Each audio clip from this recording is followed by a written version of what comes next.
And we are live, and I'm gonna go ahead and go over to this thing.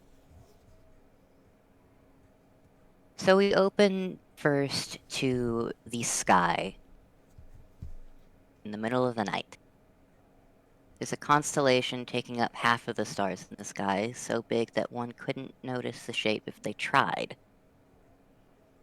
Wherever each of you are, when you look up at it, you see stars starting to fall from their places. It looks like a meteor shower at first, but as some stars draw closer, you see their true form. Black, cracked stars with gold and silvery, glittery trails, and burning film bits filling out. If there are TVs on, a broadcast comes on featuring a featureless, faded golden Gibbs in 80s attire. A growl bellows from nowhere at the same time as a primordial screech that swiftly faded in and out of earshot repeatedly. Two gods at odds with each other were both outwitted for 30 minutes by the interviewer of the eerily calm dying soul. The second before it ends, there's a lash at this camera, followed by another furious screech indicating a failed attempt to retrieve it. Hefty footsteps can be heard and felt, and anyone looking outside can see a panicked Digsby running through the town towards the Golden Blast. At least until something hits her, taking her down slowly so that she doesn't damage anything and putting her to sleep. The familiar icon of a black star with a white swirl sticking to her arm. Storybook-esque drawn stars and moons bursting from the edges of it. Silence is all that follows as time slows to an appeared standstill around Zatori, except for the court of Halloweentown and one lone... Where is everybody at the moment, and, how you all doing? Korvits is unconscious at the present. Mm-hmm. And he is not doing so crash hot. No, he is not. But we will get to that. That's our meeting ground. When in danger, go to Pumpkin. Unfortunately, Pumpkin is currently not in town, so you guys are gonna have to find him. Although I don't really think that's gonna be very hard, all things considered. There was basically a beacon, yes. Beacon and the sound of exploding fox might be an interesting.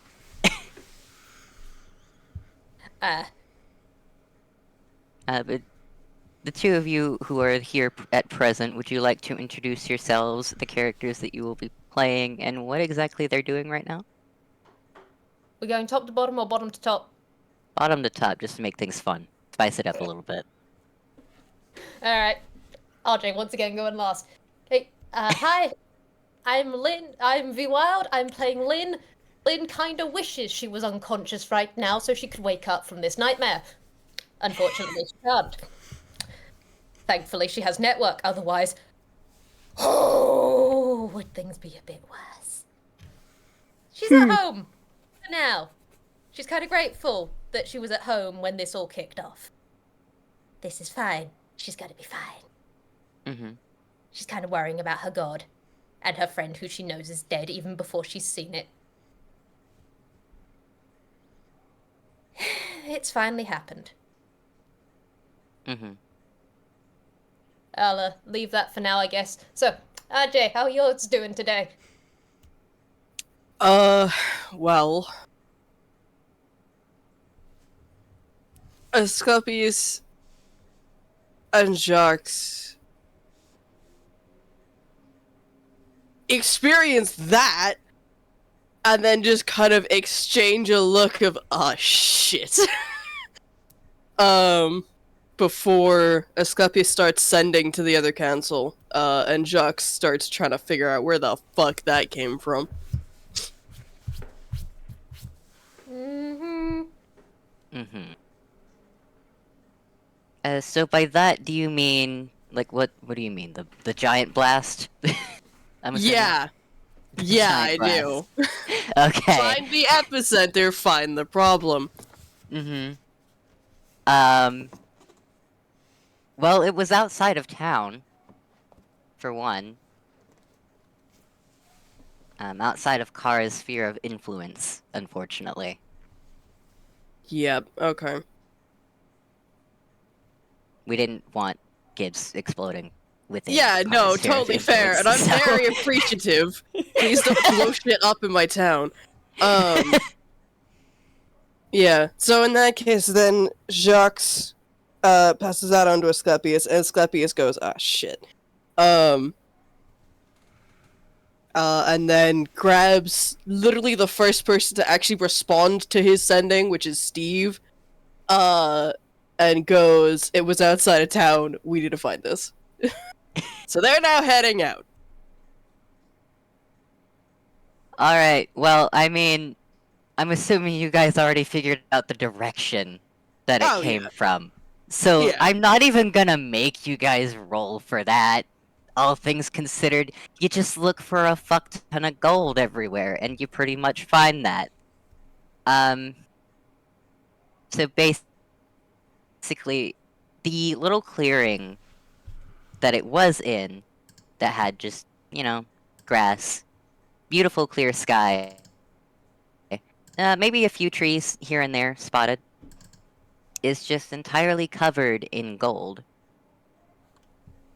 It hardly even looks like there was grass or anything there. And of course, there's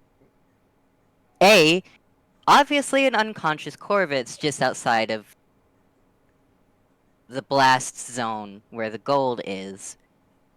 But also in some specs where you see in the center of little spots of gold, outside of the largest part, is some tiny bits of what you would recognize as Gibbs's metal.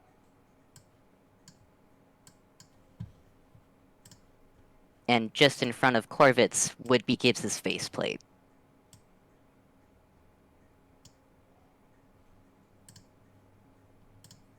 Jesus fucking Christ, Babble. I did say that shit was fucked. There's shit's fucked, and then there's dumping the face of his dead fiance, we hope, in front of a guy. That doesn't even begin to say how long the explosion happened for. That was drawn out. I was present. That was fucked. Yeah, no, it did not go quickly. Anyway. Fucking, which of you two has a better strength mod? You have equal strength mods. Steve is gonna go grab Korvits. Get him out of that. Check him Roll me a over. perception check. You're asking the wrong man. Can Asclepius also roll this? Please. Yes. Okay, thank Christ.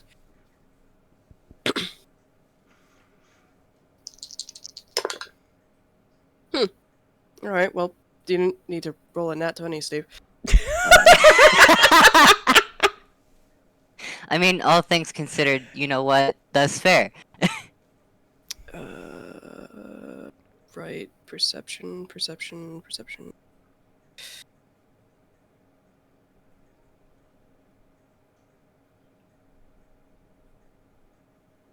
So, you guys see that the gold and whatever it was that had been turned into gold, because anything that the gold touches is actually now just fucking gold, is starting to disintegrate.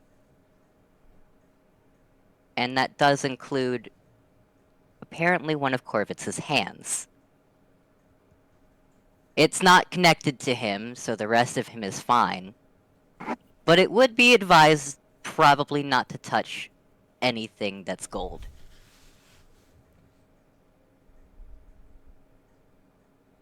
Alright. Cool. Great. Was kind of hoping to not have to use my 7th level spell slot this soon, but that's fine. Yeah. Grab the dipshit, pull him to safety. And then fucking Steve, I think. Yeah, Steve is gonna cast Regenerate on Don't worry about it. Honestly, RJ. Maybe wake him up first. Okay, alright. Well, I'd imagine in the process of, being moved and shit, gets jostled awake. Do you want me to roll anything for him waking up, Babble?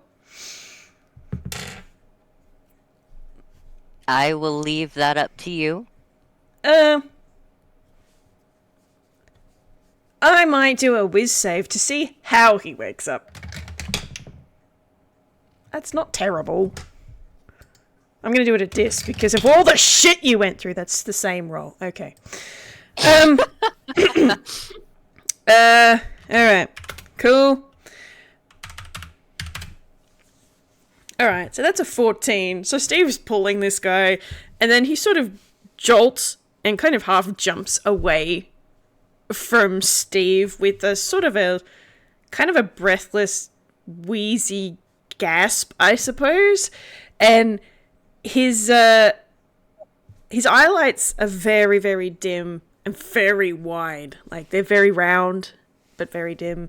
And he's looking at Steve, and he's like hyperventilating, I suppose. He is awake suddenly, and there's a slow booting process happening in the background, but he's awake now. Oh, there, big man.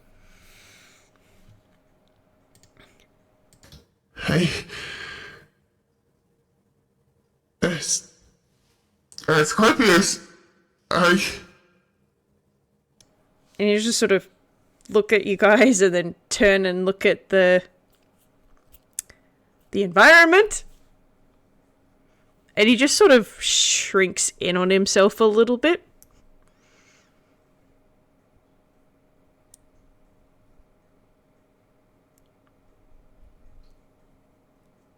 Well, that's not fucking good. Is the look that it's exchanged between the two members of the council.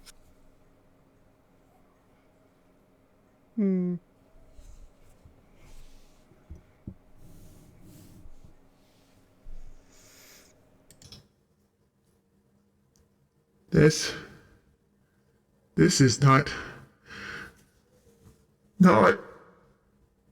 what was supposed to happen.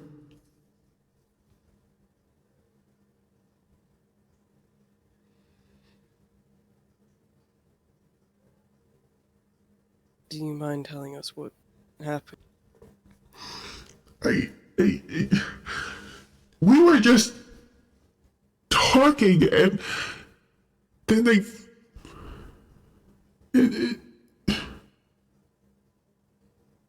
Gibbs was,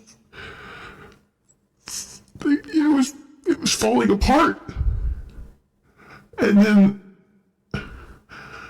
nothing I was doing would help, made it worse, and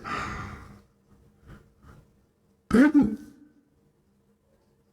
there was someone else here who I don't.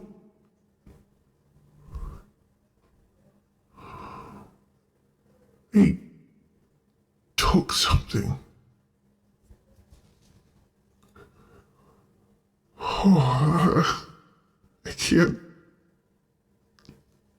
feel Gibbs anymore. It's gone. It's completely gone.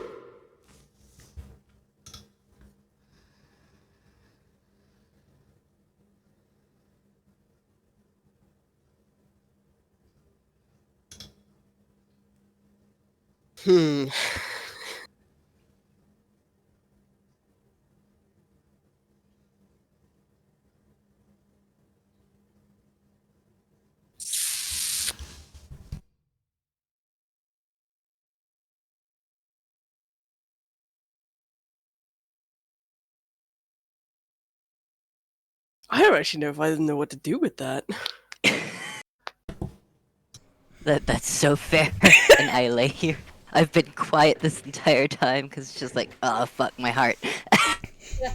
I mean, what exactly do you say to this kind of situation? Yeah, honestly. Well, you don't know when the hell Lynn got here, but she's here now as well. Yeah. Can Lynn have been there for that explanation, please? Yeah. It's Yeah. straight up, you don't know what time Lynn arrived, but she did hear all of it. It's freaky for you guys, seeing as you usually, like, your passive perceptions are high. You don't know when Monkey turned up. Well, Asclepius is high. Not so much as Steve, but yes, carry on. Mhm. She did have something else to deal with before all of this. But that's for another place and another time, I suppose. I mean, it depends, you know. Mm-hmm. So, Maybe a little bit later. a little bit later. But from where she'd been nearby, she does just come up, and she does make sure she's heard as she's finally making herself known, because she is leaning quite heavily on her cane. And she's got her coat done up a bit more than usual. Just comes into the situation, and she does...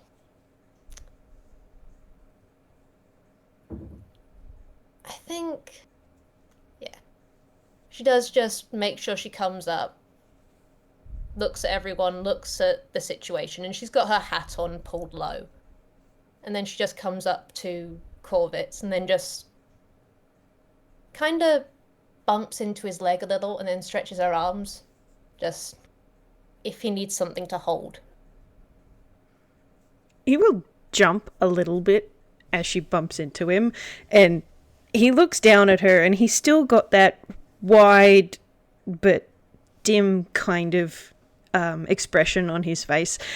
And he draws in a deep breath, but then he does pick her up and just sort of hold on to her and pressing her against his chest.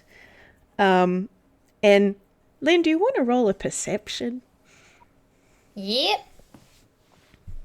That is a 14 plus 14. Nice. All right. Well, this is unfortunately and uncomfortably obvious to Lynn when she gets pressed against the front of his ribcage. You know that kind of heat that's at a hearth when you've put the fire out? Mm-hmm. It's rather rapidly, like, decreasing. Korvits is cold, almost. Like, there's a tiny little bit of residual heat right in the center of his ribcage, right under the cartilage thing that connects them at the front. Mm-hmm. That has a name, but I can't think of it. Apart from right there, and it's very, very faint. But he's cold apart from that. And shaking. He's distinctly shaking. Not in a cold, necessarily kind of shake, but This motherfucker is in shock kind of shake. yes, that's precisely it. Yeah. Lynn is going to go into her hammer space and pull out a shock blanket. And it's a bit awkward trying to get it over him, but what she's doing is she's letting herself be held, taking that in. And then she's putting that shock blanket around Korvits as best as she can, and she's just going, Korvits, I need you to listen to me for a moment, okay? Okay. Okay. We're gonna sort this out, alright? Things are gonna be different, but you're gonna be okay, alright? We're gonna sort this situation out. Sort it out! Lynn literally blew up! Korvits, look at me. Look at me.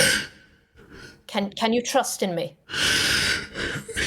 Yes, but I know. I know. I know what you're going through. I know this pain, okay? But I need you to trust in me, okay? I need you to focus in on me and I need you to trust in me. Okay? We're gonna handle this. There's gonna be a plan. Okay? If there's anything I've learned, I'm very good at coming up with plans, and there is something in place, okay? Everything's going to work itself out. Right. I'll do my best. I'll do what And he's You just sort stay of with- clinging her to her a lot tighter. Just stay with me, okay? Stay with me, Korvits. Meanwhile, over the top of these two, because Steve is still fucking holding on to Korvits, he and Asclepius have been having a conversation that basically amounts to, if that was Gibbs, where the fuck is Aeon?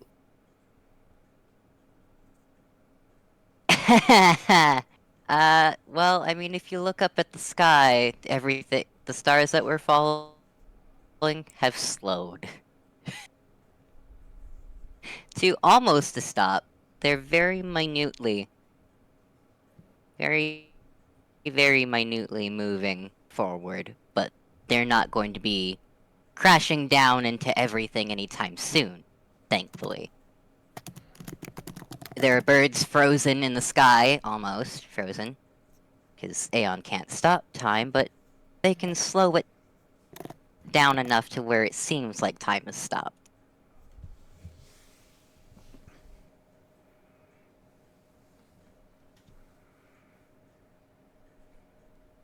Brain, please function. That'd be great.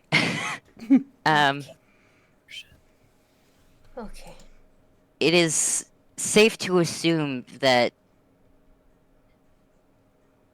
there were very few people that did not get affected by the time slowing down this much. There's you two, there's Jox, there's Lynn, there's Korvits. And there's the other court members, but everyone else seems to have been stopped in time. And if the sky itself has slowed down, then, as well as everything else, then what about the rest of Satori?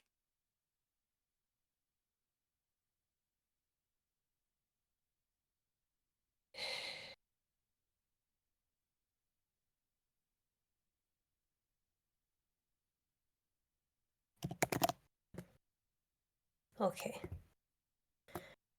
Okay, we can figure this out. It'll be here soon enough. We just gotta figure out what to do until then. It's already been here enough. Come on, where are you? Let's see.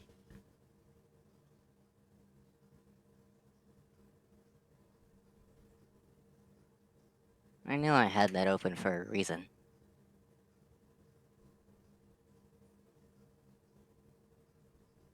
Thank you, Firefox, for saving my fucking passwords and shit.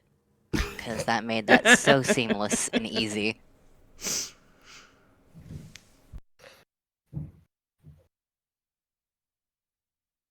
While Alright. we're... Oh, never mind, you're good now. Okay. Alright. Try this instead. Not much better, arguably worse. Okay. Do you need us to fill time for a minute, Babble? No. I think... So, Aeon is currently a bit busy pulling some Superman-level shit. essentially. They are running around Zatori in order to make time slow down. That takes up a lot of power, and if they don't have to split it, they are not going to. But at the current moment, it's mostly just the ADHD brain. So the easiest way to get a hold of them right now, since they're doing that, is to basically remind them, hey, we need help. You know what? To get Aeon's attention, it's just like, gives it a minute, realizes it may have lost attention, and then what Lynn does is she just pounds her chest over where her heart is. Just like, hey. Yeah, Let's see no, if- that would do it. That would do it, because that may or may not hurt a little bit. Yeah! And it hurts both of them, mind you. Worth it.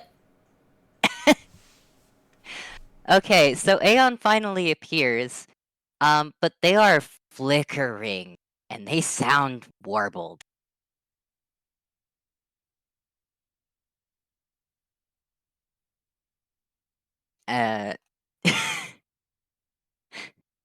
Don't worry about it.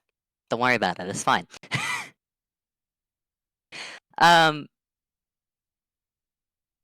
they look at Lynn, and they give her a kind of, like, slight stink eye, 'cause, ow, you little shit. They don't say that, but they're thinking it very clearly. But they do instead say, thank you for the reminder, and it is very fucking warbled. Happy to have been of service. Is it time? How can we help? Right. Time. Okay. The... shit. I cannot lead you directly to that place. I am a little tied up with making sure that Zatori does not fall into explosion, essentially.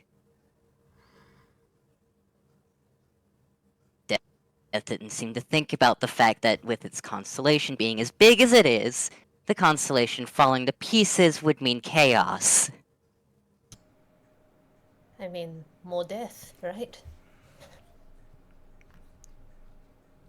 Forgive my Exactly. ignorance, but it probably didn't care. Also, correct. That said, I was kind of hoping that it wouldn't try. But perhaps that was a little bit too hopeful. Regardless, I was going to try. Death. Yeah. You mean that pointy-headed fucker? pointy-headed? Never mind. It's... They have many forms. At this point, I've lost track of which one's real and which one's not. But I Hey. also don't really care. Asshole, nonetheless. This was about... Aeon, they were here. Well, they gotta retrieve the soul of the dead somehow. Korvits kind of slides a hand under where he was sort of holding Lynn to his chest and kind of grasps at the front of his ribcage a bit. Hey. Talk something for me. I don't feel right. Yeah. Alright, I'm- well... Aeon, You go. that was a nat fucking one. Aeon, that was a nat fucking one. Aeon, my dude!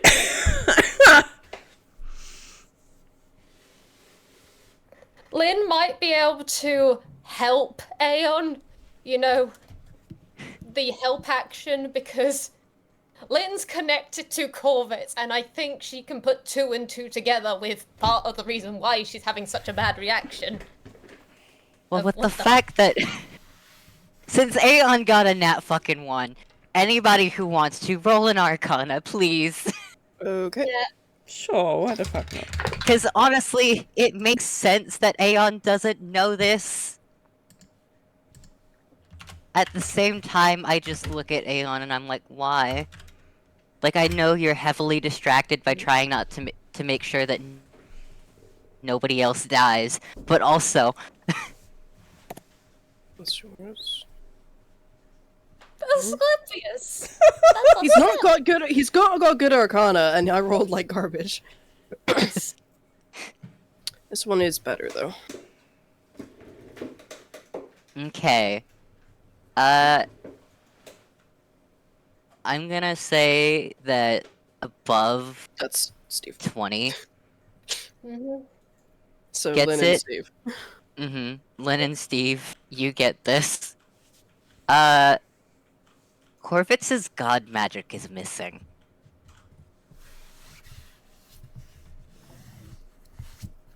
Well, that's kind of bullshit. Yeah. Can kind of tell already, seeing as a link between me and you, Korvits. Yeah.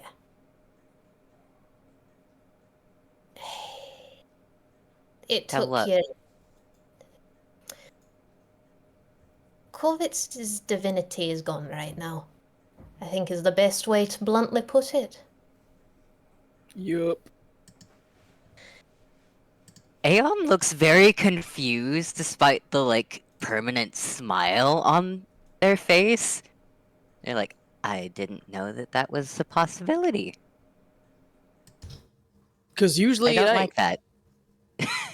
I hate Usually that. it's real fucking difficult to take the divinity of a god. I mean, an older god. Young god, old god, difficult situation. Most of I us don't don't, even really mess with that. don't think I like that much either. And he's actually going to start attempting to let off spells, and he's not even getting sparks. He has nothing. And he's getting more and more, like, distressed the more that this doesn't work. And Lynn can feel him sort of trembling and curling around her, because he cannot cast any fire magic, or any magic at all, at the moment. Okay, Korvits. Alright. I need you to focus in on me again. I need you to breathe with me, okay? You took my fucking magic. Oh god, fucking great. Okay, yep, I'm breathing. Yep, in, out, in, out. Man, I got no fire. I got nothing. I got can't. Right, okay. Cut that bullshit right now. Well, that Look at ain't me. just patently true, but Yeah. Cut that bullshit right now, okay? You still got something. You're still here. Alright. What I want you to do is I want you to focus in right now, okay? Find what you do have, okay? Because you're standing right here with me, and hey, your divinity is still out there. In fact, you know what? Peck it. And she's casting guidance on him. Just slaps him in the chest. Fair enough. Focus on what you do have right now. Focus on the present. Focus on me. Let's find it. Okay. What are we still good? Okay, let's rattle around in here. Focus on your monkey. I want to roll him from what something. Jacques has told me, you're pretty handy with a sword. Or an axe, as the case may be. Let me roll him something. What do I roll for this? Insight on yourself, maybe? Yeah, I think that's probably the best one. Let's see how you do, Yeah. mate. You get a big roll as well to it. Okay. See what I can do on that aspect. I got nothing, because Lynn's already cast guidance. Wow, Korvits, you're doing fucking terribly. All things considered. Not. Unless you count Asclepius' comment as the help action babble. Please. Yes, go for it. Okay, good. Because that was a I meant to say that. fucking I meant to say 2 that on the before. d20. I'm sorry.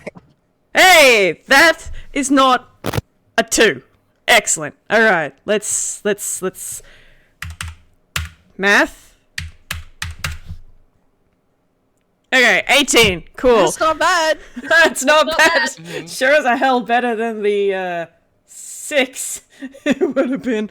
All right. Cool. It's gonna take him a minute, and he does press that hand to his chest again. Where's my D10?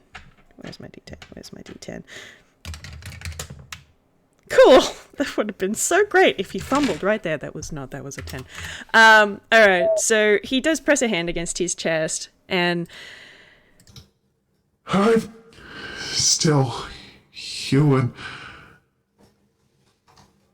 Sal are both still here. And all right, we can go one-handed. That's fine. and he'll reach into his. Actually, he'd probably just reach behind him because of the size of his axe, and he'll just pull out his very lovely large axe, and he's holding it very tight. Gives it a little bit of a twirl. Still got this. And, if there's a fucker I can use it on, that'd be good. I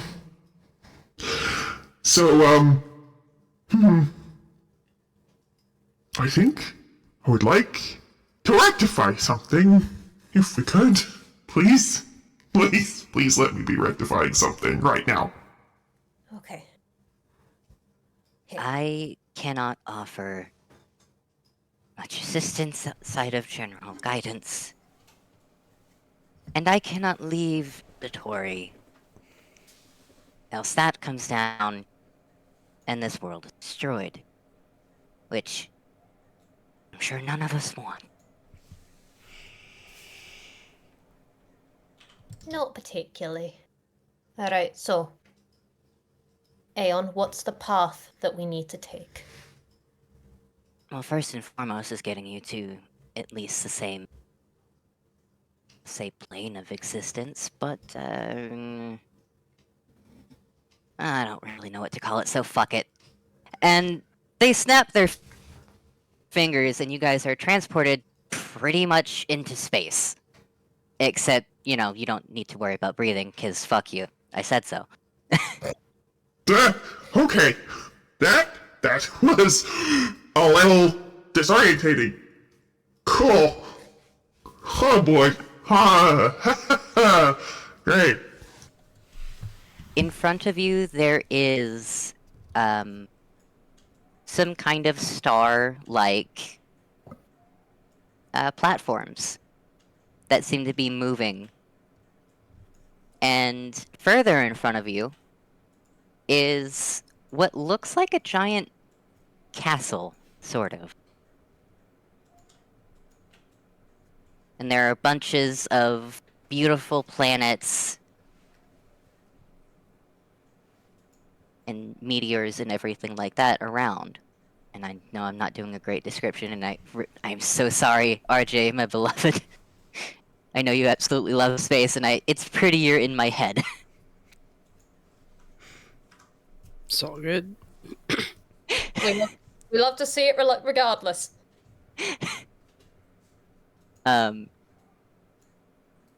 It's best to assume that that's probably where you need to go, especially given the giant star that's on top of it that matches Aeon's pretty much general motif.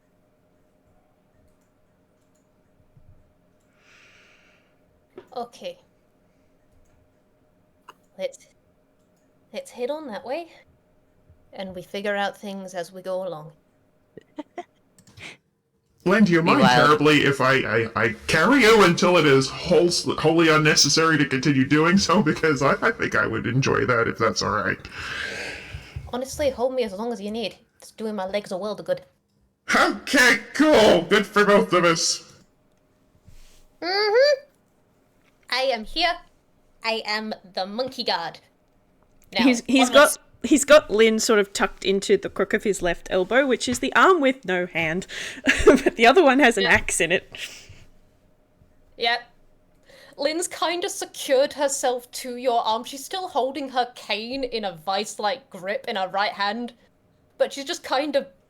You know how monkeys will bunch themselves up? Her tail is curled around your arm and she's just pointing onwards.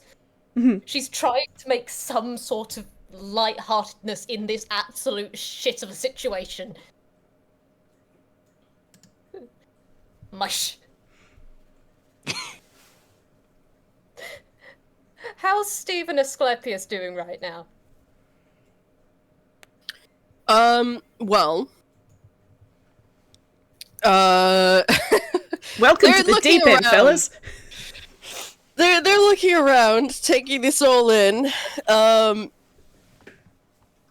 Actually, both of you guys roll insight real quick. Well, It's gonna be like that, isn't it, Korvits? Yeah, it's gonna be like Wait. that. Which is 20 fine. plus, insight plus 9. So that's a 29. Nat. Cool. Nice, okay. 5. You don't see shit! 5! Yeah, I can't really give you much with 5. Korvits is hurting. Lynn, meanwhile, these two, the countenance hasn't changed much, but there is a definite shift where normally you'd see, like, Steve's a pretty easygoing guy, nothing much rattles him. Something has hardened there. And Asclepius normally has a very calming aura that has turned to stone. This is game face time, but they also have positioned themselves. Asclepius kind of nudging in front of the group, and Steve kind of dropping back in a very, like, offense-defense play.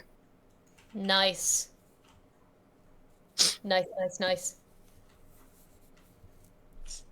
Why have we got our barbarians in the middle?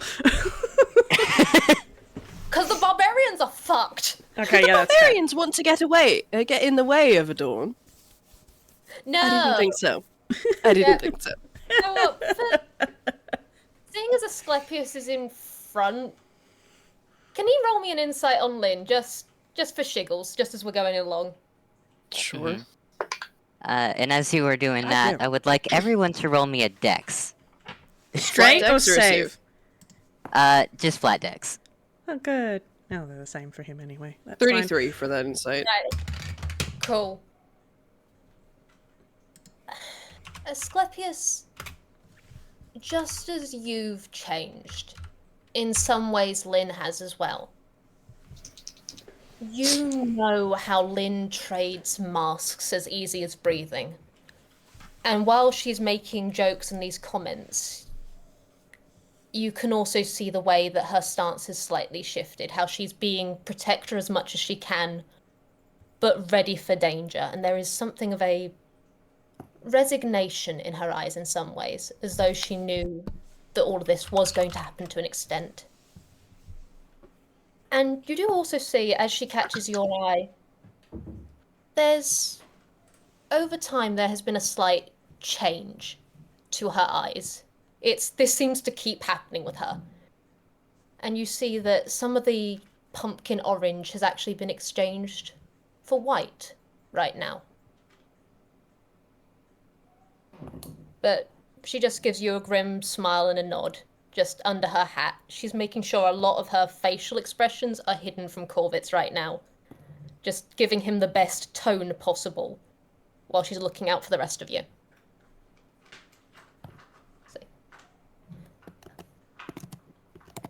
Okay. So, 15 plus... Steve, you are taking to traveling along these star platforms and planets to get to this castle almost as easy as breathing. Korvits, you're doing all right. Same with Lynn. Asclepius, buddy, you're He a little has hooves. clumsy. He has hooves. He doesn't have toes to grip. Bless this man. Just You Reach get out. onto one of the planets, which you didn't expect to be as much of a ball as it was, and it starts turning Oh, while no. you're on it. It stops turning after a minute, but you were kind of having to struggle to balance there for a sec. Yeesh. Planets are supposed to have gravity. What the hell is this? God bullshit. Mm-hmm. If I get my god magic back, don't let me do this kind of bullshit, okay? You kidding? It'd be fucking hysterical. Of course we're doing it. It doesn't fit your aesthetic. Exactly. This is inconvenient shittery. Okay. Let's keep going. Let's keep going. We can do this. One foot Aeon. and poof in front of the other. Just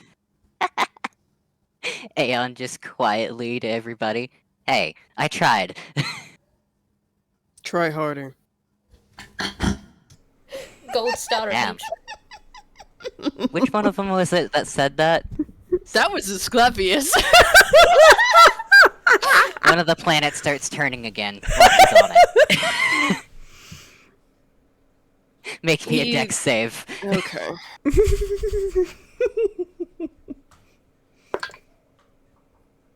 Lol, LMAO, get fucked, actually. Skill issue. Nice. Asclepius is not a spiteful man, not at all. Not a spiteful man, no.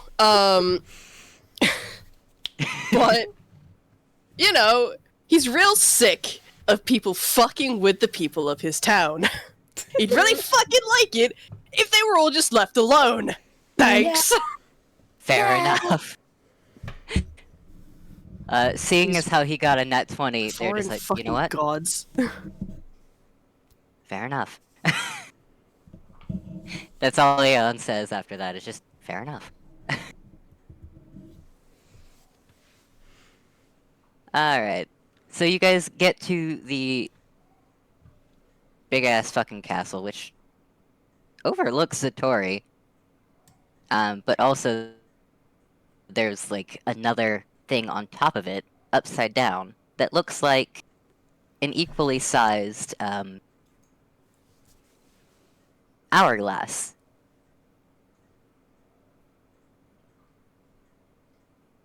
So that's a fun little tidbit. The doors open to this castle without you having to do anything. And the inside is very much so still moon-themed, but more childish than the outside space. But it's also very neat. Everything seems to have its place, and it's seems very particular.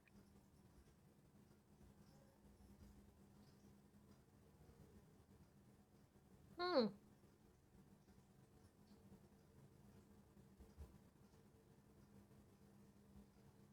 So now I want you guys to roll me a survival. Because this place is... While the inside is much more put together than the outside, it's still a maze, pretty much.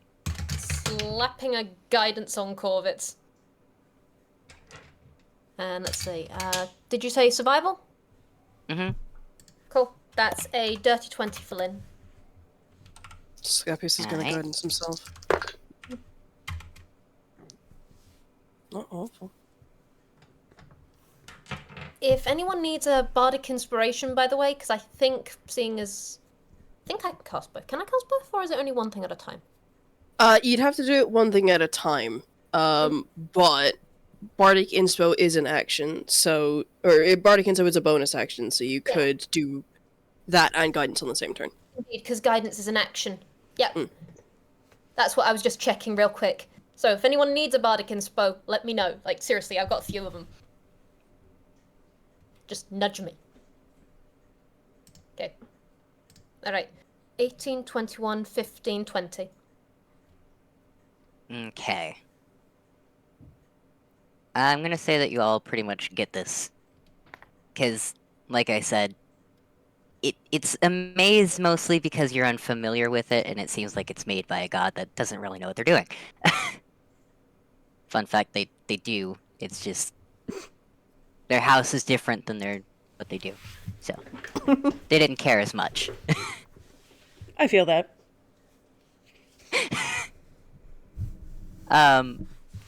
But you guys find a particular door.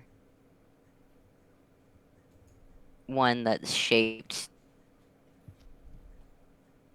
like a wolf's head.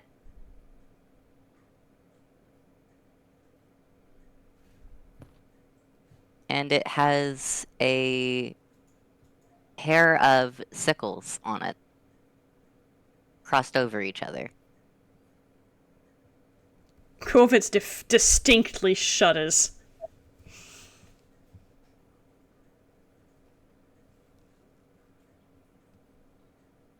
Will you do this? Actually, let me just roll the d4. You are doing this, okay. Steve looks at it, quick flick glance to Korvits, and then, like, tosses his head back with a massive sigh, like, ugh, really? Couldn't have gone with something less cliche, huh, Death? Honestly, just, do better, man. Like, come on. Alright, let me just... Retrospect and I have been telling them that for decades. They don't care. Boo. If you're gonna try and be a villain, at least put some effort into it. Come on now. This is just disappointing. This is just their door. We'll wait until you get into their actual place. Oh, great. It gets worse. Jeez.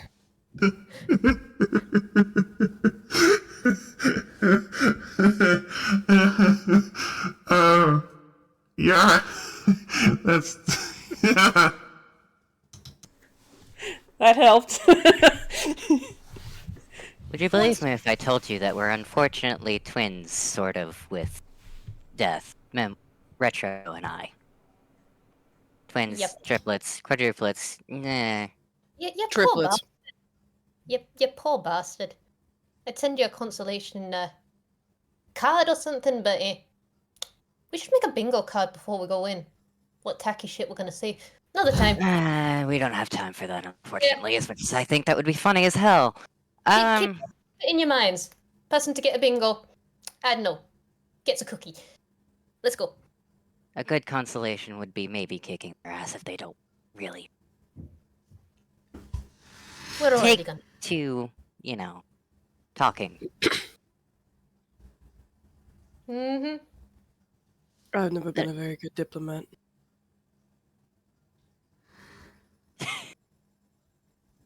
Oh, I'll see how many of those Better. old skills have atrophied.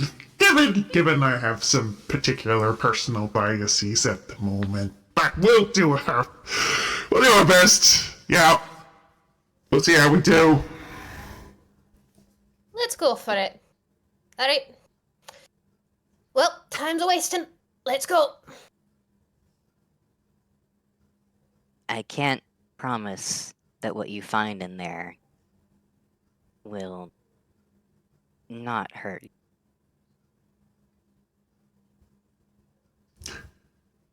Is there anything you can advise us on? Any information you think pertinent before we go in?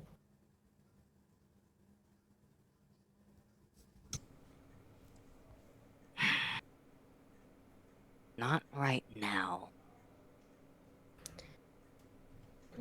Will The you only thing be? I can give you right now is perhaps save the ass kicking for potentially later. Mm-hmm. No matter what you see at the current. Okay. That is not encouraging, but advice has been received. Fuck. Any more idea on what we're going into when we enter here?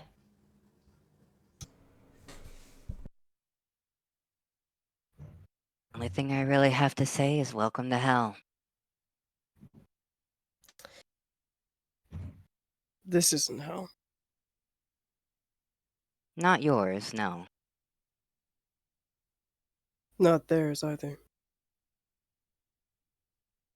We won't let it be. Hmm.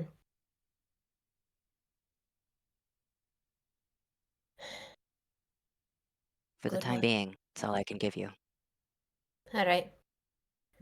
If we need your help later on, or if you have more to say, is there a way you can contact us or we can contact you? I mean, I could do what I did earlier. Please I would stop hitting yourself. appreciate you don't. It worked at the time. It worked at the time, yes. You do realize that that hurts me just as much as it hurts you. And if you do that, eventually it will break. Noted. I'll be a bit more careful. I'm not concerned about it hurting me, by the way. I'd be a bit concerned about that, seeing as, we kinda need you. I can take the damage. I destroy myself every second that I'm doing this in Satori. Well, another aspect of who I am. I can take it. You're immortal. He was currently still with 2 people who can cast resurrection. Are we quite finished? Yep, fair enough. Have a nice. Let's go.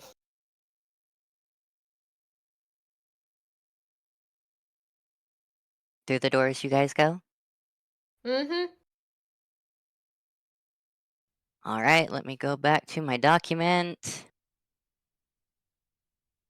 Because you guys are greeted with a fun little image.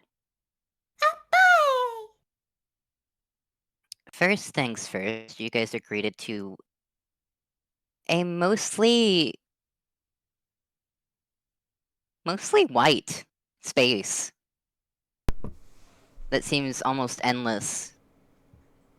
And the tile is a white marble. Pretentious, yes, I'm aware. Whatever ceiling that there is lined with golden paneling.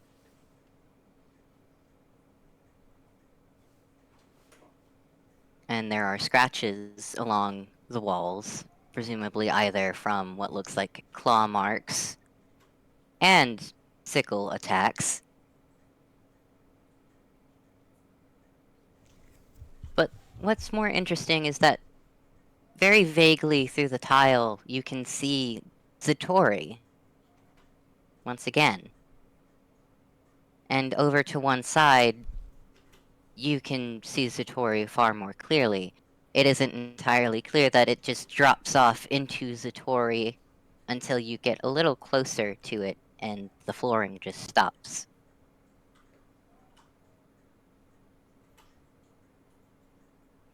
And over that little edge, as it goes down closer to Zatori, it fades into what is essentially the sky. It's safe to presume that when Gibbs was dropped from here into Zatori, this is where it dropped from.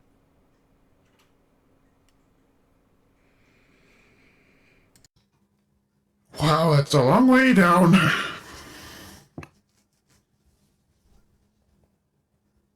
Alright. So, take a look around here, and then I guess what's the solution here? Drop? But can Lynn roll an investigation on this place to see if there's any other features or anything around? Go for it. Cool. That is a 19 plus 9.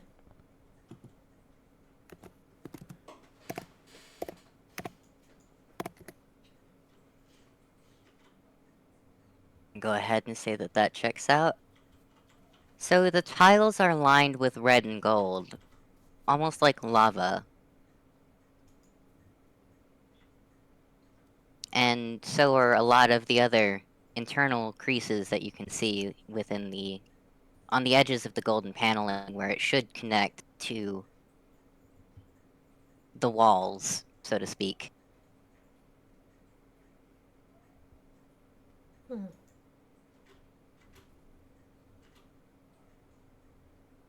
Okay. Lava relationship. A few things potentially.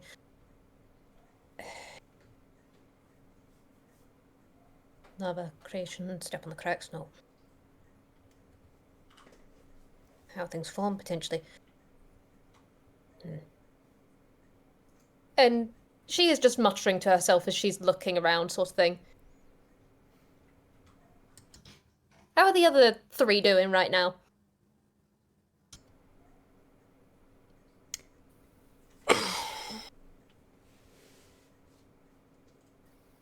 While Asclepius and Steve are fully in fucking let's get this shit done mode, so they're looking around for where the fuck the party needs to go to get this shit over with and get Gibbs back. Mm-hmm. Roll me a survival. Asclepius is guiding things off again. Not bad.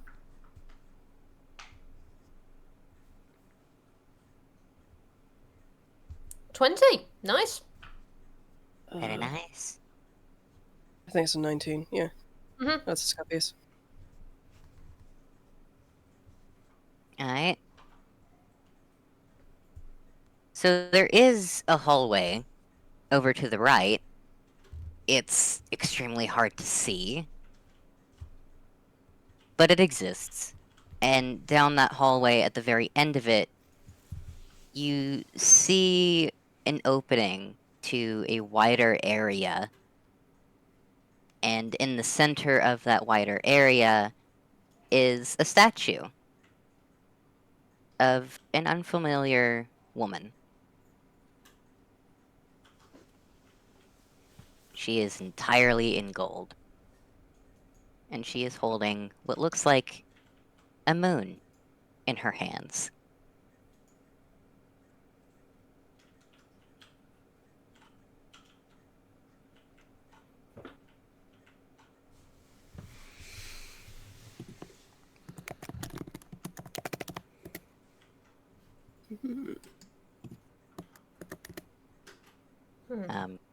Another thing that you get is the fact that that is very clearly a Zoron, or Zoronos, given the ears and the fluff and the tail.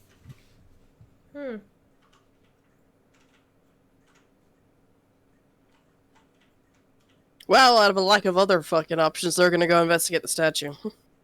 Mm-hmm. Fun, fun, fun! So, inscribed on the bottom of that statue is essentially Mother Moon.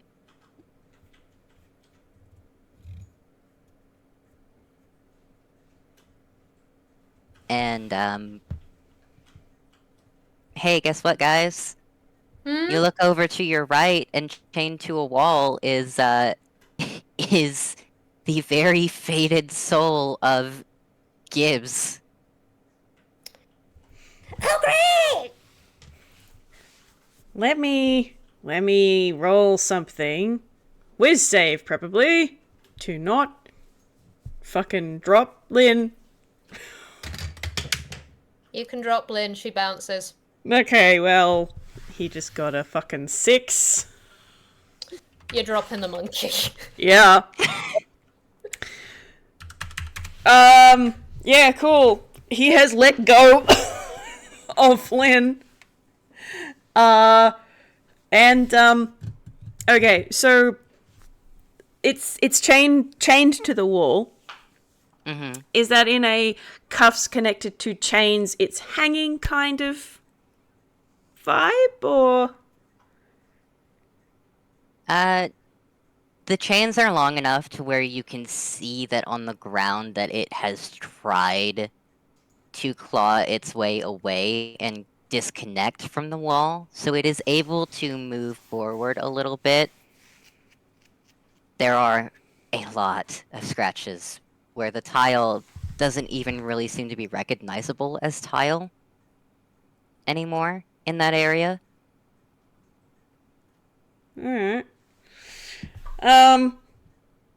Yep, Korvits is going straight, like speed walking, very stiff, speed walking up to it, and he just goes, Alright, don't move. We're going to rectify this one.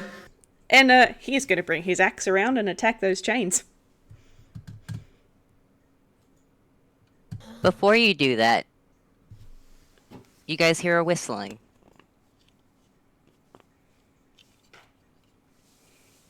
Whistling like air through small gap, or whistling like someone is doing that? Like someone else is doing that. Okay.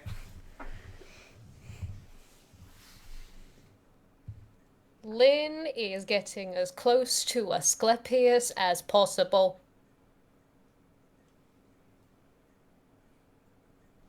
Steve just like they both pause, like tense, they register this down, and then Steve just kind of like lazily waves a hand and goes, "You're flat."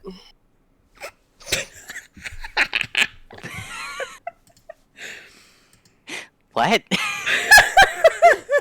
You're flat, you're tuneless, you can't You're carry out it. of tune, bitch. Your beat's off, you're flat, it's whack. You really need to work on your sense of pitch, because you're flat a little bit. It's not great. I was gonna say that they hadn't noticed you yet. Cause it's through a door that's not even really cracked.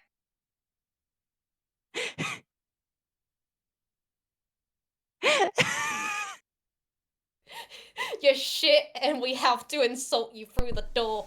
Get fucked. Stealth is Or gone. We can apply axe two's chain now.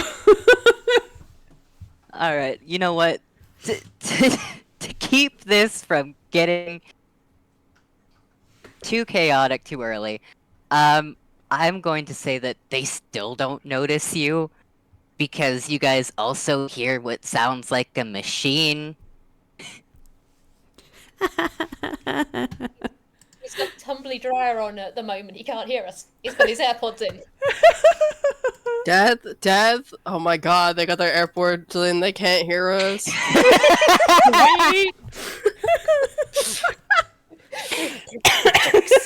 And also what sounds like some rock music coming through. Oh god.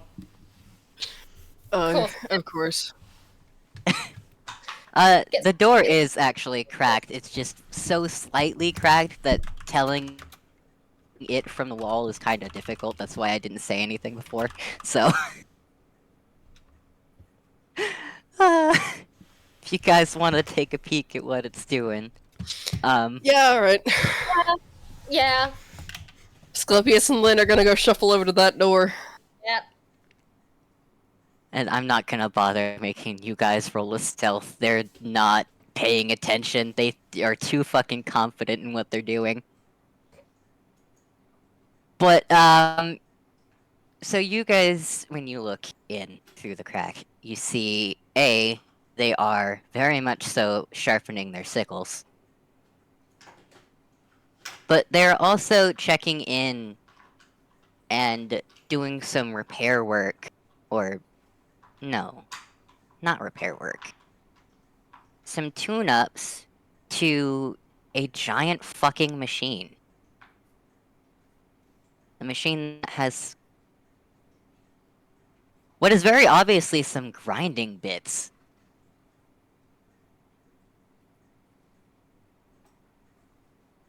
I'm gonna On go the on a end. hunch and say that's gonna be what Gibbs is fed into. Just on a hunch. Yeah, in etching on the side of it, it says Soul Grinder on it. So, Oh, good. He's got a wood chipper. Yay. Yay. Fucking hate essentially, yeah. that. Ugh! Good thing Korvits didn't go to have a look. He's waiting for, like, he's got his axe there, and he's like, are we good? Can I do this? He's not saying anything. He's just sort of looking at the others going, axe? Yes? No? Maybe?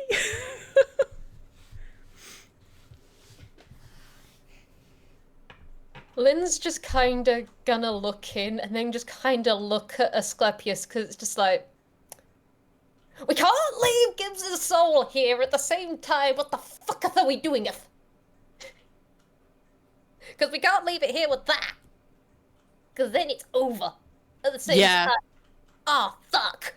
He's thinking.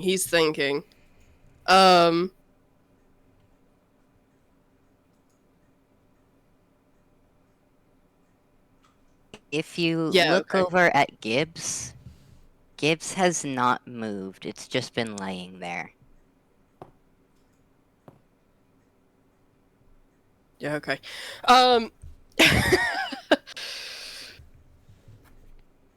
Does this have vocal components? Does. Okay. Fuck it. Alright. So Asclepius carefully steps away from the door. I just realized because this is a fucking marble floor, there's like a clop clop clop clop every time he moves, which is hysterical. Regularly moves away from the door, and then is gonna cast silence over by Korvits and by the chains, so that when Korvits attempts to break this shit out the wall, doesn't cause a giant racket. That's the wrong sheet. Let me mark that up. Yep, so that's now silenced. Cool. And then you get a thumbs up. Alright. Go fucking ham. Go fucking ham. Time to save a fox. What do you want me to roll, Babble?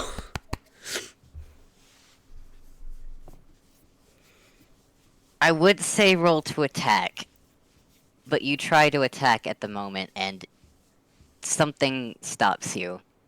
And by something, I mean a star. Fuck.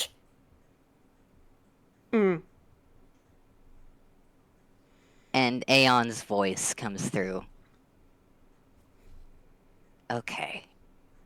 While I completely understand your eagerness, you have time. Both because I'm buying you time, but also... And it... Without being able to physically be there, there is just kind of a gesture. At death, it might look completed on the outside, but there are still quite a few internal workings that need to be fixed before they can do anything. My question to you all is, have you taken a look at Gibbs's soul?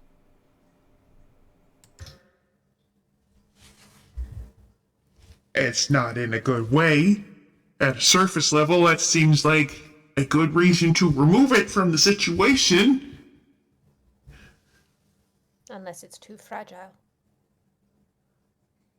Oh, I don't know shit about souls. This isn't my area of expertise. It isn't mine either. But...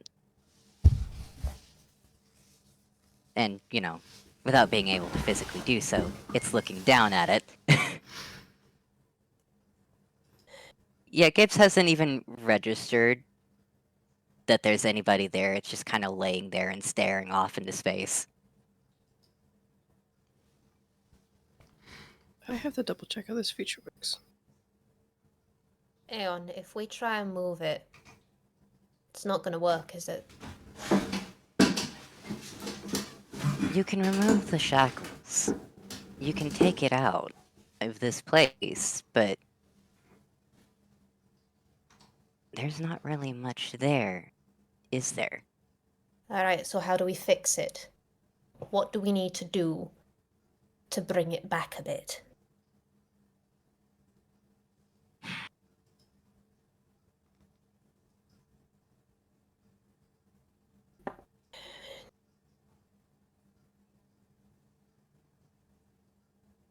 We need to add See- something in or change something, don't we?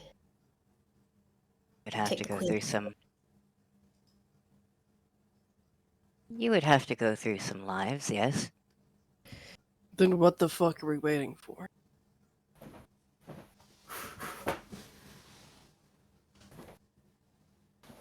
I How don't do we know do- where they. I don't know where they keep them. What do they look like? The same thing that all lives look like. Stars. You realize that comparison only makes sense to a god who can see lives that way, right? Fair enough. Let Asclepius is me. looking around for a soul. For a life, for a star. So we're looking for some sort of Guidance is not storage placed here yet. closet with stars in it. Okay. Actually, Alright, I'm so not sure he's- how much of Korvits' remarks can actually be heard given the whole silence. Yeah, no, thing. you're in silence right now. It does drop when he casts guidance on himself, because that's also concentration. Yeah. You can see his mouth We've been- moving. We've been damn lip reading this whole time. God, Asclepius is very annoyed right now. It's a dirty 30 to find this damn star.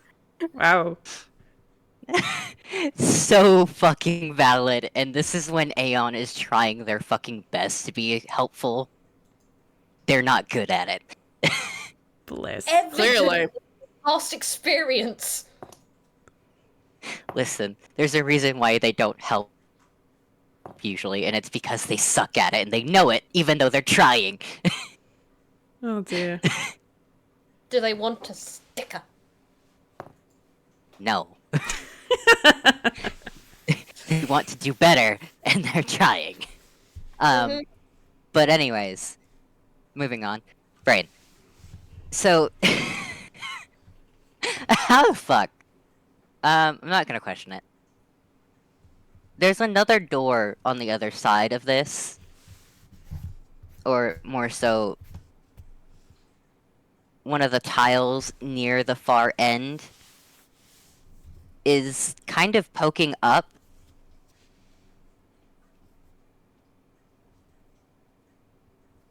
And you can remove that. And first you're gonna get blasted in the face by extremely hot air. But then within that is just what seems like a stash pile of countless stars. You don't even know where the bottom of that is. And it's big enough for you guys to fit through, but the pile is so high that you don't really have to go in there in order to just grab one. But how do we know it's the right one, is the issue. Mm-hmm. Good question. So what would you like to do?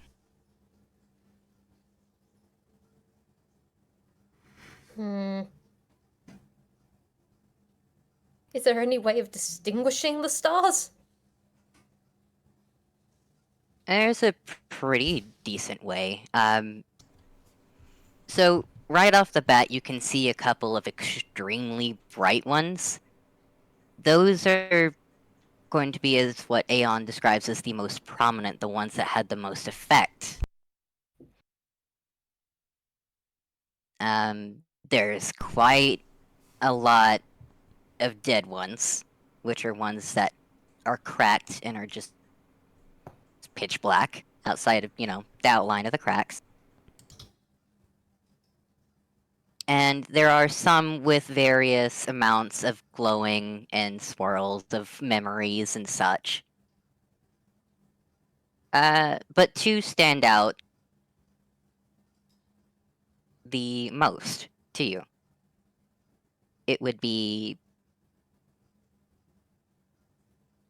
either the one just before the Satori one, which is right underneath it, which is the Satori one is probably the most brightly glowing. And perhaps the third most brightly glowing, which would be the first one. As you can see, a tiny little kitten. Okay. So there's two that stand out to us. Or three. There are three, it's just that there are two that are a good starting point. You can either go forward in time or backwards.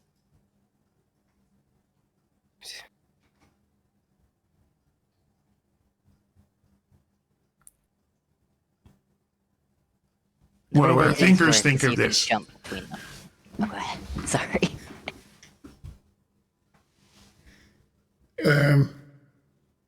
I am very prone to making very rash decisions, so I'm just gonna go ahead and grab one unless one of you thinky types has a better idea. Okay. Hold on. This is why I said things. And we appreciate you. Okay. So we got 3. And we're gonna be changing things.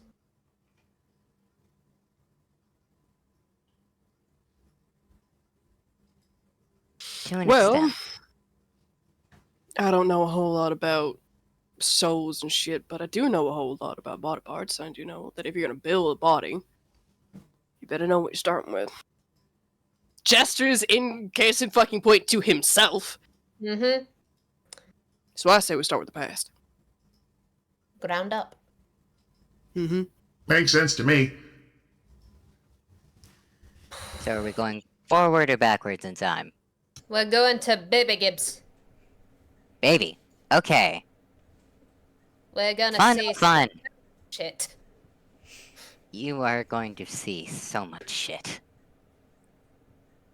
But I am going to paraphrase it all because it is so much happened in that. And just for everybody at home, Gibbs's first life was a campaign that I actually played long before Gibbs was even a figment of my imagination. So a lot of the events in this are ones that actually happened with the character that I played, and it was not a fun time. Shit Oh, was boy. fucked. It was fucked.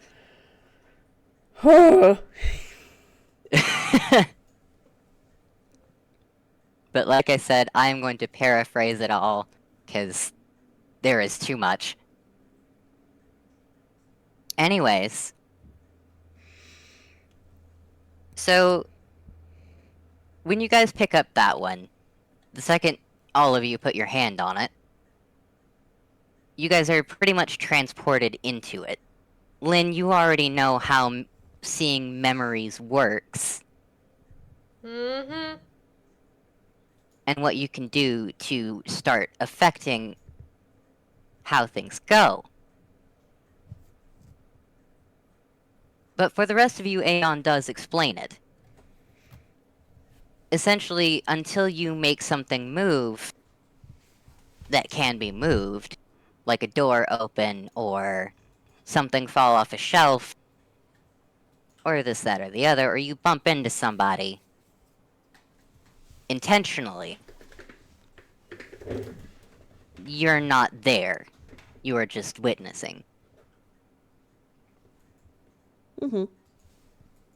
And until you know what exactly you intend to do to make things change, it is not advised that you make your presence there known.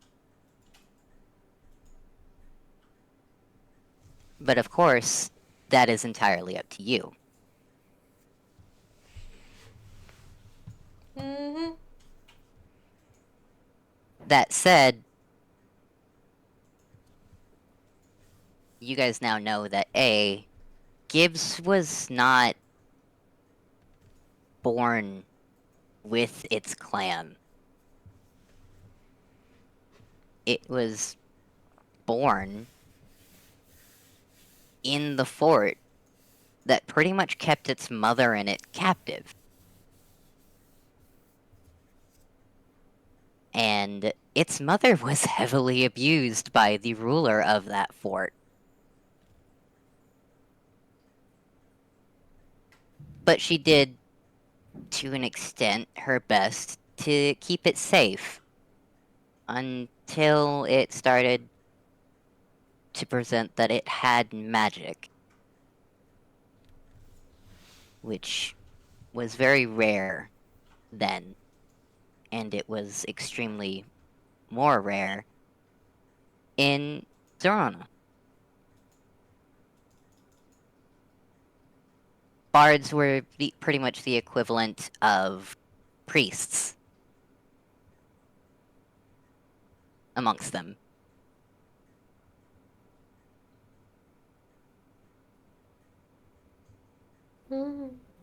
Very much so holy symbols, and very much so figures of power.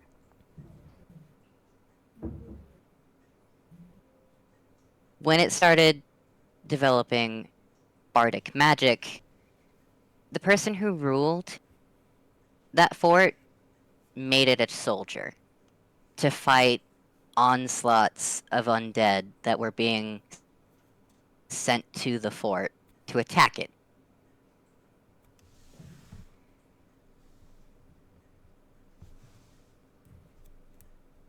Digsby and it met when it was maybe 3, and it had just kind of wandered out and then wandered back, dragging her with it. And her not really liking any of this became a soldier with it. Because, hey, that's my brother, I'm going with it. Now, even though it was 5 at the time, the way that Zoronos age, it was still a fucking baby, pretty much. Like, it had just learned to fucking walk and use magic. It doesn't know any better. And yet it's still being sent out to fight enemies, quote unquote.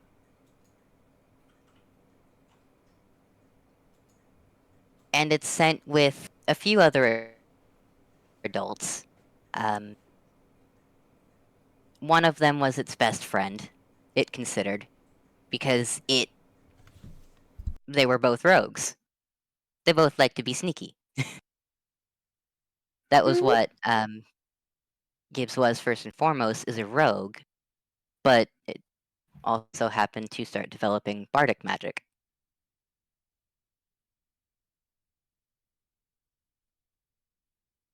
Well, eventually, unfortunately, that best friend died and was eaten by an owlbear.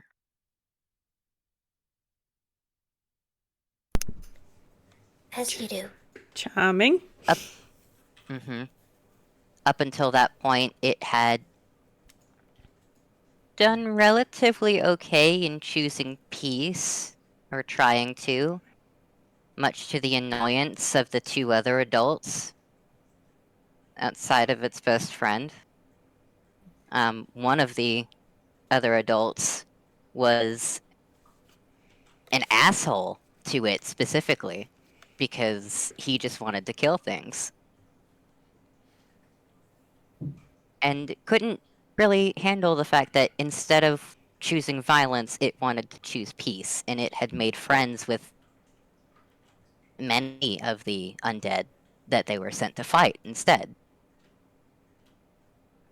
And when that best friend of its died, instead of being quiet or offering support, he said to it, and I quote, "Because you're so adamant about choosing peace, your best friend died. This is your fault." To a 5-year-old.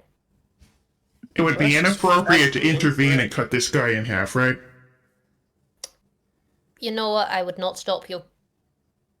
Can we rewind and do it before they say that? Would that help? Would that help? Because, honestly, who the fuck says that? When someone's same kind of- friend just got eaten by an owlbear! You're the same kind of person that sends an infant onto the battlefield.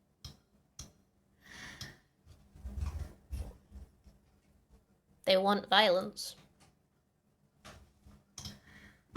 And anyone who doesn't conform to violence, you beat until they do. And that is essentially what happened. That, seeing its best friend get eaten, and then having that, well, something very much so changed in that tiny little 5-year-old child, and it murdered that owlbear that killed its best friend very shortly after hearing that.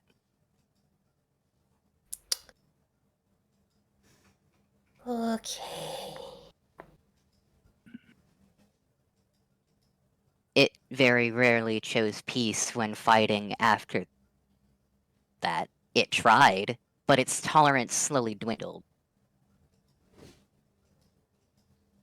Hate that.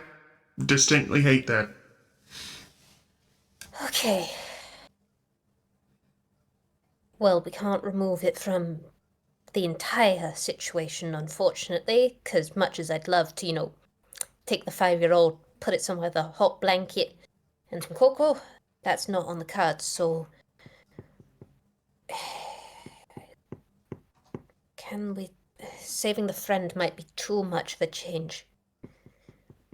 How much can we change without the repel being too strong? I mean, erasing some things from the equation may be plausible. How far are we rolling here? I have no pecking idea. Though, getting in the way of the owlbear eating its friend seems like a pretty good idea to me. Yeah. Yeah, especially as that sorts out a few things. Deal with the asshole, deal with the owlbear. Let's see how that goes. If we really pick it up, I don't know, system reset, kick a reboot, I don't know. Is that an option? This is No. This is time fuckery or memory fuckery or something. I don't know that we can necessarily do that. But I think a good start is people not getting eaten by owlbears. I would like to do that. Hold on. Aeon. Are we able to restart if things go too wildly wrong? You get 3 restart.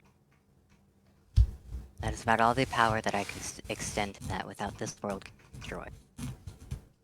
Per life or in total? In total.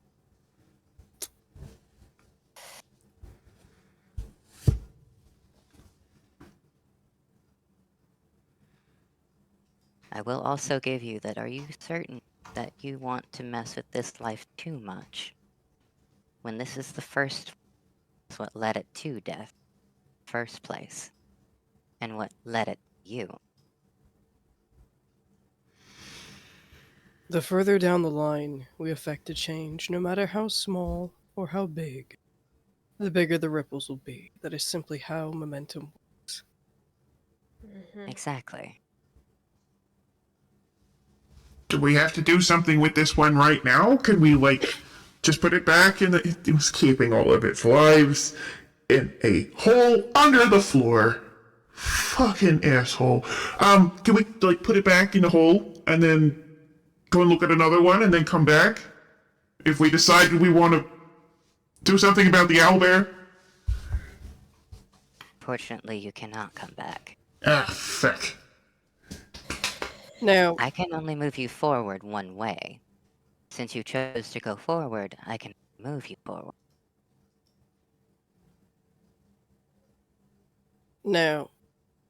call me callous, but I don't think we should change this life at all. Aye. Aye. Seeing as it's what's kick-started everything. It's the Genesis. And if we do something that doesn't... How do I put this? If we do something catastrophic right at the start of the line, we might end up just cutting it. Yeah. Heck. Aeon, is there anything in this life that was traumatic, but if it was cut out wouldn't change anything? Something it saw that was horrific that it might remember in the future, but didn't fully define it. If we can lessen the amount of horrors, even if it's... Do you guys get what I'm saying here? In the try and reduce the horrors, but don't change it. I do, but I don't think that's going to be something we can do with this life. Okay. It is very young. There is Childhood one trauma thing. tends to... Oh? None of you. But it would be correcting something that Digsby had attempted to do. What did you do? She didn't do anything. Oh, nothing wrong. She just wasn't fast enough. What did the people around it do? It would be easier just to show you. And We're all time gonna need starts to... go ahead. We're all gonna need therapy after this. Mm-hmm. I did warn you. There's warning! I'm in this! All of this! You can't warn anyone for all of this. I'm gonna be dead honest with you, even if you told them outright. There is no way. I'm gonna be real with you, Chief. Asclepius and Steve are pretty okay right now. Yeah. We're fine for now. Alright. But time seems to speed extremely fastly, and you see not just it deteriorate mentally, but also just the amount of carnage that it has mostly witnessed and had done to it.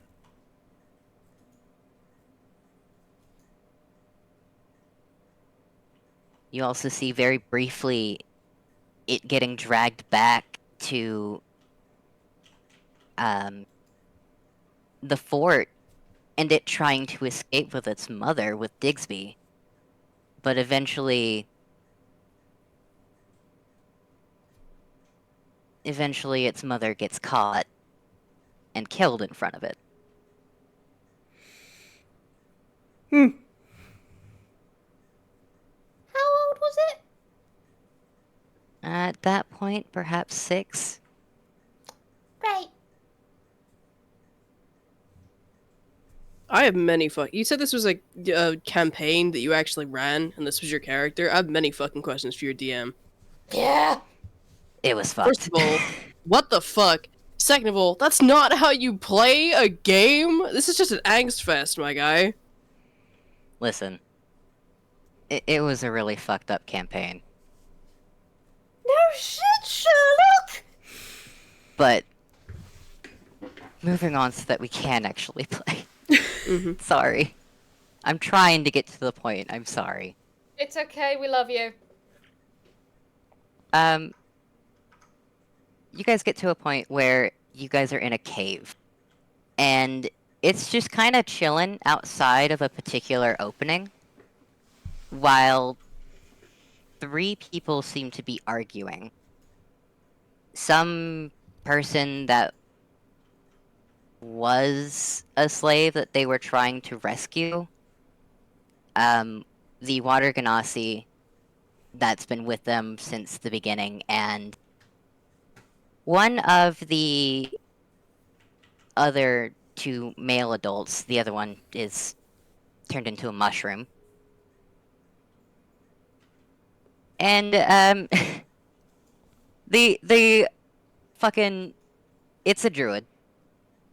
that person, but he's also a warlock of the god of mischief in this world. And Digsby is somewhere up in the...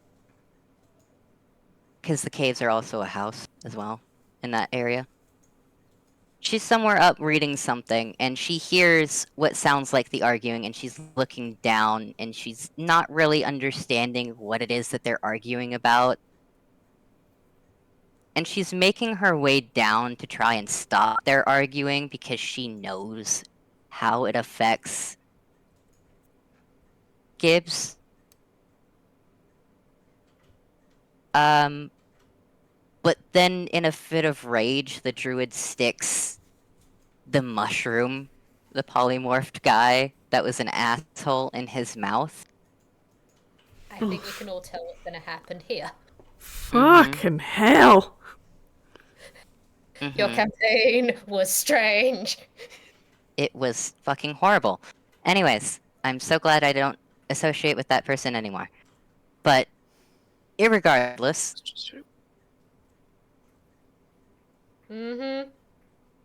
they all explode in fire. Oh. And the only survivor is Digsby, and she almost made it to tackling Gibbs behind the wall again. But instead she ended up in the crossfire.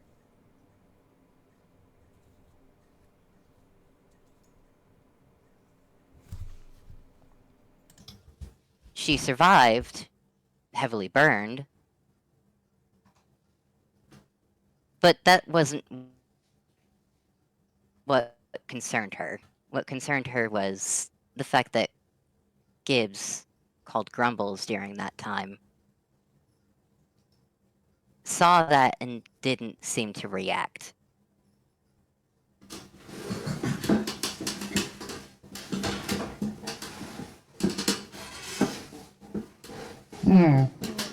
I think we can do something about that, right? We might be able to. It's not something that's going to drastically affect everything down the line, as Seon said, so... I'm getting the idea we don't particularly want to save those guys. All life is beautiful at the same time. I'm looking at the situation, helping Digsby and helping Bibba Gibbs. So we gotta get Digsby downstairs faster, easy. Well, I say that, but, you know, time, memories, ghost, bullshit. Alright.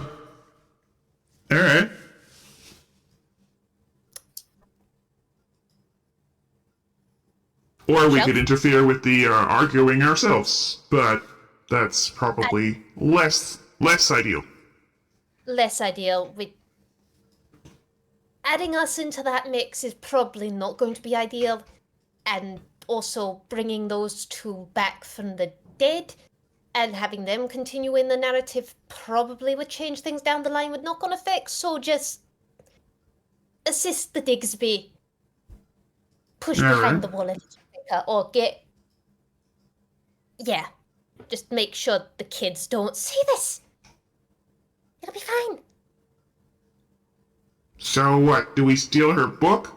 So she's not up there reading, because she's got no book. Would that be enough? I don't know. I mean, it was a quick sort of reaction. She didn't get down there in time, so if she drops the book down, it's a natural enough thing that it'll be chalked up later, but she'll be down there faster, so she'll be quicker to, get it behind the wall. How about we lock the door for the room that she was in before she gets into it, so she's not even in the room, so she's even closer to the door then. Alright. Who's to say she wouldn't have the key? Who's to say that we, as time ghosts or whatever, can't move all of our furniture behind the door?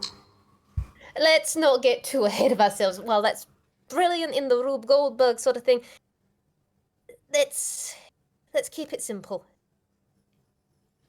Okay, so simple things. Book, shove, alternatives, doing things directly to baby Gibbs, perhaps distract it enough it already goes behind the wall, it sees something interesting, I don't know. Just maybe give it a little bit of hope in these times, I don't know.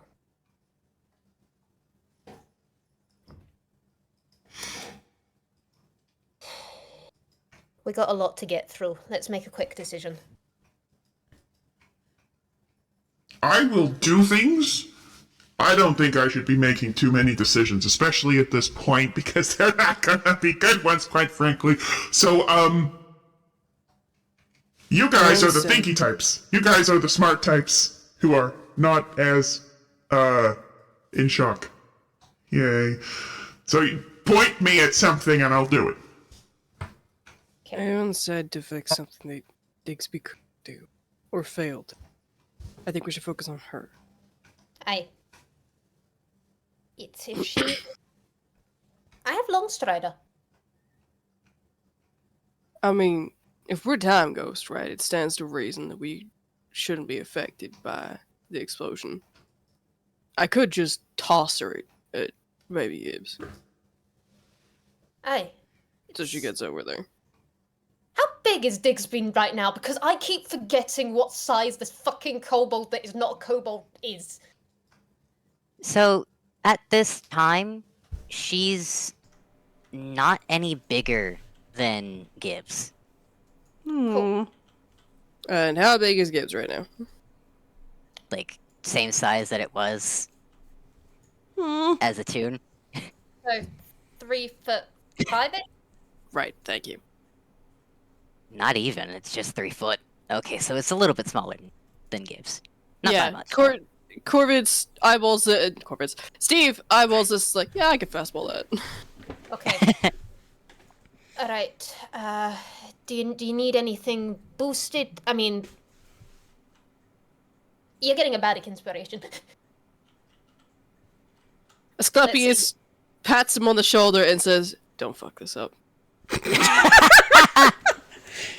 Okay. That's Steve's reaction as well. Yep. Add What's your bardic? Is it D6? Yeah, I'm rolling it for you. Add a 4. No. Oh, okay. All right then. If you All right, roll, so you should let me know. that's so good. It should technically be me rolling it just by the wording of the ability, but it's fine. Yeah. So Steve's gonna wait until like she's heading downstairs. She gets into the room, and then he's gonna fucking yeet her across it towards Gibbs. So that she can scramble up and shove it behind cover. Alright, I'm doing this as just athletics. So that's pretty fucking... I rolled kind of ass, but it's pretty fucking good. Especially with a so- guidance and a bardic. Yeah, so that's like 27. Nice. Damn, that's real good. Okay. With an 8 on the dice as well, like, goddamn. Yeah. Alright, there's one thing that I need to have her do. She was fucking highest level at the time. Even still. That's not the one. Not that one. I don't fucking want mobile. Nobody loves you and your mother is disappointed. It can be a fun one sometimes. Difficult terrain's a bitch. This is true. So she got a pretty damn good score on hers as well. So you throw her, and she pretty much sails through. She doesn't see you. But in the split second before everybody explodes, the others do. Of course, that doesn't mean anything, because, you know, they explode and then they die. In that split second, Steve pulls down on one eye and sticks his tongue out. Beautiful. I like the idea of there's just Steve doing that, Korvits there, Asclepius there, disapproving. It's Not just disapproving, just a kind of course. yeah. Lynn just waves. Just bye. Oh, this is beautiful. I love you guys. And that's just as Gibbs is coming around the corner. Digsby, using the momentum from you yeeting the shit out of her, grabs the corner and basically turns into it, pushing it back so that it doesn't see anything. And even though the explosion goes off and everything like that, she just kind of plays it off like, let's go do something else. Let's go, go see about something other than not here. Smooth. I saw Real a really smooth, cool Digby. butterfly. I saw a really cool butterfly. Come look at it with me. Real smooth. They're children. They're innocent. Digsby isn't really a child, but she is still young. Steve is a bard with 20 charisma and a persuasion modifier plus 15. He's going to judge. I love him. And Digsby is also very baffled. She doesn't know how the fuck that happened, but she's so fucking glad it did. Yay! We made a difference! Sometimes you trip and you just stumble forward 20 feet. It's fine. She's just rolling with it. If this was Satori, And, she would have made bowling pin noises at the end. True. That would have been beautiful. But they go off into a very crowded part of the caves. There's apparently a town at the other end of that little tunnel. And they disappear into the crowd.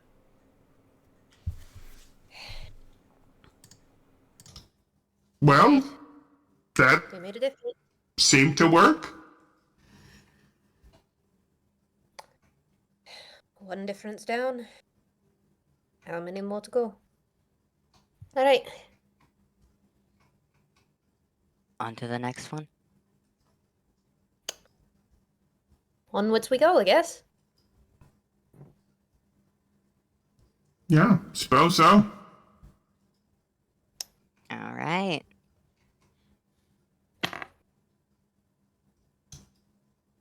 Everybody ready?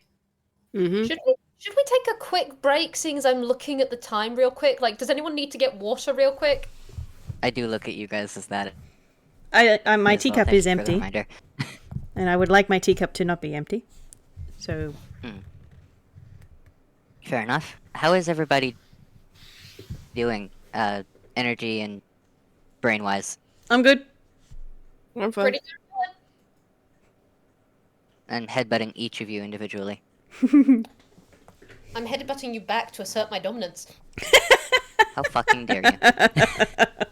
Headbutts you through a wall. Yeah! Goddamn. Oh my god.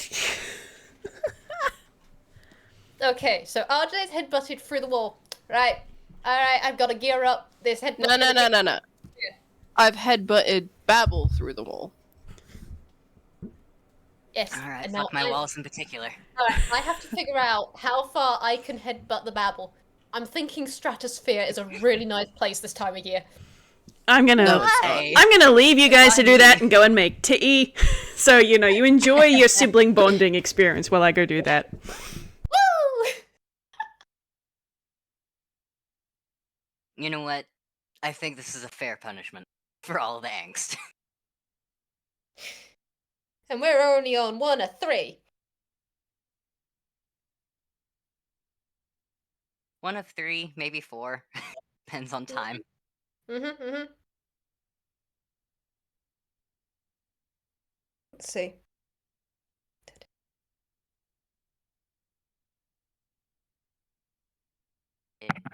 Da-da-da-da.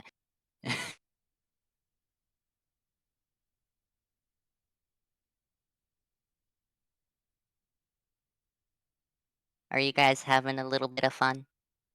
Yeah. Want to have some serious words with your past campaign? That's fair.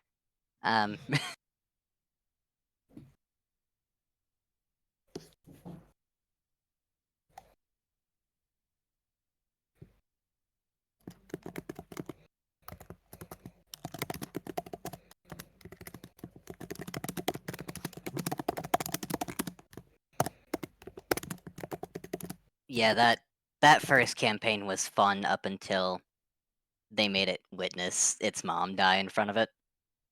Hmm. And then I was just like, alright, I'm only doing this out of, like, what feels like obligation now. Mm-hmm.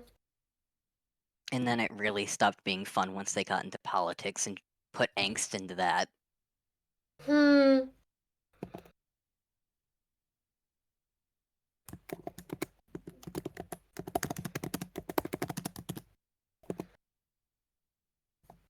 And so when it finally got to the point where I left, I just created an ending that happened shortly after that. Bless.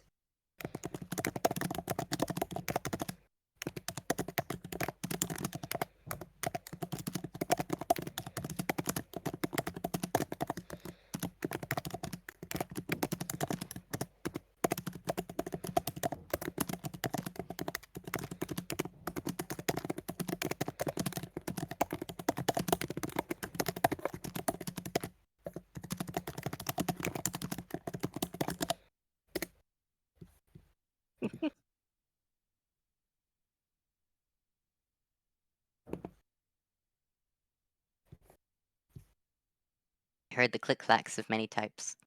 Yes. I am multitasking. Yeah.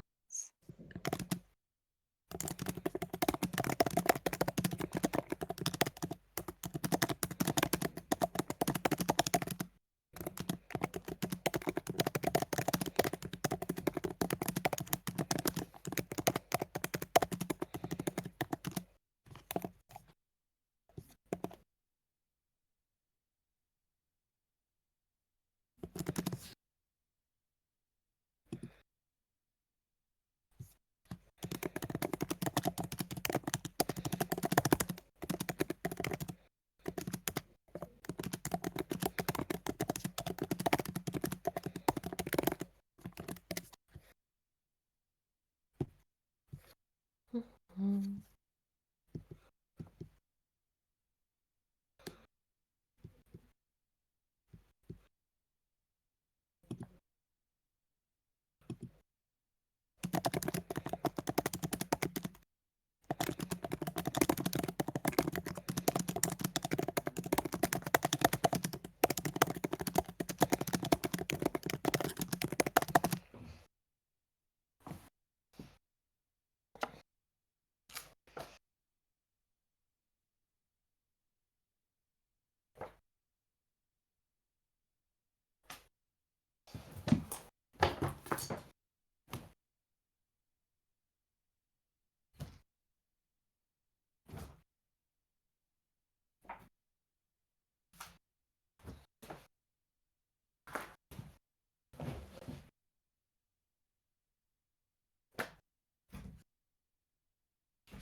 Okay, that'll work like a turkey. You putting the poultry to work again? No. Well, yes and no. I am doing planning because I have got many geography things to do in the next 2 weeks. Oh, I see. And I'm honestly pondering putting a turkey in a tropical storm because it would be funny. Fair enough. I'm sure the students would gobble it up. Hey.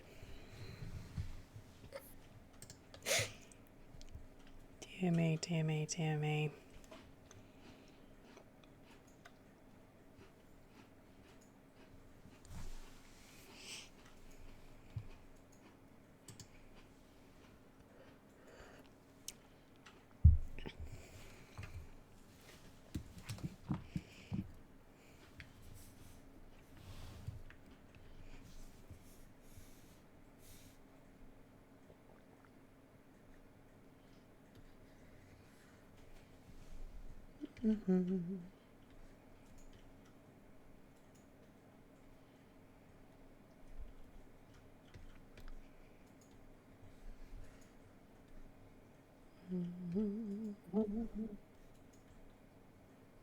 I spontaneously left the call for a second there, and I no idea how that happened. Hmm. It didn't make noises or anything, but I mean, I have connection and disconnection noises turned off. It's because you made a terrible joke in VC. You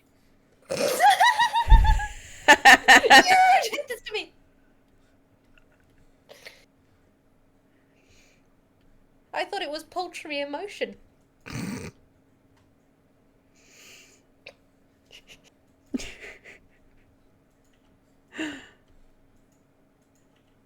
Oh dear. Oh dear. You love me. No. Yes, you do. You might deny it here, but I know it. I have receipts.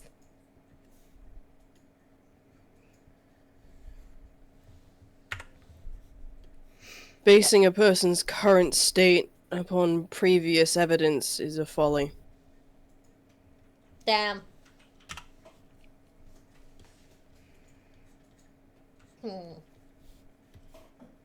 Well, I know I am loved by 2 people in this call, so I have the majority. Hello. Hello. That's not how that works. It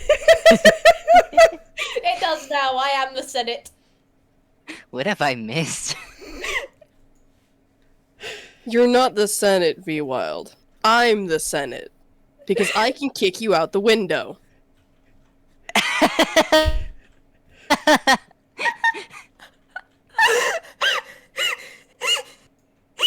Fucking I am the Senate. How dare you? Bitch!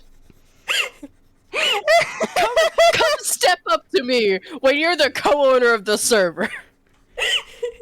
I have Chihuahua energy right now. I'm looking at this situation going, I can fight.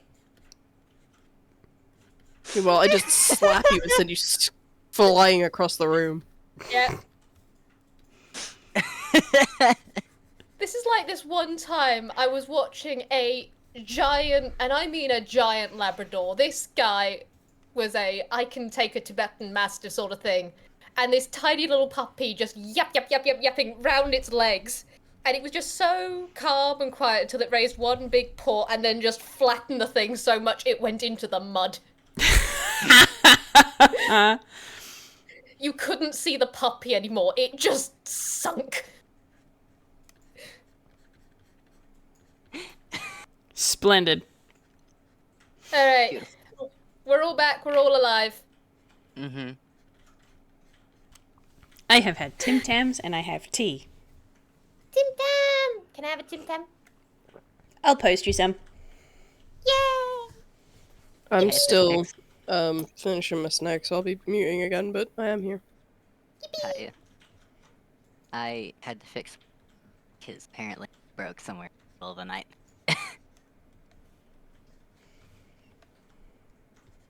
So that's fun. But This is fine. It's fine. Why am I on Tumblr? When did that happen?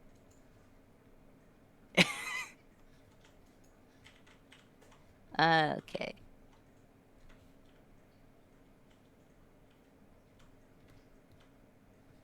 I'm gonna let RJ finish the snacks, and then we can continue. Mm-hmm. I shall, in that time, send an email. I'm an efficient monkey. Mm-hmm.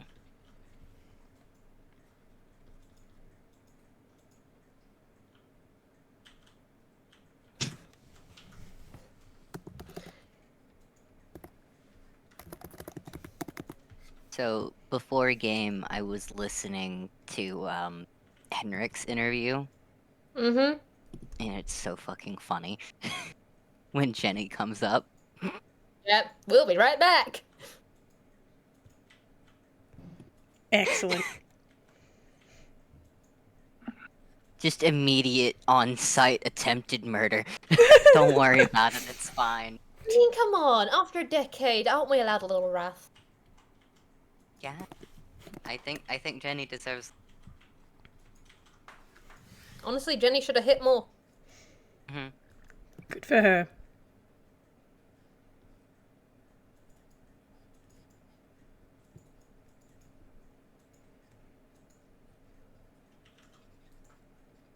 Love it.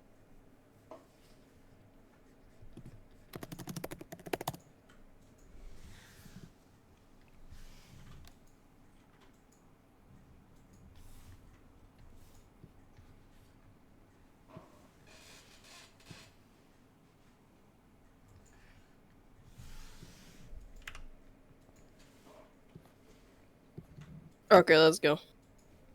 Yee-hoo.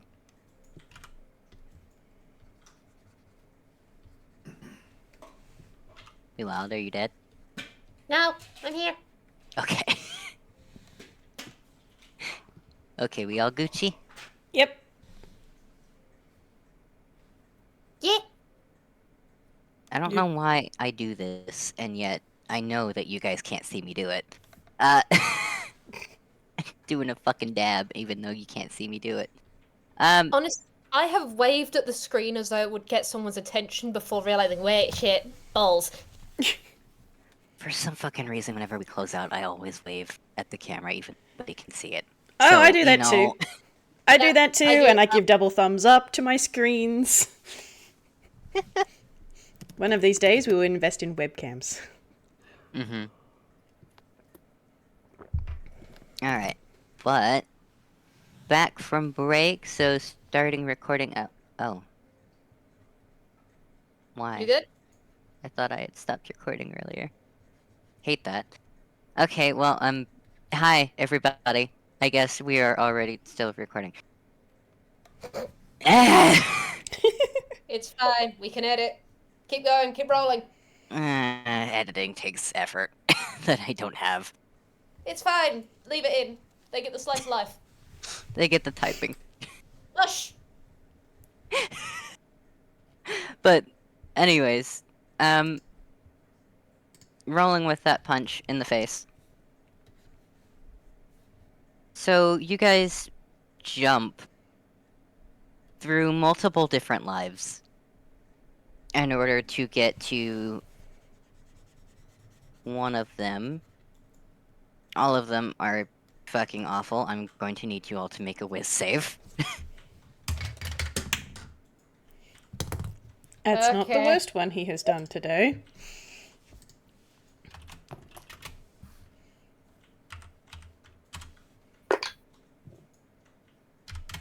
Yeah, that's what I expected. Okay, she's actually doing a lot better than I thought she'd be. That's great. Jesus. I can't say I'm surprised, but at the same time, goddamn. You made a cleric roll a wisdom save, my guy. Oh wait, save. Right, not check. Save, not check. Save, not check. Save, not check. That's a yes, that's a dirty 20. Okay. That's fair. I also just... wild. No, I'm wild. Very. Can I... How do I kick? How do I kick from call? No! No! I got it. RJ.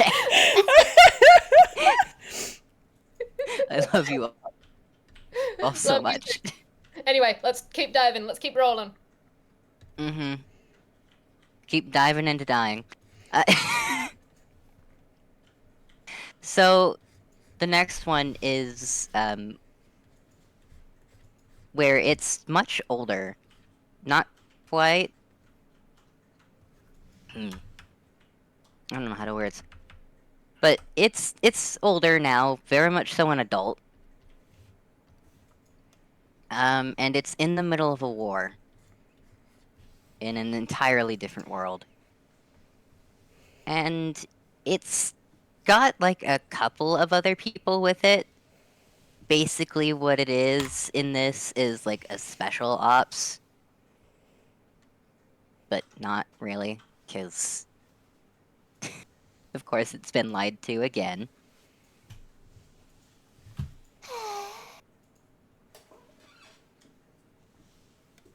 And unfortunately, in the town that it is in at current, and currently trying its best to leave because it has to go somewhere else for a mission, there's a child from an orphanage there that got attached to it because it was nice to the child, and it's protected the child before from people being dicks. And since then, despite, it trying to have as minimal contact as possible with this kid, this child keeps trying to follow it around, even into danger, and has almost gotten themselves killed multiple times by following it. So when it's finally trying to actually leave the town itself to go and fight in a battle where it's told that the battle would take place, the child does try to follow it again. And it's, at this point, gotten so tired of it and so scared for this child all at the same time that it whirls around and yells at this child to just go back to the orphanage where it's safe.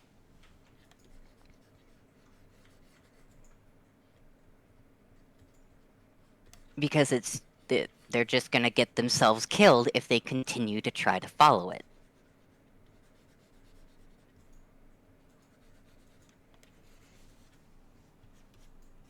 And after that child runs away crying, it isn't apparent on its face to everybody else, but you guys know it well enough to know that it knows it fucked up that interaction. It didn't mean to yell. And it regrets that. At the same time, it didn't want this child to follow it into death. Which is what battles tend to just be. Mm-hmm. So it takes a deep breath, and it leaves.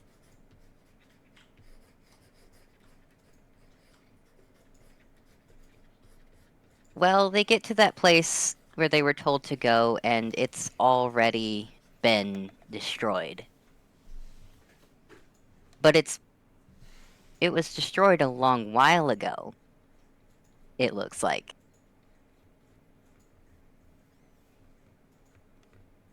And it takes them maybe an hour or so to figure out, oh god, this was just a bait. They wanted us out of that town so that they could go there. They rush back as quickly as they can, only to find that everything is destroyed. And no one is around.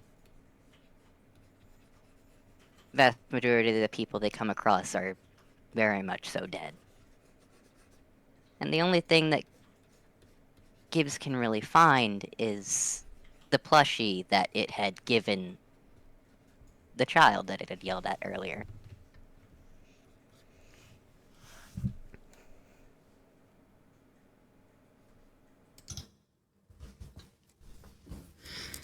Which has been burned and torn.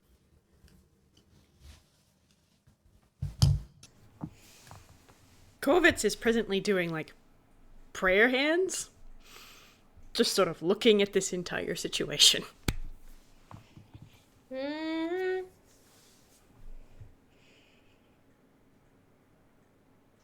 Now, once they had gotten back to that place, Gibbs had just completely beelined it for where it thought that kid would be. It had immediately beelined it to that orphanage that the kid was growing up in, and was searching it.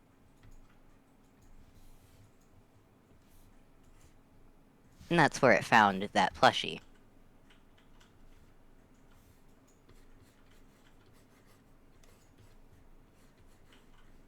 It didn't find anything else, but it's not stupid. Well, not yet. It can put 2 and 2 together. And so, later, as they're supposed to be going back to the capital, everyone else goes down to sleep, but Gibbs doesn't. Gibbs commits suicide.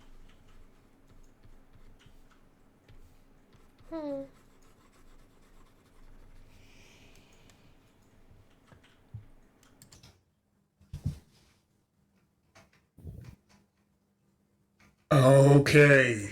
All in favor of stopping Gibbs from leaving town before the attack, say aye. Hi. Motion carries. Awesome. Time to be as inconvenient as possible.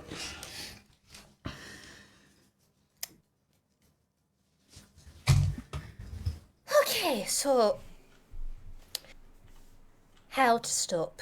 Because on one hand, I get why it yelled at the child. It makes complete sense. It regretted that, so how can we mitigate the situation? I mean, potentially having it find the doll and try and return it might be a good idea. There are a few ways we can go about this. Making sure it stays. Did it leave town on foot or on, like, a horse or something? On foot. Dang. What ways can we find to Rube Goldberg this so that it does not leave the town? Is there a... There are horses around the town.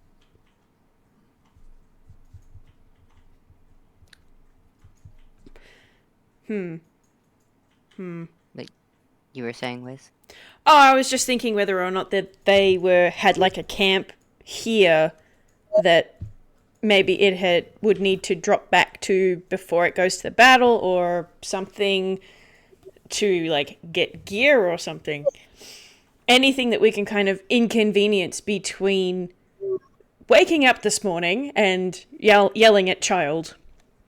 Like, oh, where's my shit? I don't have any of my weapons for some reason. What is this? Kind of deal. It was staying at an inn that specifically supports the soldiers that are passing through. Who gave it mission? The governor of that particular area. Could we intercept the messenger?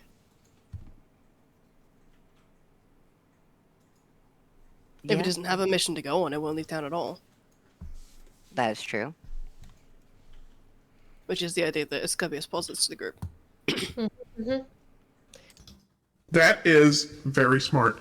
We could also, failing that, like if that doesn't work and it gets messaged somehow their way, if we can stop it from leaving town, could we do like a I don't know, mass evacuation of the town? It doesn't look that big. We could, get the people somewhere else, so the bad guys come in, burn the buildings down, but then Gibbs turns around and, oh, people are okay. Right, fine. Would that work? As a plan B.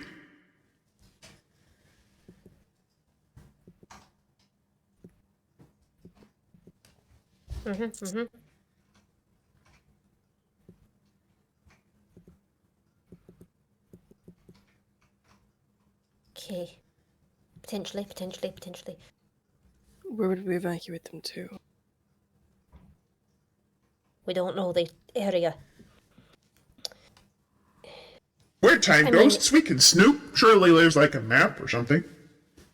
Or if the people had a slightly...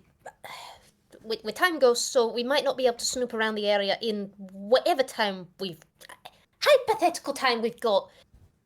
But we could give them an earlier warning system so that they evacuate. I'm Get them to self-motivate rather than us having to try and do it. Aye, because we don't know shit about them, so if we can get them going, the people who are here in charge might have some contingencies, and they would want to get the children out. And us, as a collective, may not be as effective at causing an evacuation as we would in other situations because, I mean, you and me aside, we're not exactly things that they see in this world. And you're an undead. Firbolg, maybe. But we're fucking terrifying is what I'm getting at. And not in the fun way. No. Okay, so, which plan we putting in motion? Because we have got so much to get through, and I do remind while we're all getting through this, I don't know how time's working for Mr. Whistle. We don't have much time indeed. Okay, hold on. Think.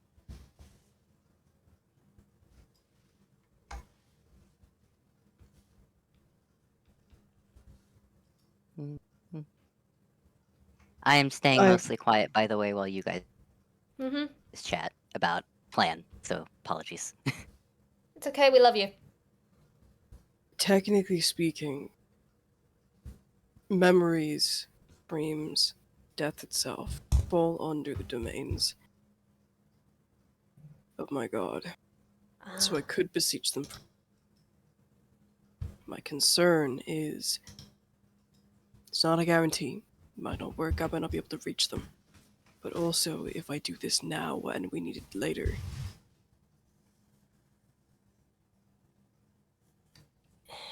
And if we don't do it when we're desperate, something politics of gods something, I suppose. Not that I've met that many, but I assume that, what's his fuck probably wouldn't appreciate other gods getting involved in his business. So, his business, their business, asshole's business. Their pronouns now are fucker. Alright. I'd say keep it in the bag for now, because we know shit hits the fan further down the line, including that it was once married. So That's true. I'd advise keeping that ace up our sleeves until that kind of situation. We can probably handle this one on our own. Fingers crossed. I think the idea of going for the messenger is a good idea. We might also want to do something so the child doesn't get yelled at just because that seemed like a significant regret. I do have calm emotions prepared. Good plan. Okay, so we deal with the messenger. We help with the child. We try and alert for evacuation. Do we have any way of telling where the attack came from? Can we, go and be terrifying at the people who are going to attack the town? Rather than... Is that an option? I mean, I'm 8.5 feet tall and look scary as fuck. I can just run in and start causing a panic. The fact that you're also a ghost here, so what's more fucking terrifying than something coming in and True. then disappearing without a trace? Especially as you all had plans to go in this one specific place. Something comes from that direction and then just disappears. It's a strategy I've used before to break people up. It's a great plan. Well, you're the only, fun-sized one of the group, so maybe you can handle the planting the seeds of, here is the evacuation point, and then we can handle the, hey, we're really fucking tall and terrifying department, as well as all the other shit. You know what? I think I've got enough energy in me at the moment. Sure, let's go for it. I will want to be carried afterwards. Yes, ma'am. I can facilitate this. Okay, fantastic. Alright. We got our plans. Let's mosey. So, to recap, we've got the terrifying the incoming force before they get here. We've got the calm emotions situation. We've got the get fucked Mr. Mailman, and we've got the evacuation. We got a few different things we can try. Yeah. Mm-hmm. And thankfully we have 4 people. Mm-hmm. Well, Okay. yeah, 4. Alright. So, where do you guys want to start? Let's start with the mailman. If we can prevent the message, we don't need to do much else. Okay, I need everyone to roll me a perception. Happily. Hey! 30. Not quite 30, but also close.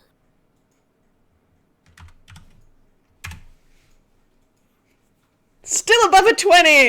Yay! Hey! Almost everyone! Steve got 11. Oh, bless.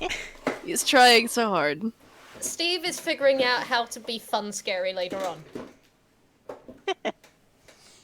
Alright, so it's pretty clear who it is that's the messenger because you can see Gibbs in the window of the inn where its room is, looking out, and the second that it lays eyes on a particular person, it perks up and it gets up and leaves that window.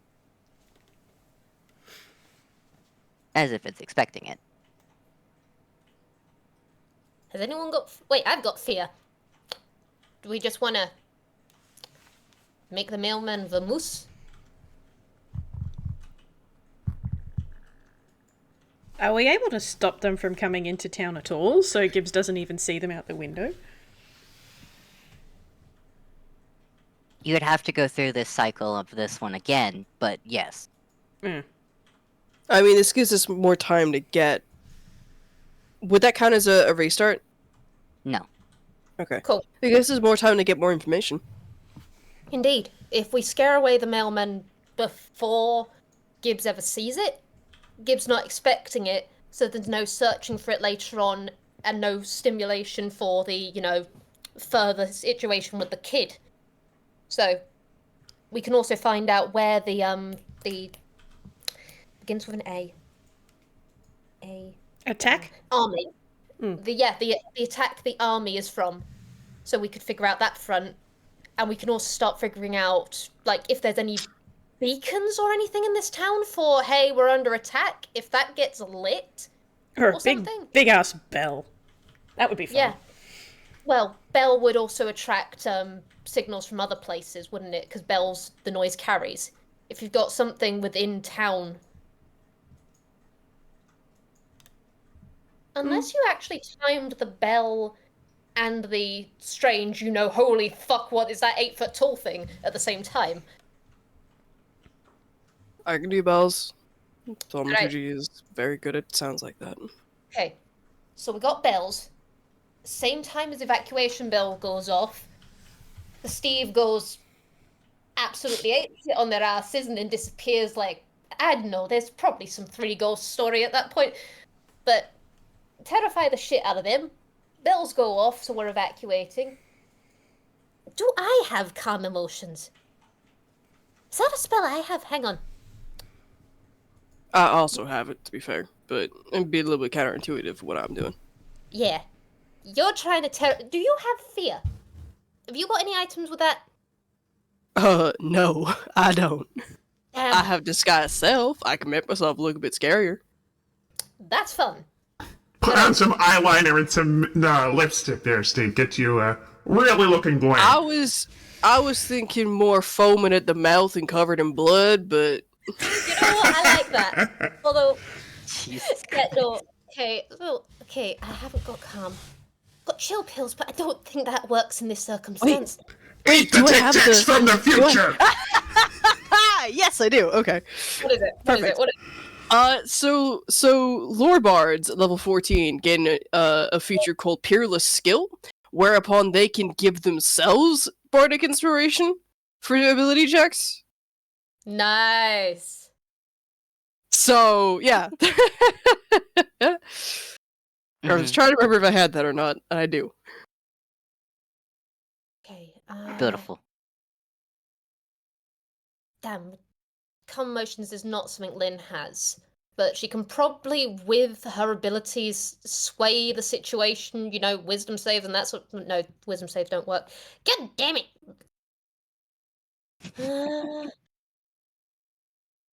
Yeah, she can bless people.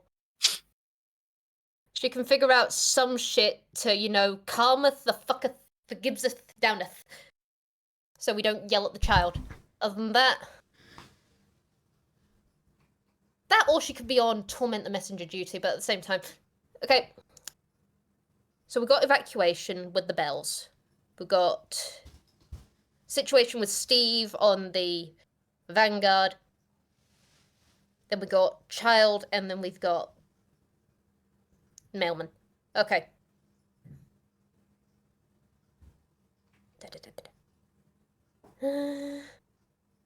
Okay, fuck it, let's go torment a mailman.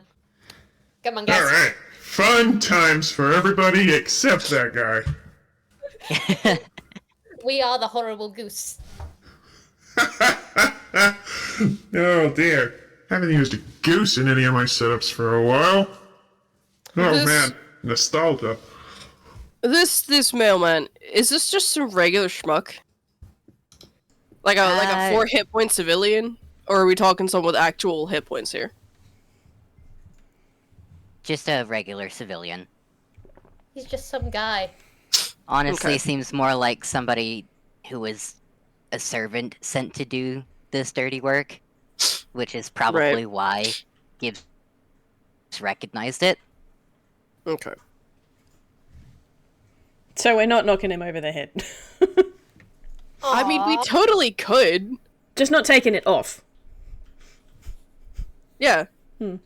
Like, straight up, Asclepius has a strength score of 2. If he baps this guy on the head with a stick, he's got fucking bonus action, bonus action spare the dying. It'll be fine. Same with Lynn. You sorry. don't have bonus action spare the dying. That is a grave cleric thing specifically. Ah, yeah, she's got spare the dying, but it's only an action. She's got it as an action, yeah. True, So true, true. he can just in one turn just bap. Alright. Excellent. I think that sounds like a great plan. Let's do that. Yep, Rather than That's- get complicated with it, you know? yep, indeed. Mm-hmm. Alright. Alright. Find So, this guy. roll me a survival, because when the life/memory of this starts, it's He's like literally just outside of town, but not within Gibbs's view. Okay. So you have Just cover. Asclepius? Just Asclepius or everyone else as well? It depends on who all is doing this. So if it's just Asclepius doing this, then just Asclepius. Oh, we're I probably mean, I all going to think- be I think I'll lurking. be fine. Yeah. I think I'll be fine. 25. Oh, beaut. Yeah, I think you'll be fine. I mean, it's pretty easy to tell who it is if you. Most people don't really give a shit about this person, mostly because they know who it is, and to them, this is just a normal dude. But he might be a servant, but he's also from the really big fuck off city that's full of rich assholes. So he's dressed super fine. So to you guys, he sticks out like a sore fucking thumb. Okay. Scoot on over with my stick. Stick. Can remember what the hell my modifier is for this. Goddamn. He's using it one-handed because I don't want to instantly kill this guy. Okay, well I think that's going to hit. Oh, crap. You are just an innocent servant and unseen. There's a fireball going batter up. Yep. So we'll crack over the head for 6 points of damage. And then spare the day. Like the Yeah. most frail little bastard, he dramatically collapses to the floor. He's fine, he's just sleeping. Cool, great, awesome. Tappa spare the dying, which stabilizes but does not wake up, and then start dragging him into a bush. He'll be fine. Someone will find him later, or he'll wake up later, and it will be fine. He's just gonna have a day. He's just gonna have a day. Just gonna have a little nap, it's fine. Should go through his pockets. Oh, that's true, actually. Yeah, is there like a missive or something? Or is it just... Was it just like a verbal thing? It was by word of mouth. Yeah, it was by word of Okay, mouth. cool. Right. Okay, yeah. Then, upon finding nothing, I'm just gonna drag him into a bush. Pat, enjoy your nap. Sorry.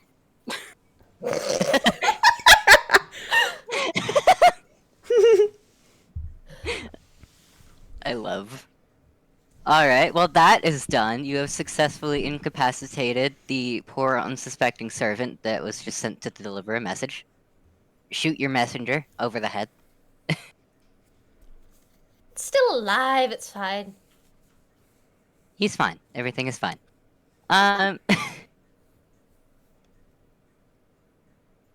Well, with that being done, it seems like eventually Gibbs and the other people in its party do come out, but they kind of just look at each other, unsure of what to do, and they're just kind of strolling along.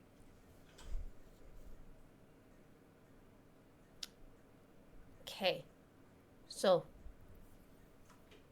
seeing as it's no longer at risk with the child, that seems to be going well. Locating the army is a good plan of which direction they're coming from, seeing as we got the element of time.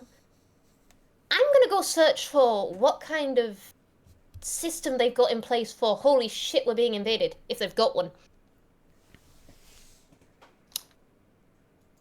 Would I roll investigation or survival? Basically trying to find some beacon or some bell or some shit so that Asclepius isn't doing all the legwork here.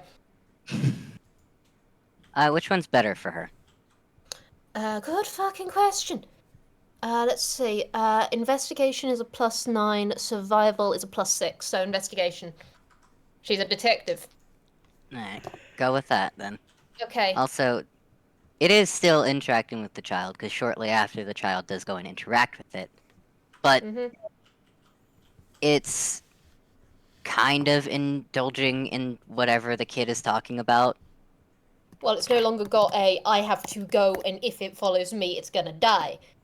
Okay, that's 15 Mhm. plus 9 plus I'm guidancing this shit just for shiggles. 27. 27. So there is a school on the other end of the town, and it has a giant bell. Mm-hmm. You could very much so pull some Chicken Little shit. I don't understand that reference. I just know there's those tiny little orange fuzzy things in that movie. And Chicken Little's a coward. You could ring the bell when you see something like the sky is falling or something, Alright, and that will make the whole town pay attention. Lynn's gonna relay that she's secured a way of time to evacuate, so at a certain point when Steve goes absolutely charging, she can do this at the same time. She also has Sacred Flame, because nothing says, holy shit, we need to get out of here, like the sky being on fire.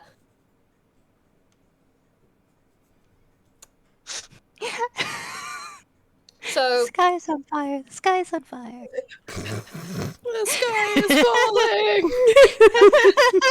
I made an accidental reference there, I don't know. Alright, Chicken Little. Okay. I sit here and my not getting the references either. Vwild, you and I can share that seat. Alright. Lynn's gonna relay this and basically just go to Korvits and Steve. Go fuck shit up. I got the bell. Awesome. Something I'm good at. Alright. Step 1. Figure out where the fuck these assholes are. Yup. Presumably not in that direction, because that direction is the way that Gibbs goes when it does leave town. So perhaps the opposite direction is a good place to start. Good as any. Alright. Would you guys like to roll a perception? Sure fucking thing. Why not? We can Persepi. Can I roll investigation instead? Yes, you can roll. Thank you. Corvits, where did your dice go? Investigation Oh instead. shit! Ow. Okay. Thank fuck. Let me try that again. Please stay here. It's not great, but it's still a 21. Mm-hmm. That's that. Thank you, Corvits. Thank you, Corvits. What did you get? Okay. Nice. For a total of? 23. Nice. Very nice. Alright, so you both see that it didn't come from the opposite direction either. It came from the capital.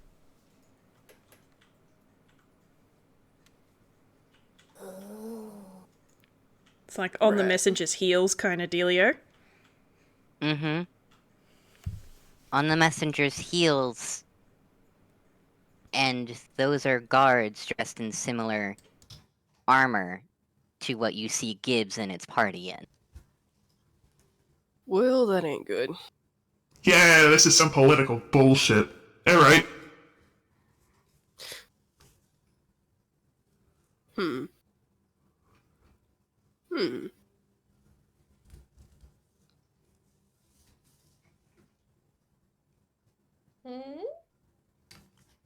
Why are they coming to set this town on fire? Is because they're getting too chummy with the locals or some shit. We're not here to solve their political problems, but I am dreadfully curious as to the answer to that.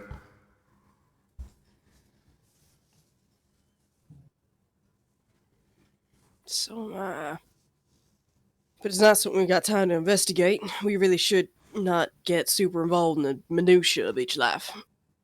So, how If we doing this? remember, maybe we can ask Aeon later.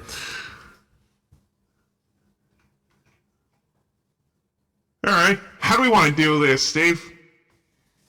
I just asked you that, sir. I didn't was hear that. hoping you'd have an answer. Well, I mean, we're both very tall and very good at being scary. We could literally jump out of a bush on each side. Okay, right. jumping out of a bush on the side of the army or of the town? Not the army, like, I think that's a nice targeted thing, but like, slightly in front of, so we're sort of on each side of the path, but then on, like, in between them and the town. Right, okay. How wide is the path exactly? The path leading into the town is pretty decently wide, but the path actually going in between the buildings in that area is very thin. They would have to come in one by one in a single file. Okay, alright, I think I can work with this. Steve is gonna look at Korvits, and go... So I got hallucinatory terrain. If you wanna, do something big and scary, I can also then follow it up with fucking, I don't fucking know, stopping my foot and making a big-ass crevasse. Something like that. Oh, I love that! Hole in the ground. Some you shall not pass bullshit. I love it. Yeah, something like that, something like that. Sure. All right. We can roll with that. That sounds like a good plan. And if you're loud as fuck, and I'm loud as fuck, hopefully, maybe, possibly, Gibbs and L come running this way. See what's going on. Because they're fucking adventurers or some shit. I don't know. I think that's a fair and reasonable assumption, yeah. Oh, wait, hang on. Someone has thaumaturgy. That's good for that shit, too. That'd be probably Asclepius.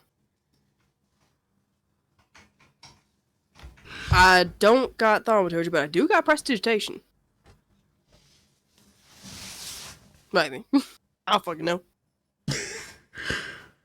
Well, I used to. I don't have shit at the moment, apart from, my gorgeous good looks. Alright, well, let's just give this a red hot go, and then we'll, improve for round 2 if we need to, loop-de-loop back through the time loop. Quick question for both of you. Roll me a quick, perception. And yes, this one does have to be perception. It's not a very high DC. It's fine. He rolled semi-decent. Korvits didn't. Oh no. Korvits, my beloved. Oh wait, no, that's wrong. That number is upside down. No. Oh no. No. Saws. That's worse. 9. No! It's okay. It's okay. There's a star that drops on Steve's head and into his hand. And it seems like it's just clear, but it has something in it. The fuck? Squinting at this thing now? There's a little tag on it that says thaumaturgy. Well, fuck me sideways and call me Daisy. Alright. I will do one of those two things. Why the exclamation, Daisy? You could just pop this here thaumaturgy. And be loud as fuck. Ha! Awesome. Okay. We can work with this. Alright. Shall we? Let's fucking go. Alright. I'm guessing perhaps intimidation is the role of this game. Mm-hmm. Probably. Let's I need a fucking D10. go, Korvits. Don't fuck this up, man! Don't fuck it up. Stay on the desk, my god! Hey! Hey! Korvits is getting excited. Hey! That's not terrible. It's Pleasing great. sounds, pleasing sounds. 13! Well, it's not that good. It's not that good. But it's not terrible. 23. All right, all right. You The mark off thing the use that of I that. got for that. All right. So you guys succeed. Like the vast majority of the motherfucking army, which there are hundreds. They book it back, just like what the fuck, screaming. It's not as impressive as it could be, because Korvits doesn't have any of his fire, like pyrotechnics shit. But he's loud because of thaumaturgy, and he's doing his skeleton raised from the dead bullshit. And also, we also have a zombie.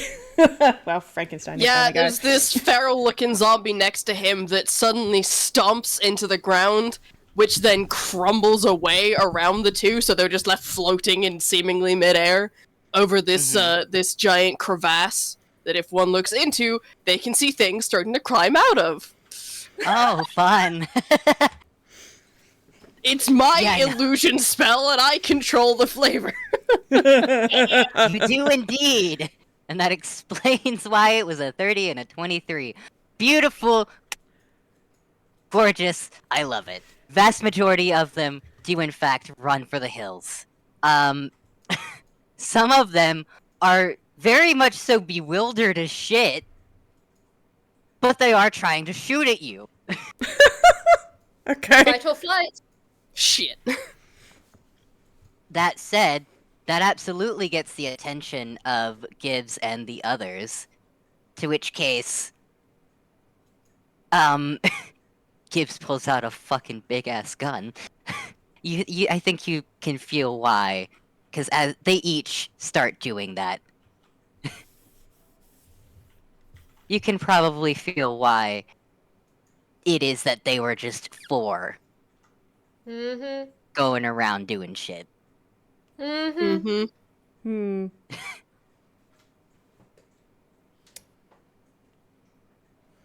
I guess. Oh, sorry, you go. Go ahead. I was just gonna say, I guess, while you know the guards are screaming for the high heavens, Lynn's gonna do her shit in the background. Mm-hmm. So, the Gibbs guard is definitely going to be aware. Ah, shit, this is going down. Oh, absolutely. And, She's just gonna see what she rolls for the I'm setting fire to the sky after ringing the bell. I just for the me, I want to see. Okay, so she can do like 3d6 at her level of just basically just setting this off into the sky instead of hitting a target. If she has to pick a target, I'm sorry, poor random bird in the sky. You do unfortunately have to pick a target. Alright. There's one. rip to that bird. Okay, there's this one unfortunate bird. I'm gonna roll to see if she hits bird for shiggles. Yeah, you know that baseball game where the guy hit the bird in the air? Oh, okay. Yeah. I That bird. don't think so much you have a featherless corpse and a pile of feathers more than you have fried chicken. Yeah. Or It's- fried pigeon is the case, maybe? She just realizes she has to hit something. And then just, you know what, for the greater good, and it's that or an entire populace, I'll take some fried chicken. And so, yeah. Because Sacred Flame, she has a +8 to that, so this definitely hits the poor son of a bitch. Sacred Flame is a save, my guy. It Alright. has to make a dex save against your DC. I don't think it can if it's a bird. Yeah. I'm not even gonna bother rolling. You hit the fucking bird. Yeah. Rip to that bird in particular. So that bird gets 16 points of damage. Bird's obliterated. The sky is on fire in gold and pumpkin orange and white flames. And Lynn's just ringing that bell, just like, this better do something. She's not saying anything, but just, this better help. You poor fucks.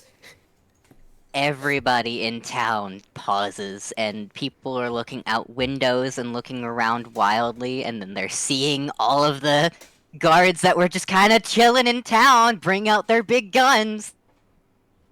and they're just like, "Oh shit!" Excellent. You gotta go. Yep, everybody is starting to run. Gibbs stops a horse that was about to run out of town, pushes the asshole that was on it, and puts the kid on it, and then slaps the horse's ass to make it get out of there. Hell yeah! And before the person that they had pushed off the horse even gets a chance to fucking bitch at it, it gives it a look. Like, don't even. And the guy just keeps running. Like, alright, fine, fuck it. On foot I go then. On foot but alive.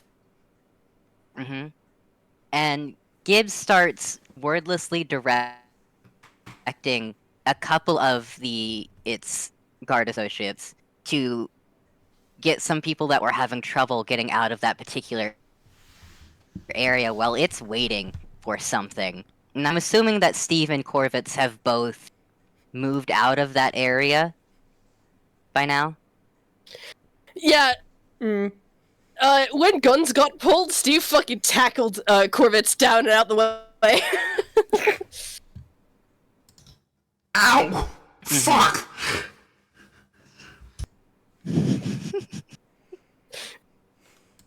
You got quick reflexes, man. Thanks, I got them from like 4 different people.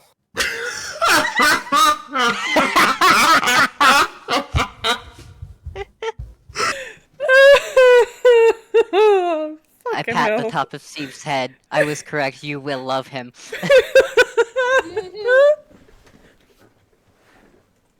But as it's waiting for as many people as it can feasibly wait for there to be evacuated from that particular area, you guys do hear the whirring of the gun that it's holding.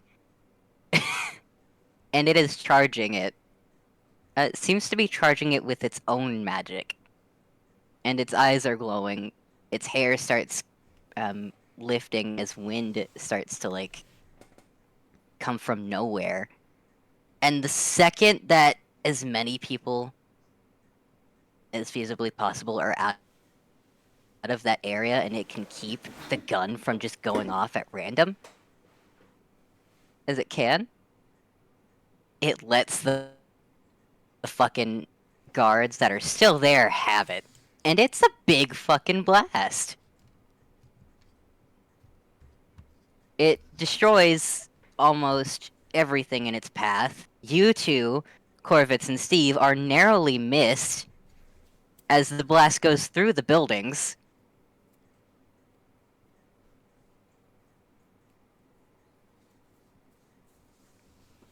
And some of the guards just aren't there anymore.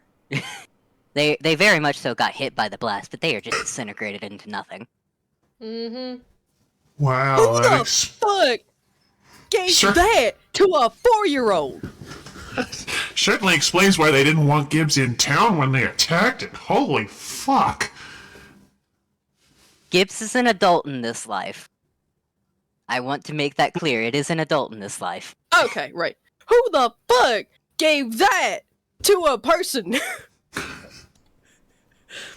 that's some trebuchet shit. That's some fucking anti-cover shit right there. What the hell? It, That's some doomsday around shit. yeah, that's a rocks fall and everybody dies kind of bullshit. Jeez Louise, they are Damn. This might as one well- person army, god damn it. This might as well just happen. Okay. Thank It you seems for that it's tackling only me out able- of the way of that. Fuck. No problem. It seems like it's only able to do that every once in a blue moon. Because after that, it's just shooting much shorter, less devastating. But still, if they get hit by it, part of them will disintegrate. Kind of... Not, like, It's much smaller little lasers. English. But it's magic, and it's magic that it itself is producing and channeling into the gun, which gives it a direction.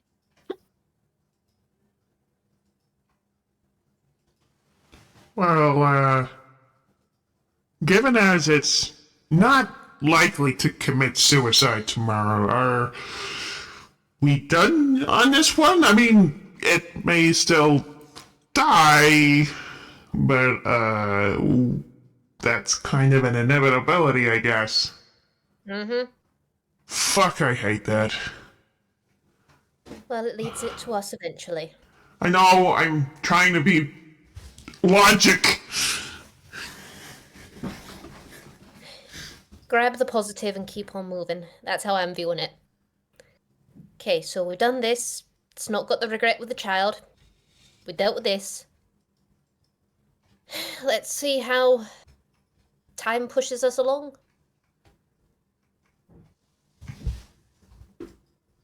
See what it changes.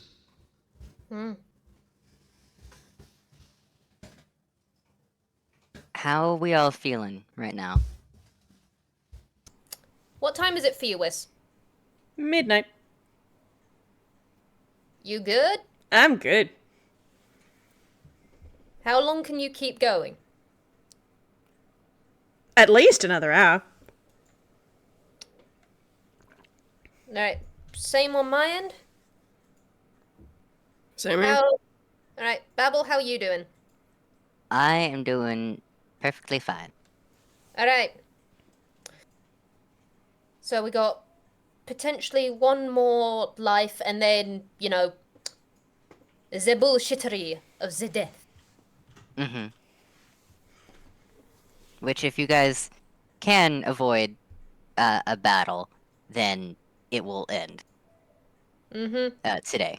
If not, it might just be a two-parter, or I'll just hand wave it and say that you defeat death, which is boring, but at the same time, time.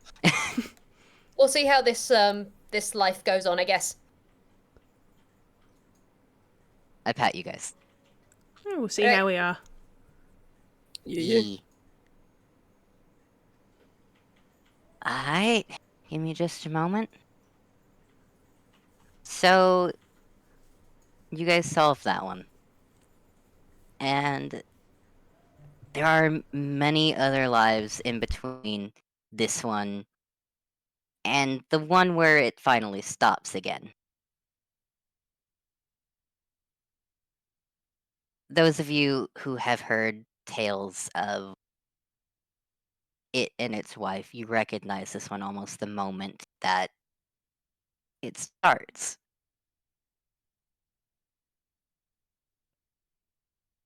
It met its wife on a seashore, and they were friends for a long ass time.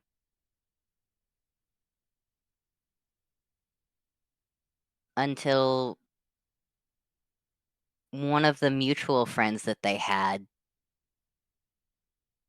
ended up leaving to follow something religious. Which, fair. Mm-hmm. They didn't stop that friend. They encouraged it because, you know, it made him happy. Mm-hmm. But they did eventually end up missing that friend a lot. Enough so that they were like, well, fuck it, let's go. The only problem is that its wife was a Selkie.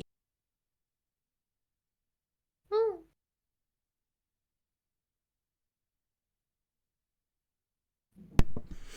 So it had to figure out how to get closer to the mountains without her dying.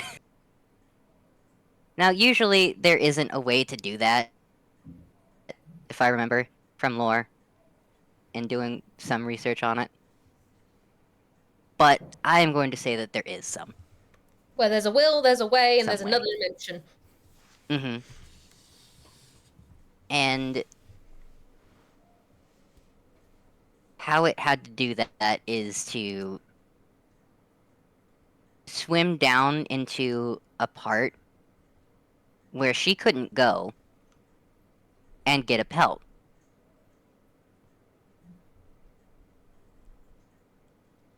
It nearly drowns at that, but it doesn't.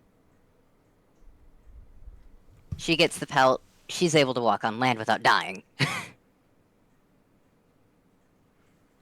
They move to the mountains. They eventually get married because she wants children. And the local orphanage of the town that they settle relatively far away from, but still close enough to where it's like reasonable walking distance during the summer. Mm-hmm. Won't allow people to adopt unless they're married. Which they both agree is a stupid rule, but it's for them it's easily solvable because while they don't love each other romantically, they don't care enough not words English. They're comfortable with being married to each other. Mm-hmm.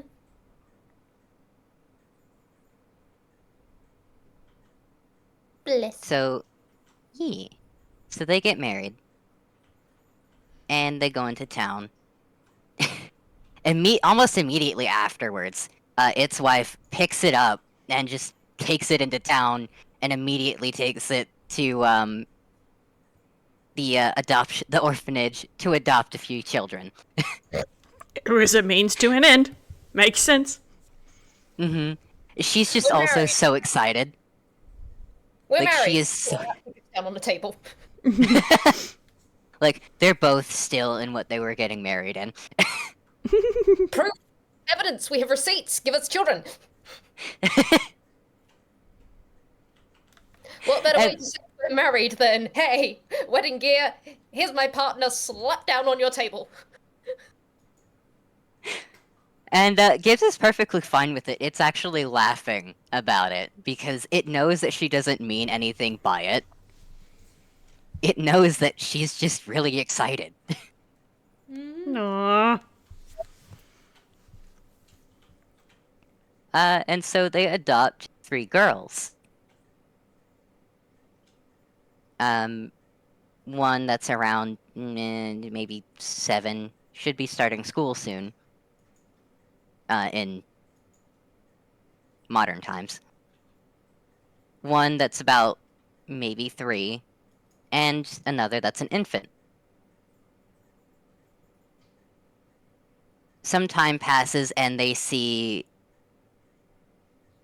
that friend again, and turns out he runs the local church. And while they don't really see eye to eye, they're still amicable. And every so often, Gibbs leaves to go hunting. Because that's what it does. It hunts for food and pelts, and it makes a living with them off of that. When it's not hunting, it's expanding the little house that it built for the 2 of them up there in that mountain woods area.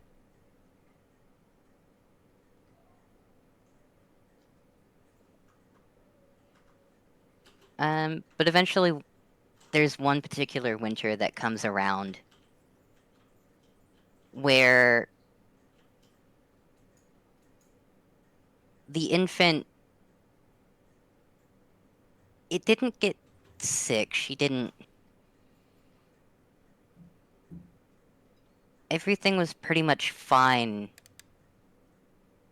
until one night. One night, one of the girls that are able to gets up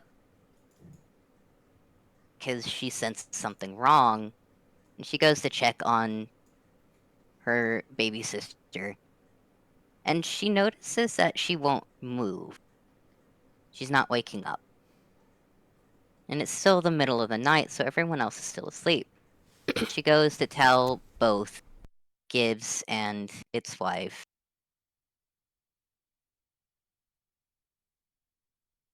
Nothing. They go and they check on the child. Baby doesn't wake up. And in the middle of a snowy night, Gibbs is making its way down with the infant child, trying to keep it as warm as possible down to the local doctor that's in town. Many hours later, before it's just after dawn, both parents are met with the news that the child was dead before it even left the house.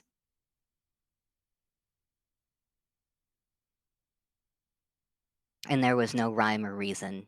They were reassured that they had done nothing wrong. It just happens sometimes.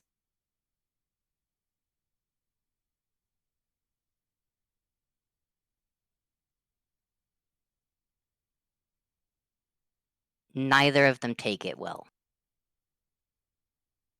Gibbs closes itself off.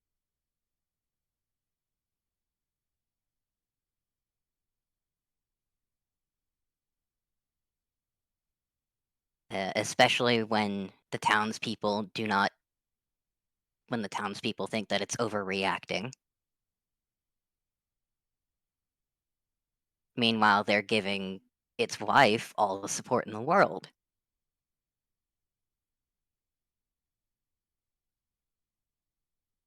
And its wife is she's trying to reach it because she needs the support and she wants to support it, but it isn't having it.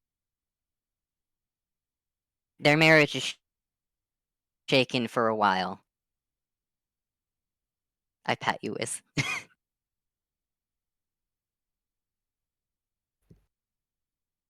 Until one day one of the kids goes up while it's out, letting out some anger on a tree after a conversation gone relatively sour between it and its wife. And, of course, with a child being present, it can't be angry. At least not this time. So it sits down and it just talks with its daughter about whatever it is that she wants. And eventually they are repaired. Slowly, very slowly, they start becoming more okay.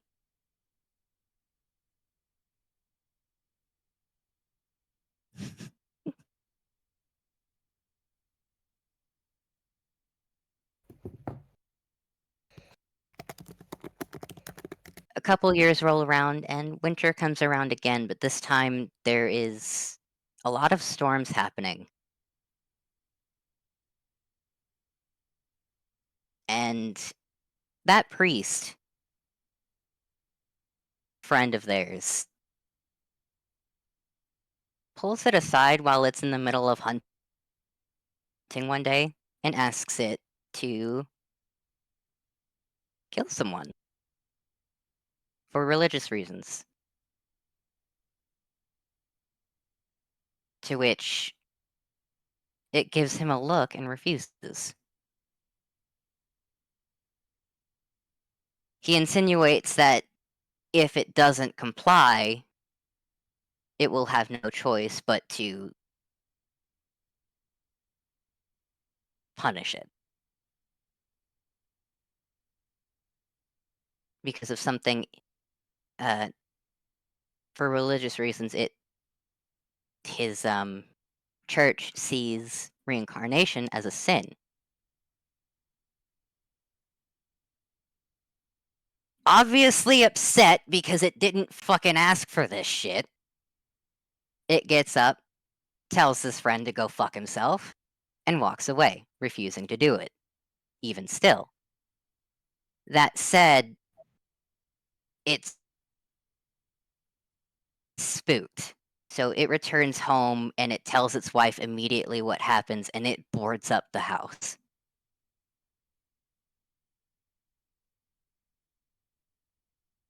Because it does not trust like that, and it doesn't trust the fact that that friend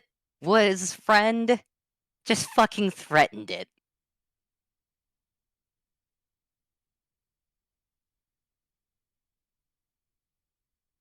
Food starts running super low. And eventually it has no choice but to go out, or they are going to starve.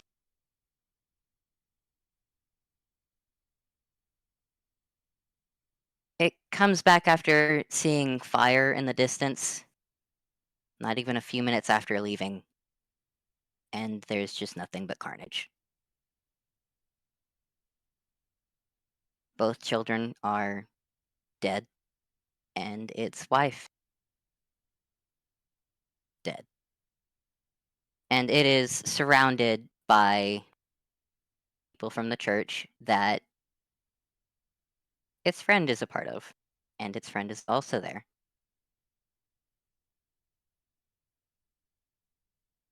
Blaming everything on it, saying that it was its fault that this happened, that they had to do this. And eventually they hang it on the hanging tree.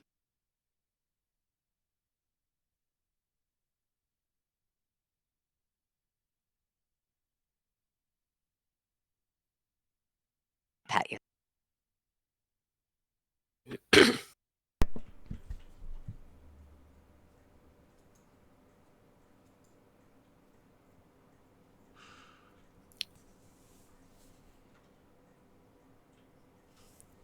Yeesh. That was the end of that life. So, first port of order, I'ma recommend we help the kid somehow. Can I cast Spare the Dying on the baby? Would that help? It depends on the cause of death. If it's a congenital effect, It sudden infant dying, that's there are papers and that sort of stuff back in our thing. It might, if we can't be seen, so if one of us was casting Spare the Dying and followed Gibbs as it was going, maybe just, I mean, I know it would change a lot in this life if that baby survived because of grief and everything, so it would cause a ripple effect if the baby survived at the same time. I don't know if it'd change that much. It'd just mean there'd be 4 bodies here instead of 3. And we can work with that. We can help with that. But can I try? Yeah, you can try. And he's gonna ruffle her hair a little bit. Something Thanks. to note on this is that none of you remember Gibbs ever mentioning it having 3 children.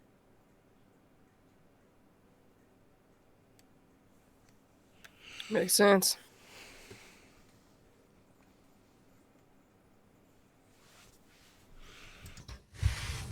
Like, if it works, this will be great. For up until everything goes to shit, but And then we work with that. We see what we can do if we can influence the people, because it took a while to convince those people. If it's not so closed off, it'll be harder to Vilify it. alienate. Yeah. We can It gives us possibly a foundation to work with. we can also possibly work with something that sways the people. I know religion, and if you have a religious figure is someone in power and can sway things, especially somewhere like this. If we can turn something at that point, because we know who killed those people. We know because of who threatened Gibbs. So if we can find some way of turning it to either reveal the truth of the action that is going to pass and prevent it, or assist in the, hey, it wasn't its fucking fault, we can work with something there. I don't know how much we can change, but we can try. Even if it's saving the children, even though people don't realize, there's got to be something.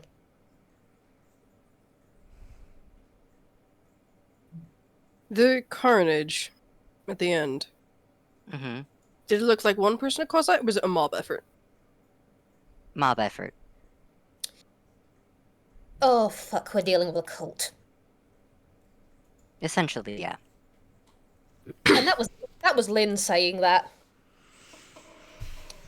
Now, I know that none of us are particularly fond of killing people, but cut off the head, snake dies. You can get rid of the leader. There's a charisma with cult figures. They don't just spawn randomly. The leader's gotta have a certain persona, a certain aura. Laissez-faire. I'm down for it.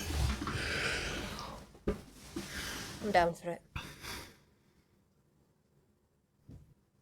But I think we're in a bit of a tough spot here because we don't really have a whole lot of information about this whole religious mob because it could be a hydra instead of a snake. That's true.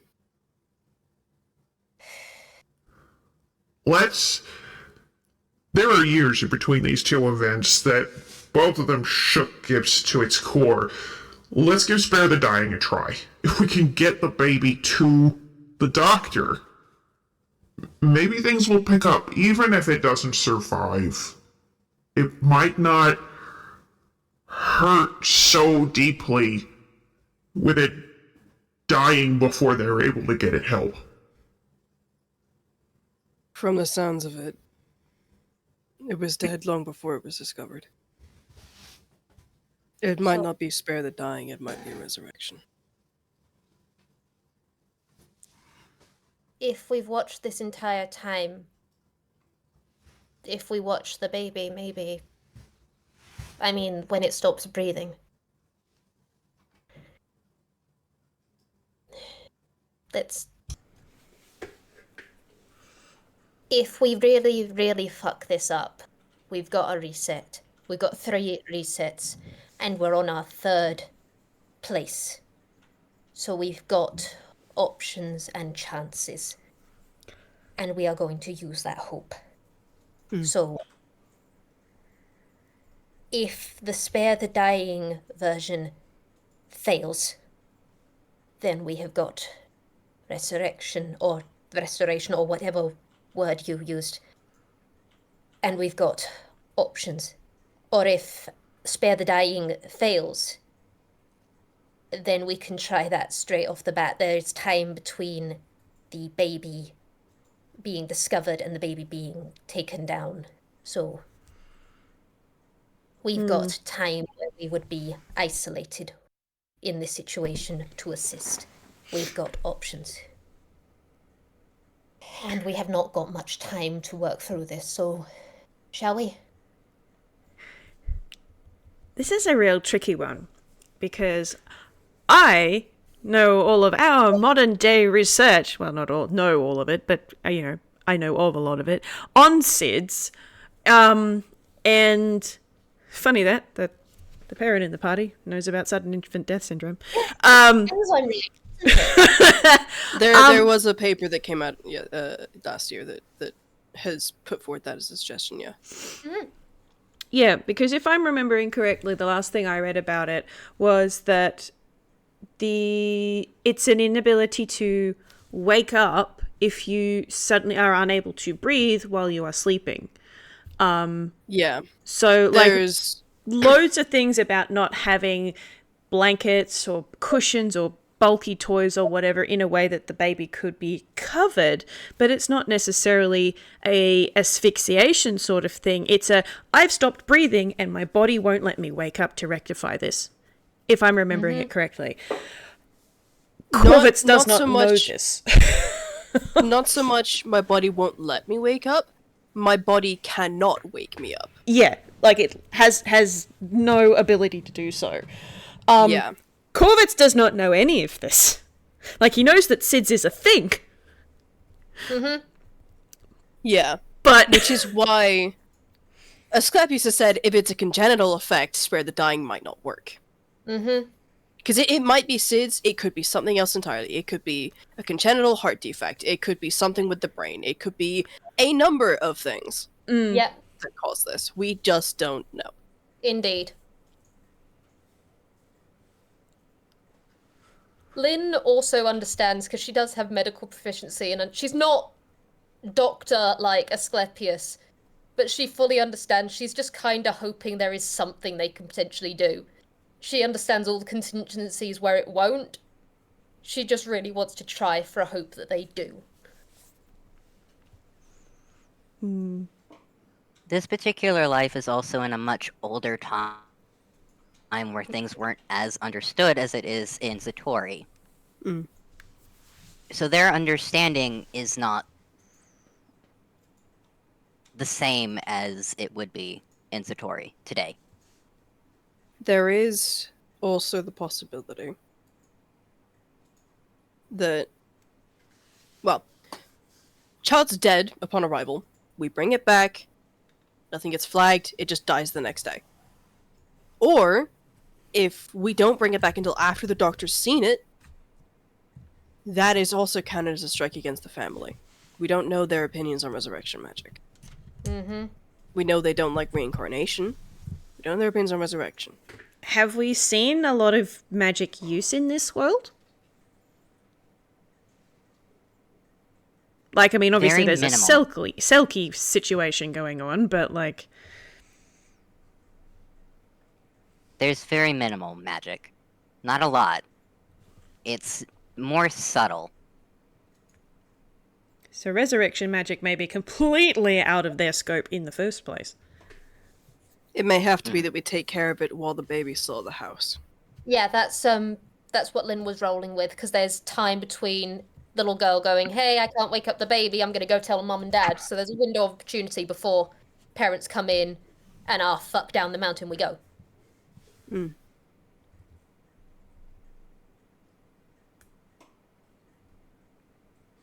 Is that what you guys want to do? I think so. I mean, if need be, Asclepius can Firbolg disguise self to look like some kind of fucking Asimar or angel or some shit and be like, your child has been saved today, but there is something wrong with them. Please take them to a fucking doctor, you know? Not in so many words, but like... A hospital!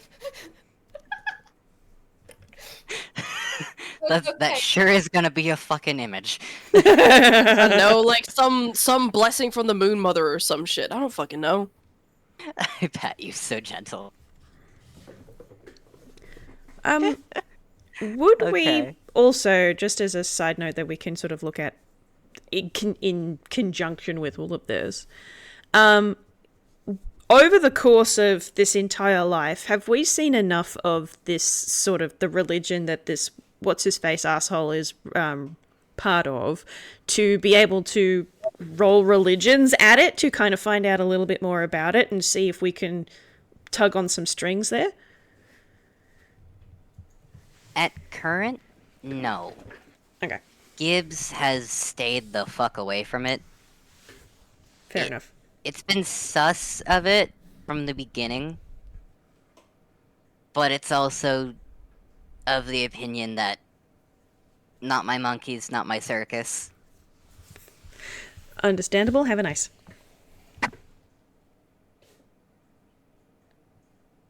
So that it's only become like a concern when it came to its house, essentially. Yep. That's fair.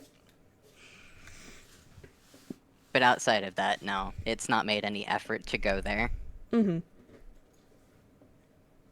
right, well, let's not have an infant die plan.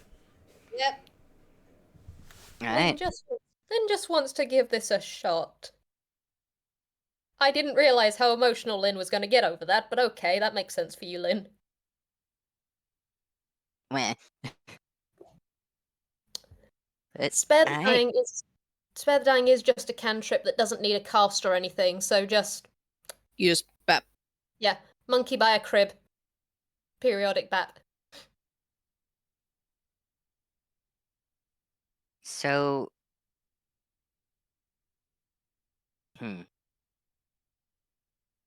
Would spare the dying work if it is Sid? I don't know. What do you choose? It's a problem...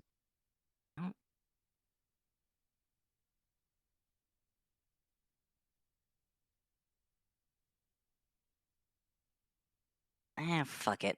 For the sake of time, I'm going to say yes. Yippee! It does work. Of course, though, that is alerted Gibbs' wife, and she immediately wakes up. Because she felt something. And so she is checking on the baby, and the baby is now crying because what the fuck? So Gibbs is once again making its way down to the doctor with the baby alive and crying. A, because cold. B, because what the fuck? The baby is perfectly healthy.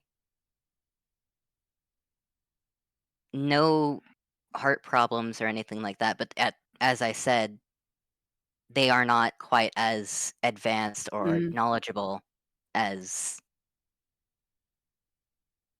doctors in Satori would be. So it's more than likely just a case of SIDS, and from here on, it seems like everything is fine. The kid grows up to be a couple years older, learning how to walk. But everything else still happens. I think the only difference is that it takes longer for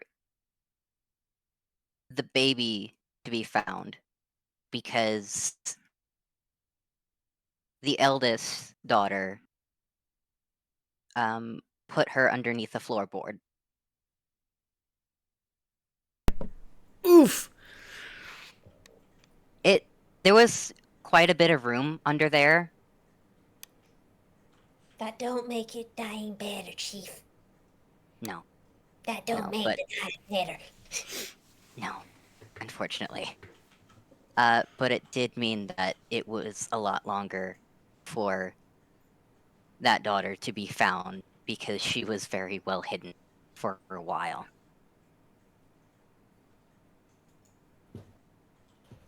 And Gibbs does manage to at least murk a couple of the cultists instead of not being able to murk any of them. So, a little bit of vengeance allowed. Okay.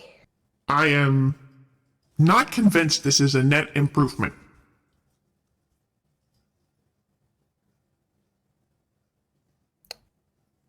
It's a start.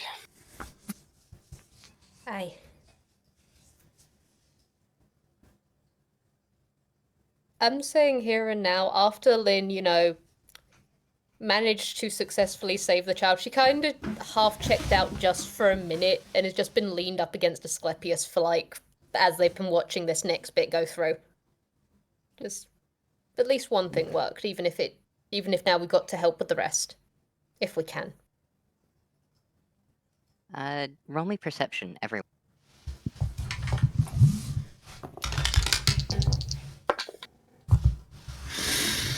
Christ on a stick, my guy. Steve rolled like ass. Asclepius did not. Wow! Okay. So the town is relatively far away. I'm gonna say that honestly, it's only Asclepius that sees it because of how far down and relatively away that it is. But the fire of like the vast majority of that particular area, like the house and some of the trees that are there, as well as the hanging tree,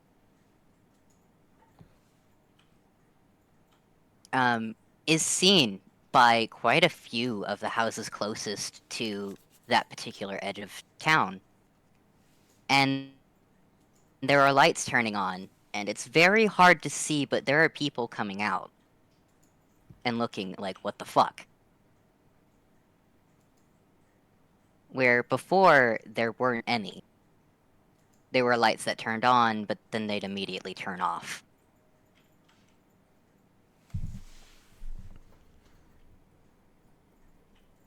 Some improvement. People know now.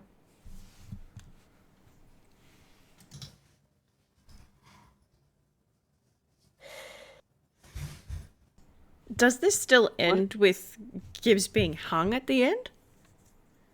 Unfortunately, yes. With the family being dead. So we save the kid, Mm-hmm. and then we try and dismantle the religion. Or at the very least, we get rid of the priest. Because the priest is the one that threatened. So if we handle the priest, I don't know if anyone else would go after Gibbs as a, hey, kill these people, specifically because other people wouldn't know Gibbs as well. Because that was an old friend, so had history, so had knowledge. Other people would just see that family and perhaps it would just be a, don't bother them. It's just a lumberjack sort of thing. Here's a wild idea. Before they batten down the hatches, like they were locked up in their house until they were going to starve to death. And what if we force them to take up residence in a more populated area before that happens? So they've got more witnesses, so that this can't happen. Yeah. They're isolated right now. Like, yeah, they're close enough to sort of see, but if, for example, the family's on a lovely outing, and, oh no, there's a forest fire. I cannot achieve this as easily as I would like, but, just hypothetically. A forest fire, oh no, their house burned down. Now they have to stay somewhere else. So there's not going to be a super horrible massacre, where no one can see it. Alternatively, if Or I could punch a hole in the roof, that would also work. there's also the option of if they keep the house, the reason why no one came out, well, part of the reason I assume was minimal noise sort of thing, or I mean, I don't know what happened in that house. But if we get more notice before then with these people coming out with the pecs, if there were enough witnesses that weren't related to the religion, maybe the people wouldn't be swayed, so maybe that would work. But also, I do like your idea of, no, don't live in the isolated place, please, for the love of God, witnesses. I don't think we can move them very far. Aye. We don't have to move them very far. Like, I mean, if their house is uninhabitable before what's-his-fuck comes in, threatens Gibbs, then, maybe they could be staying in town because their house is fucked. Though, at the same time, Gibbs might rebuild it, and then it all just happens, a year or so later, I don't know. It would Gibbs also would probably rebuild it. Yeah, it would also put them closer to the threat in the first place. Mm. They were a bit isolated, so they were able to board up without as much risk. There's no easy way of doing this. I think there is. Oh? Then you can save the baby. You don't need my help for that. Okay. If we kill the priest the same night, he doesn't have years to build his cult. So we burned down the church. With an unfortunately locked door. Some of that. Are you okay with doing that? I am a grave tender. I understand more than any that for new life to begin, there must first be death. And sometimes that death is justified and sometimes it is not. Okay. I'll be fine. Okay. Love you. I love you too. Let's do this. Steve will put a hand on Lynn's shoulder and then go to lean against Asclepius like, you ain't going alone, homie, I'm going with you. Yep. Very good. Oh yeah, this is a party. This is a party effort. This is the party burns down a church and fucks. 3, 2, 1 jokes to deal with the horrors. This is going very different than I thought it would, but you know what? I'm okay with this. What did you expect? I love to this. happen? Genuinely. I don't have I have no- Firestorm prepared, but I do have Quasar. Or I could do Dawn. Dawn. Or we could go proper biblical and I could do Insect Plague. It's fucked up. Do it.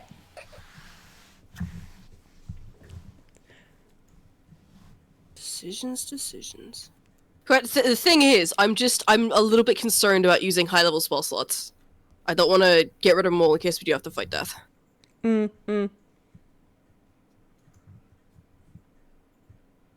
always use a good old-fashioned flint and steel. That's true. Ching. 1 second level to hold person the dipshit priest, and then... Hang on. I've got a random question. Hey, Babble. Hmm? The one today lighter that Lynn has, the one that can cast Fireball, does it have to be her? No. Cool. God. It's a roll a d20 on an odd number. The lighter allows you to cast Fireball. On an even, it just acts as a normal lighter. So either way, Either works. She's literally gonna hold it up and go, listen, the first time I used this thing, it fucked shit up. Okay? This time, let's use it for something better. Who wants it? Korvits is making grabby hands. Alright. It's got a 50-50 chance. If it doesn't work on the fun way, do it the old-fashioned. Here you go. Either way, it'll be nice to have some fire at my fingertips. It's... I hate Alright. not having it. I hate it. Detest. Okay. Do not rate. We'll get your fire back soon. So, I'm on baby. Then after that, do I join you guys, or am I... How are we doing this? I'm not sure there's much else you could do. I think stick with Gibbs. Alright, I'll be with it. Hang on, I'm just gonna do one last thing, just as a... Because I want to see what this spell does real quick. Is it one person or is it several? Hey! You bless up to 3 creatures! Yeah, bless is up to 3, and then you add more when you upcast. Yeah, there's 3 of you here. So, she is literally just going to look at you all and cast Blessing. So, whenever a target makes an attack roll or saving throw before the spell ends, the target can roll a d4 and add the number rolled to the attack roll or saving throw. So, I'm going to throw that in, but she is just looking at you guys, and she loves you guys. Okay, so we're throwing a bless on you 3 motherfuckers. I don't know how helpful it'll be, but maybe it'll be. Blessings be upon you. You smell of pumpkin spice. Alright. And then Lynn goes off to save a baby. Alright. Well, while Lynn is saving the child, I'm going to say that happens pretty much at the same time that as it happened last time. Yippee! But you guys do notice that the priest is in the church more often than not. It is, however, while Gibbs and its wife are getting the baby checked out, the priest is holding a, what the fuck is it called? Mass? Yeah, there we go.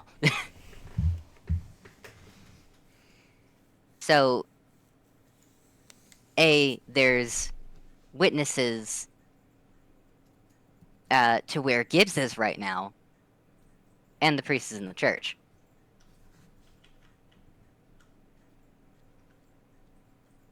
There aren't really a lot of people in this particular mass at the moment.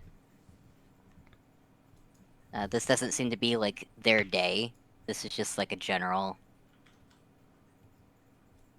A few people asked to have one today. Isn't it the middle of the night? Yes. Hmm. To which case, you can make a perception roll if you want.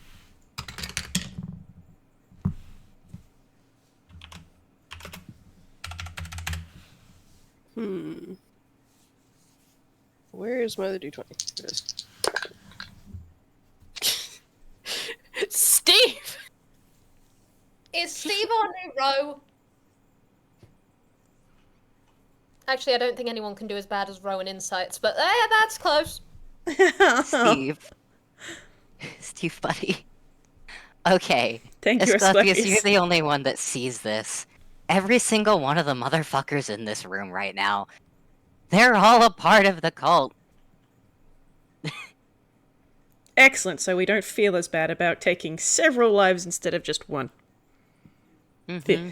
Cool. Half of the people that are up in there are people that helped with the mob.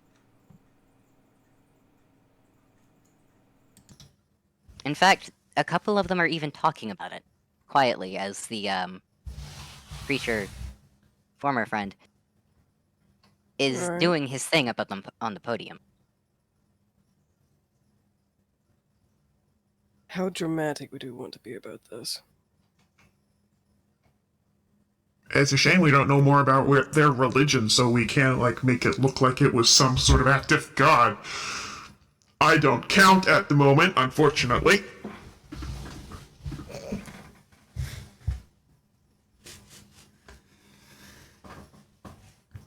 It's true. Is there any iconography in the place they are? Like, I was going to say, like, I'm gonna say that Steve rolled so low because he was distracted by a book that's at the preacher's feet underneath the podium. And it is a book that was, at one point, before he threatened Gibbs and was missing after one of his visits to its house on more friendly terms. And it's a book written in its chicken scratch that's being polite about its terrible writing. And it's on the moon and some of its religious beliefs. What little bits that it has, at least. That motherfucker. So he knows. That motherfucker fucking stole Gibbs' book of scripture that it wrote on its religious beliefs, is now using it as a basis for a fucking cult. I'd use stronger language, but I don't think that'd be fit for the audience. Wow. Wow, that is saying something. Okay. Well. Hey, alright, hold on. So this fucker has sort of based this bullshit on the stuff that Gibbs talks about. So, damn it, Moonbeam would be really good right about now. Shine that beam of light of the moon through the windows and then BAM! Your church is on fire. That only really affects the people who are going to die in fire, but...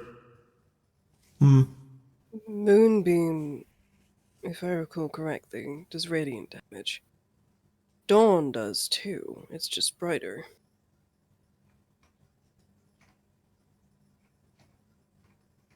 Also, keep in mind, Gibbs does tie a lot of things into color.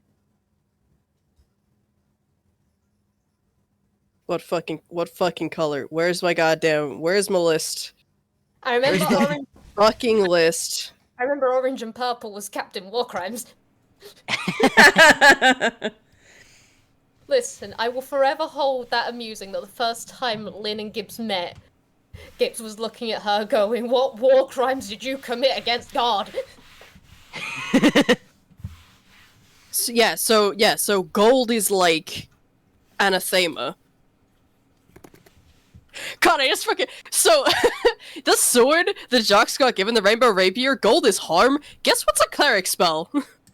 Yeah.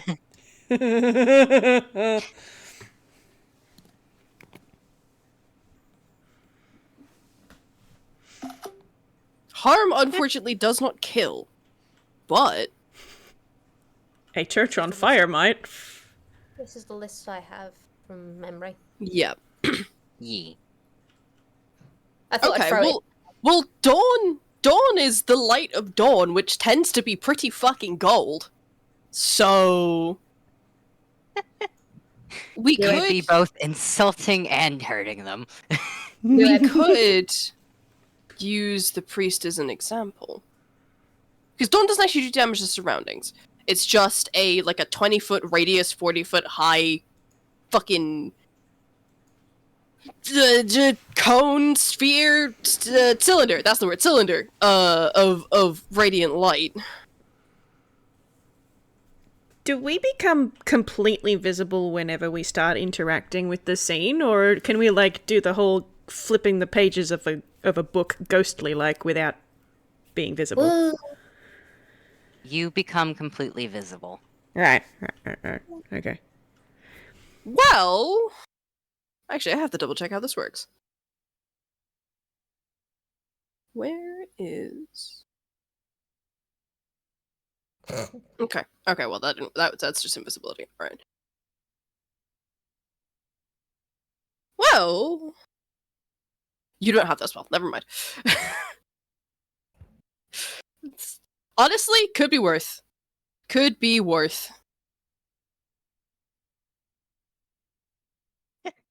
Why didn't I give you seeming? God damn it. No.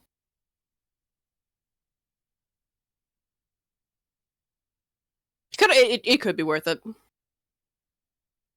Just for the whole... If Asclepius can cast Dawn at a point where he can see to cast the spell, but he can't easily be seen from the inside. Mm-hmm.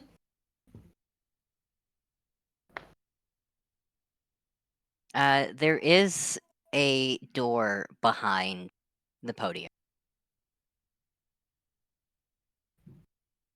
If that helps. It might, actually, if people are too blinded by the light to do that. Asclepius does that, and someone does the whole voice of God. You have displeased the Moon Mother with your heresy. Sit the fuck down, shut the fuck up.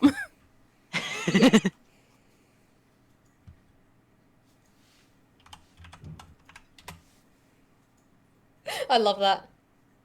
Yeah, okay. So if Asclepius moves over to the door behind the podium, positions himself such that he can see to cast a spell but can't easily be seen.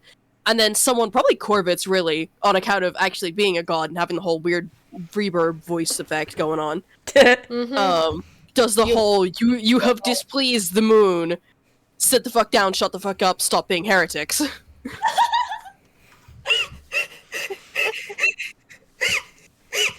And then when people are running the fuck away, we could then burn down the church. Yeah, alright. Significantly less death.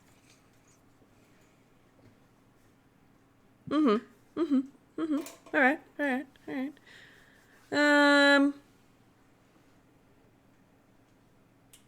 Gosh. I think I will base what wording he uses on, whatever roll that he needs to make for that. I'm gonna say it's gonna be intimidation. Perfect! I love that! If he rolls like shit, it'll be sit the fuck down, you're being heretics. You're getting a bardic inspo from Steve, so add a D10 to whatever you roll. Alright. Nice. There's my D10. Here we go. Okay. And it's not gonna stick long enough for that. Never mind. I was gonna say you're also getting guidance, but that is also concentration, so it wouldn't work. Yeah, so yeah, Asclepius is gonna scoot over to position. Alrighty. What's your intimidation? Oh yeah! Your best stat! 31. That absolutely works. Can I get a con save, please, from Priest? Priest bastard man. I'm gonna Yeah. fucking laugh at this motherfucker's con. Roll. It's probably bad. I remember your homebrew. It's probably bad, but This guy isn't a Zoran, but he is fucking fragile. that ain't it, Chief. That ain't fucking it, Chief. Okay. Right. I'm gonna use my D percentiles this because I can't bother to get out more dice. Need these. Fuck. Shit. Fuck, now I have to come up with some dialogue. Shit. Burn. No. Plus. A little bit tragic about the last one, but good enough. Beautiful. And it is very gold light that he is suddenly lit the fuck up by. Fucking... The priest is confused and fucking screaming, for one. Everyone else is also just like, what the fuck?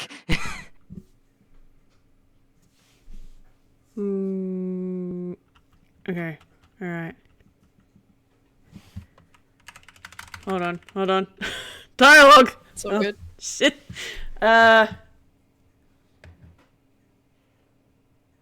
Looking at the color list. I mean, seeing as orange is upset, True. Mhm. and red like your outfit, the top he wears is passion and rage. The man suddenly appears and oh shit, man. I'm just trying to think of words. Can make his head look like an orange moon instead of just a pumpkin. Someone will need to cast some illusionary shit on that. Neither of my guys have seeming. Give me just a moment. Let me see if I can do it. Nope, you're Digsby. You're not my god. Wrong god. Oh god. Hey, this is the wrong god you picked up at the store. What the fuck? Earlier you had way less cantrips. What the hell happened? They picked a few up along the way.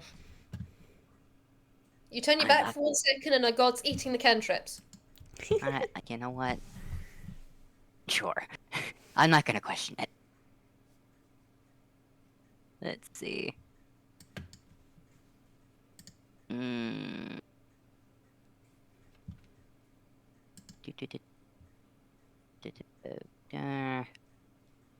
Fucking...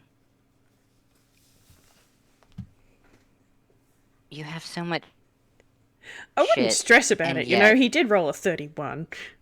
Yeah, Yeah, fuck it. go for it. Alright.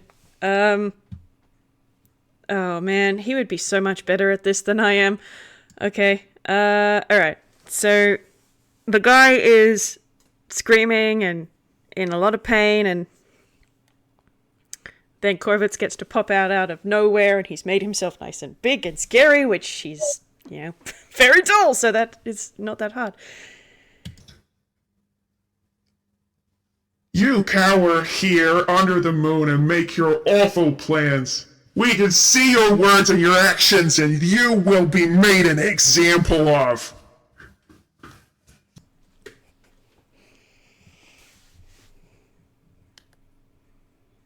Hee-hoo. So Big- everyone else besides the priest who has turned and has fallen over the podium being knocked down on the ground.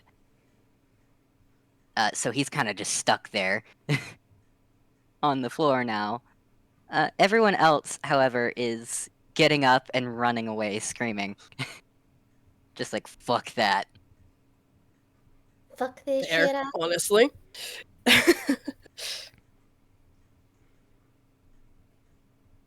I think Korvits is just going to start stomping towards this guy.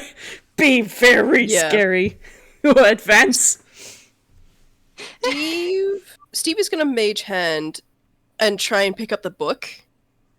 Grab that back so Gibbs can have it back. Make me a sleight of hand. Oh, shit. Oh. He's actually proficient in this. What the fuck? Okay. Well, goddamn. I'm going to peerless skill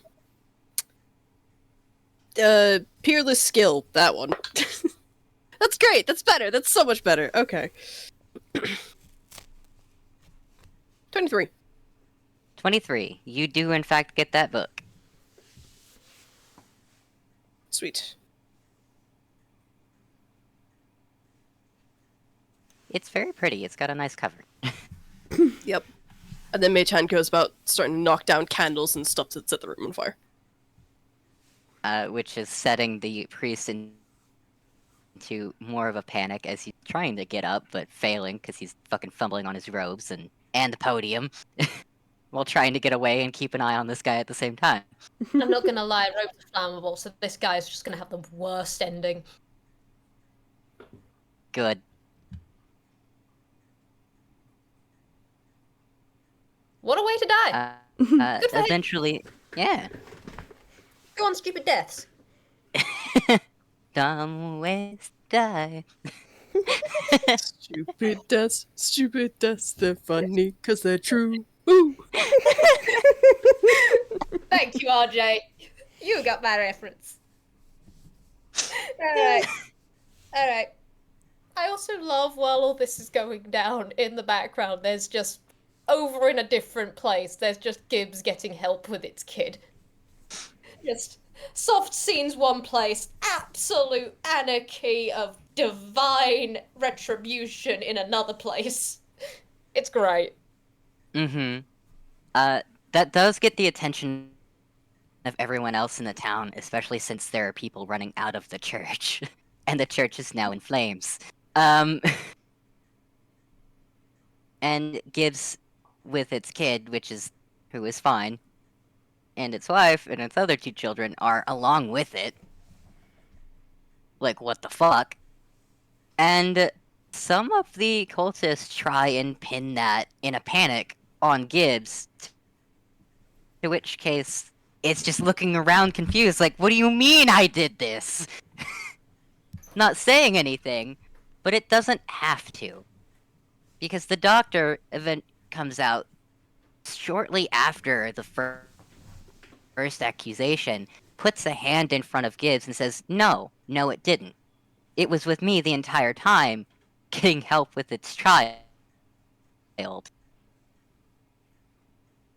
And eventually there is an entire argument until there also ends up being a court held in town to discuss what happened.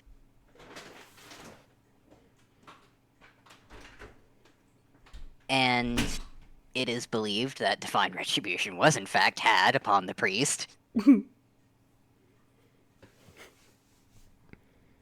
And the other cultists are either shunned or put in prison.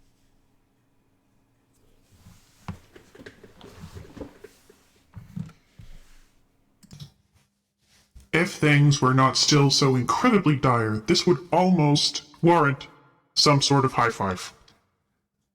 That couldn't have gone better.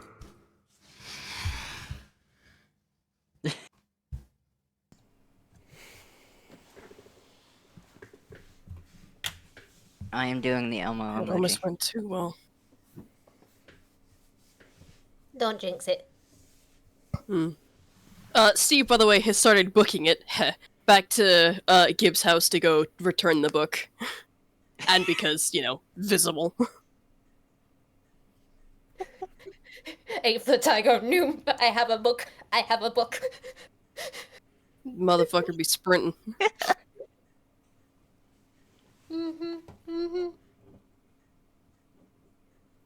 Oh boy. Didn't expect for this to be solved in this life. You were thinking of the next one. Interesting. Well, remember how I said that there was eventually, directly after this life, a massacre because of what happened in this one? Yep. Yeah, no, that's out the window. Yay! We solved 2 birds with 1 stone! Or one candle, as Eventually- the case may be. Mm-hmm. Now, eventually, it is killed by the grandson of that priest. However, its children are all grown up and moved out and have their own lives. And it's, at this point, old. And it's okay with this. That's fine. It sees this as fine.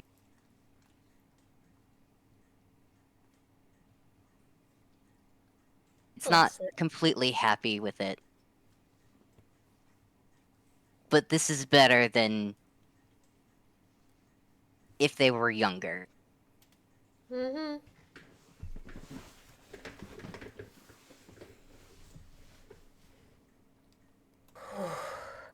Well done, Right. team. I think I'll take that half now.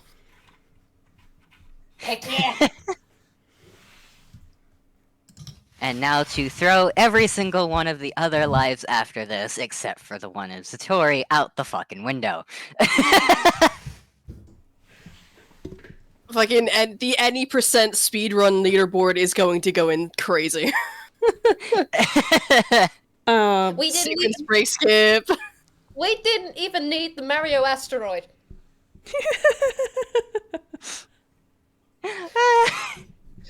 Termina who? This is beautiful. I love this. Alright. So, we speedrun. Noom. Speedrun. Aeon is still doing their thing, but they have since yote you back into that little hole with the vast majority of the fucking stars now gone. And there's just, you can actually see the ground now, for one. There's still many in which appear to be dead, but nowhere near as many. Like, the fact that you can see the ground as vast of an underground place as this is good. Mm-hmm. Because before, you could barely see the ceiling. Mm-hmm. Is that enough? It's gonna Well, have to be. Asclepius is looking up at the soul.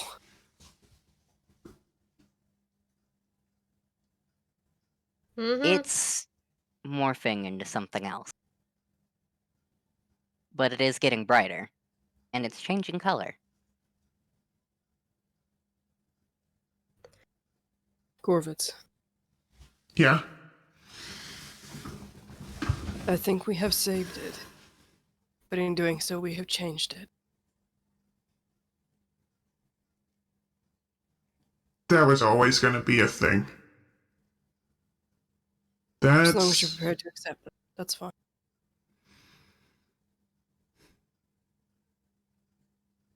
I'll figure it out. I'm content knowing I've got the opportunity to. If things don't turn out between us the way that we had planned before, then I guess then that's that. But I want to have that opportunity. And sure as fuck don't want to go in that fucking machine. You're a good man. Aye. And you're not alone. Alright. Let's see. How are you doing? That's a 9. Okay, God. so not great. But that is an extremely high as shit sleight of hand. Okay, so, you guys don't even get to move the tile before you hear, like, the clanking of fucking shackles hitting tile flooring.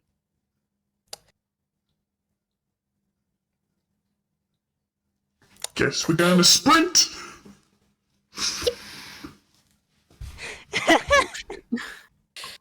You two fucking beelining for the soul, meanwhile Asclepius and Steve have gotten up and are watching the door. Yep.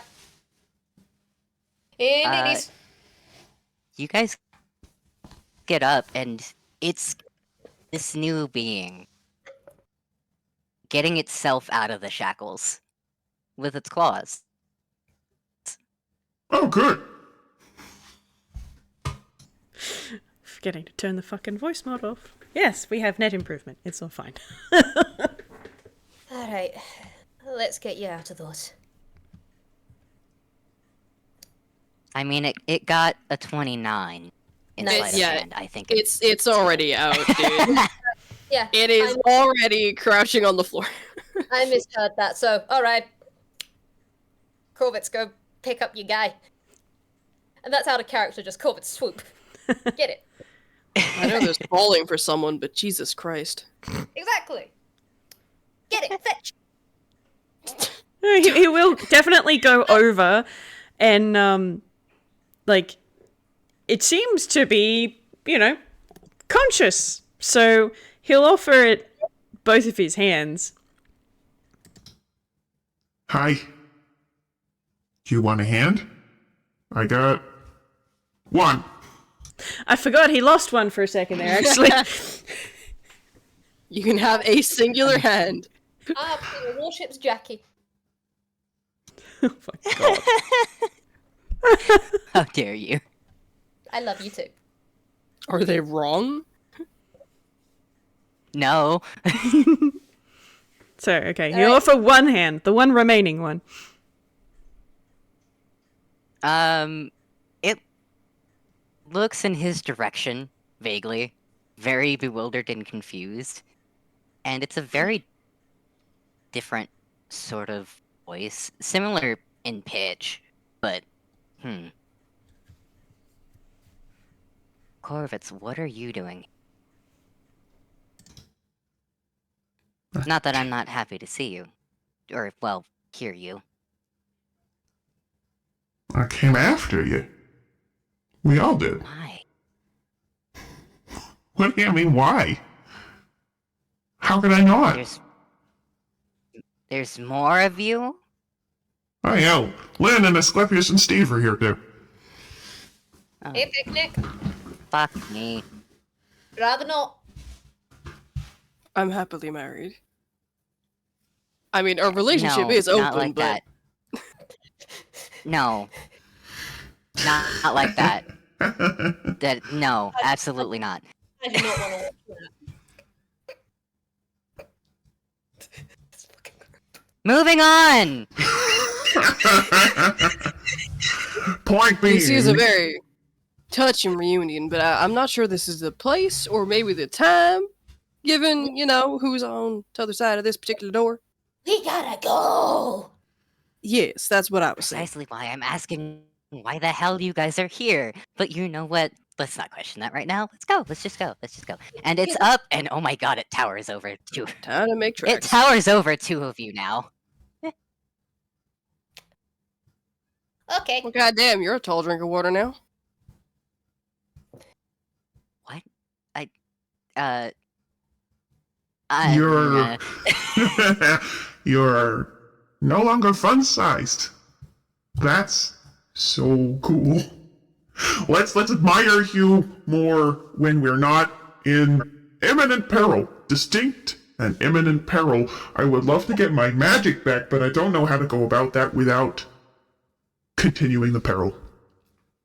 We can figure that out as we go. Let's go. Vamos, vamos, vamos. Hate to say it, Priority is you not being in the chipper. Come on, let's go. The chipper? What chipper? Why? Save that for the We'll chipmunks. explain on the way. Yep. Save that. Uh, The woodchucks. Let's go. okay. Great. This is fine. Everything is fine. I'm not panicking. Let's It is go. terrible at lying. Good. That makes one of us. Then have you got any, the Tic Tacs? I forget what they're called. Yep, chill pill. She just left hand goes into coat, very careful not to hit her chest. Pulls out. Yep. Take one. If need be, take one, pass one on. Let's go. Let's go. Let's go. I can't see. But as it says that, you guys...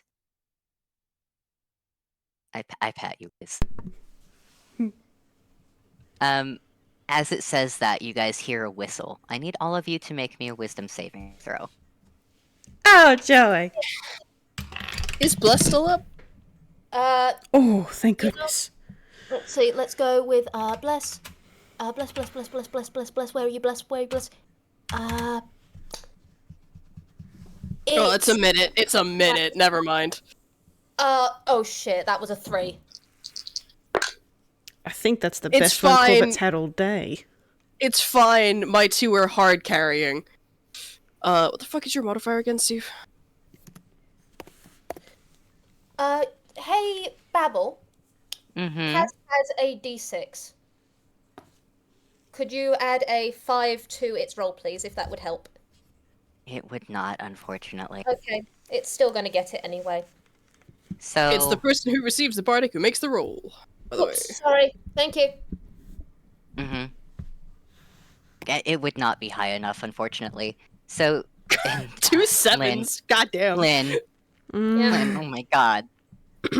You know, this unfortunately makes a great deal of sense, because as you guys hear this whistle, you can also hear death coming out from the woodworks. Ha. And you are greeted by what is initially what you guys have seen before. The vague shadow with bone hands and a deer skull. Words. But that eventually drops to look something like this. Hey. He has to bite his tongue against a Mr. Steal Your Look joke. And both Paz and Lynn. Oh boy. So both of you take 22 psychic damage. Jeez. Goddamn. Cool. Which that puts Paz at half health. And you are now frightened. Mm-hmm. Cool. Mm-hmm. Because I'm saying here and now, Lynn's been subtly Paz shaking. can't see it, but You go. you go ahead.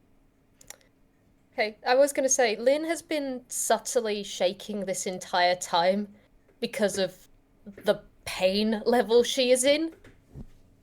Because of something stopping her from going to a too high a fray level before all of this, but she is still in pain. Yeah, no, that shaking increased at seeing that wolf, and yes, she is hyperventilating, even if she didn't want to be. She's locked up.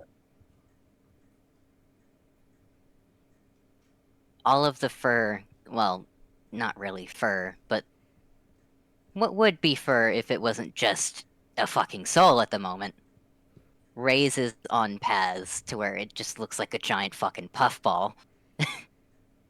Its eyes are incredibly wide, and it is also shaking. But it is also crying. And it is very much so panicking even more now. Hyperventilating, looking for any way out, any way to run. Oh! And I've just remembered something! The item from Korvits. There's three... The crow sight. Yeah, Oh, there's three things it can do. It's got three features that it has, doesn't it? It It's does. got True, yeah, courage. Yeah, it's got the pumpkin thing, and then there is a loud core sound that stops you from being frightened. Yeah, it only affects the wearer, though, so it'd only be Lynn. But Paz also has one because of Paz's relation. Paz doesn't have a body at the moment. True. You know what? Yeah. Fair point. True. unfortunately, Paz does not have any of its items. Bless for it. On the plus side, monkey not gonna break down. That's 1 of 5 instead of 2. Mm-hmm. Which is good, because Paz also doesn't have a weapon right now. It can't fight. But it also can't seem to see at all. So it's looking for a way out, and of course it's not fucking seeing anywhere. And with the way that the whistle is bouncing off of everywhere, it can't even hear where is a good place to hide. So it's just kind of stuck there, panicking and crying, while looking like a giant puffball. I have to add that in because it's funny. The one funny thing in this dreadful fucking circumstance. Giant puffball. Do we have time to...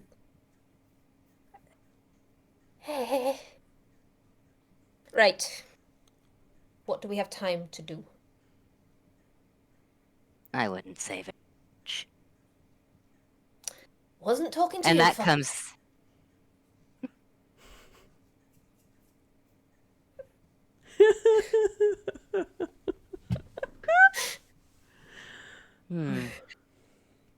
Whoever might you be talking to, then?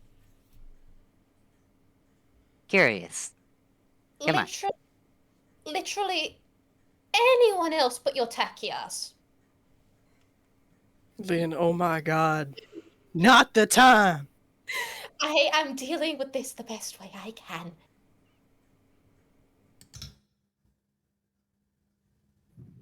If you Listen like to the dead one. A little bit hurtful, but alright.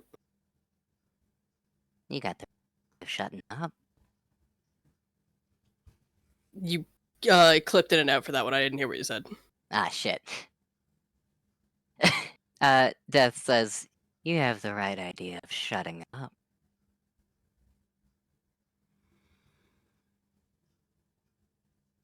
So, what exactly do you think that you're doing with my soul there? Is it your soul, though? Last I checked, didn't I made a deal? You might want to check again, because I don't think that's the same person anymore. Same soul. Doesn't matter, Don't matter. who it is. Don't matter. The name is the important bit. It's not the form of the thing, but the nature that counts. If it ain't the same person who made the deal, then the deal's null and void. You can't collect. Because they've inherited a debt that they don't owe. No, I think it's still... It's been long over. Completely. Entirely. Soul destroyed. You know. For all Yeah. intents and purposes, that soul has been destroyed. This is something new. It's...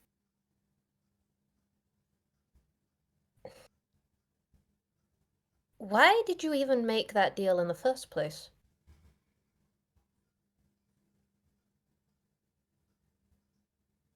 Wanted to try. My siblings couldn't. Oh?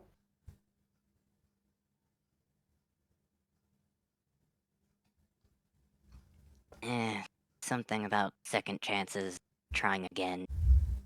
This one in particular was entirely pathetic. I tried to give it a chance. Of course, that has to have caveats. Which were? You die, but you come back in a different world, completely different person.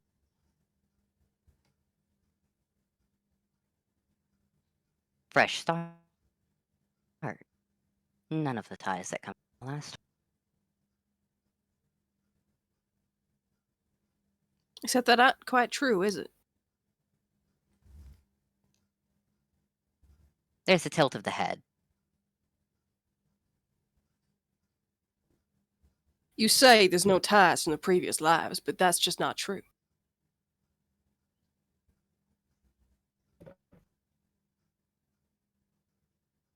Enlightened. We've seen it ourselves. Mm-hmm. Gibbs being who and what it is. Or... I'm not sure where your name is right now, but I'm going to call you Gibbs just for the moment, just to avoid the confusion. Forgive me if I'm wrong. Anyway, Gibbs being who and what it is had a knock-on effect in each new life. Hell, in one of them, we had to change rather devastating fate that came about because you made it what it is. So, your deal was not properly upheld on your end, which means it's pretty null and void. Mm-hmm.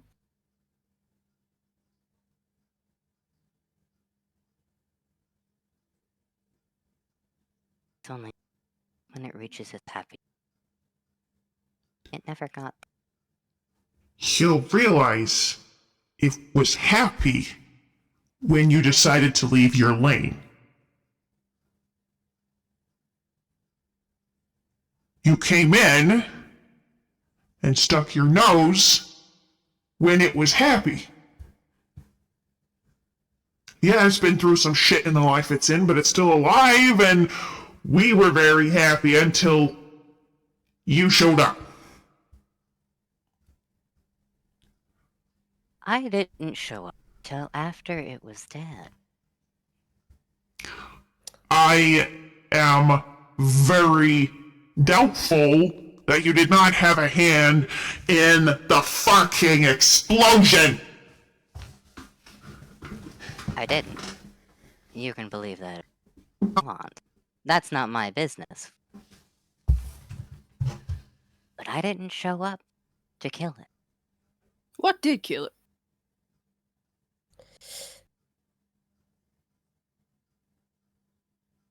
Feel free to speak up if you know something, darling. Because I don't think we can come to a proper conclusion until we have all the facts right now. So, what killed it? Death just looks at Lynn and smiles. You want to explain that?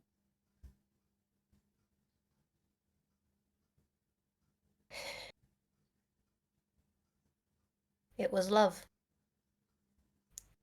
The fact that it stated it loved someone. I'm not following. Every time that Gibbs said, I love you, said it twice. That's what caused it to break down. The why within that. And this is where me, the Vwild, I can't exactly remember because my brain's starting to fog. I pat But you. I know Aeon's talked about it with Lynn before, specifically in, not letting one of the people in this room ever find this out. Mm-hmm. So, the reason why it admitting to loving somebody is what killed it is because of just how much shit it's been through and how close it was to just being entirely broken.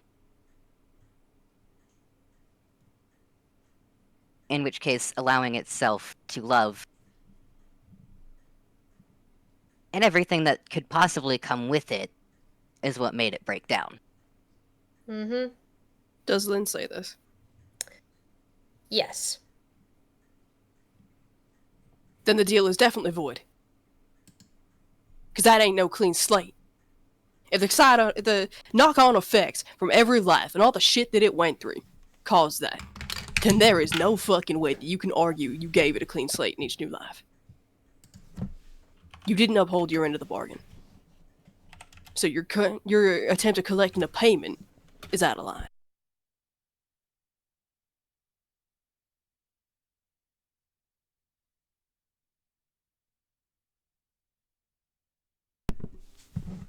What was that Whis save? We just directly said out loud how Gibbs died in relation to love, and I love you, and this is with Korvits in the room. What do you fucking think, Babble? Sorry, my brain did not put that together at first. The long and short of it is, it was fucking my fault. Oh. There's a tight hand on Korvit's shoulder from Asclepius. Oh, he is shaking, but he's keeping it together. He is not running his mouth. He's not losing his shit.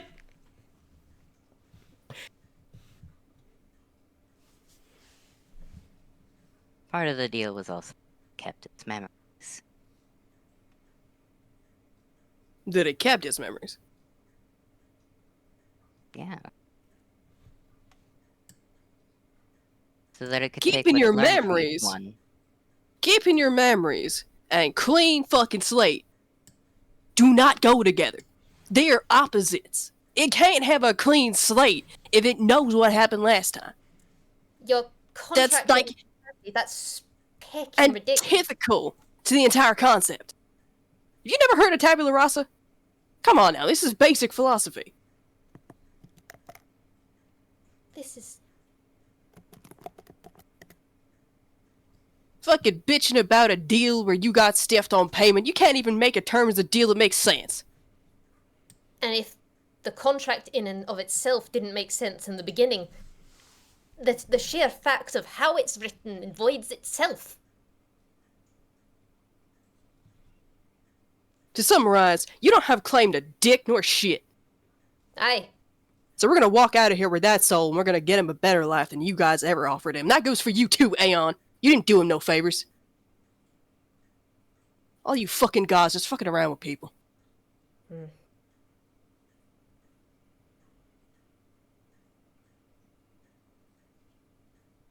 Death does look up at that, and as if it's looking around. Nothing to say about that, Aeon. It's a bit busy trying to prevent the mess you fucking caused. It usually talk, doesn't it? It's been talking to you this entire time.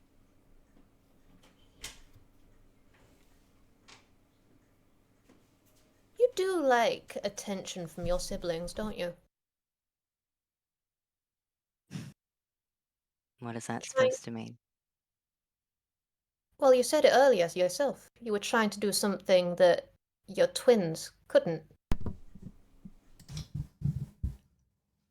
You Do-overs and second chances. That's what this all is. That's your fuck up. Because you're not retrospect. You can't do what she does. And every life that they went through, all of that horror and torture and suffering, that's not because they got it wrong or they got a bad hand. You can't do clean slate. You can't do do-overs. It's not your thing.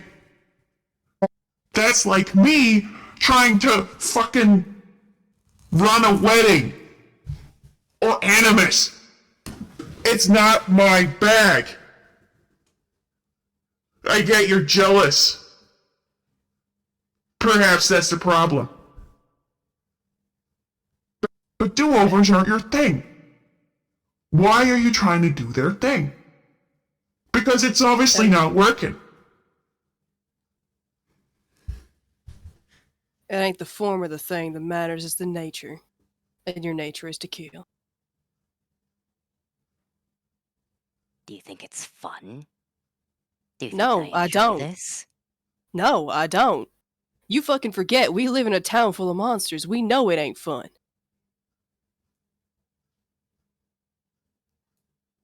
No one chooses this. No one gets any more say in it. Not you, not Retrospect, not Aeon, not me, not any of these guys. We're put where we are. Like, fuck. Tones? We fucking appear out of nowhere when we're needed for a narrative or some bullshit. We are literally put there. In one form or another. No one has a say in their lot.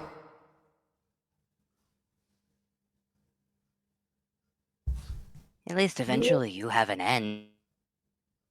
I'm a god, I live forever. And I get sick and tired of just having to kill people.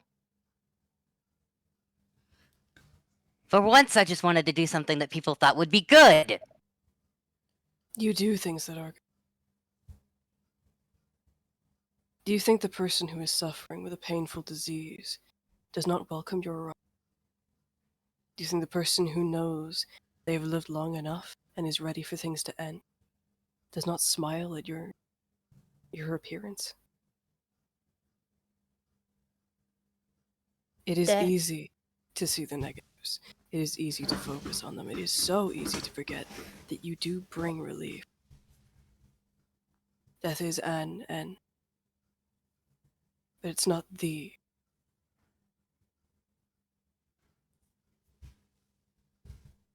Not every death needs to be suffering. And there's plenty of people who think that it is. But you of all people should know that not every death is in a blaze of glory on a battlefield or on the hanging tree. Some of them are soft, quiet, gentle, kind. It's not all that death is, it's not all that you are. But if you let yourself become jaded, well, that's when shit like this happens. Dealt people couldn't keep peace to save their own lives, let alone their children. And death gestures with a sickle towards the soul that is still their friend.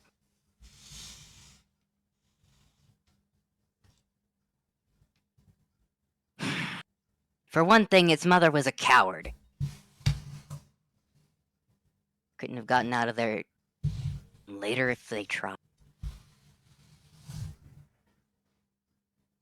There were plenty of opportunities for her to have gotten it out prior to all of that. But no. Let fear rule you. Sure, why not? Let your It is child go off and so- commit a massacre, why don't you?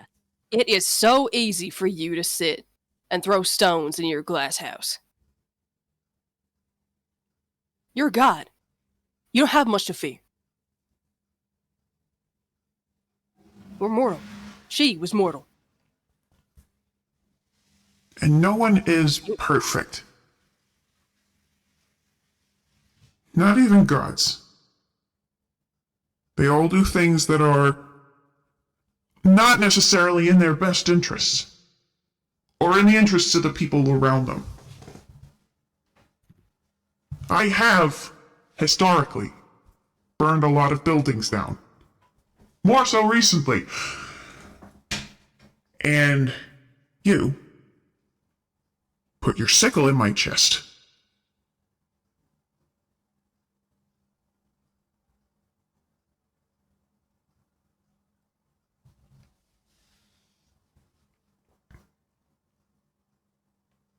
Yeah, I did.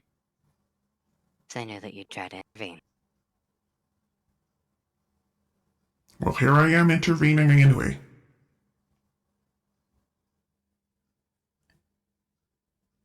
You wanted to do something that people consider right.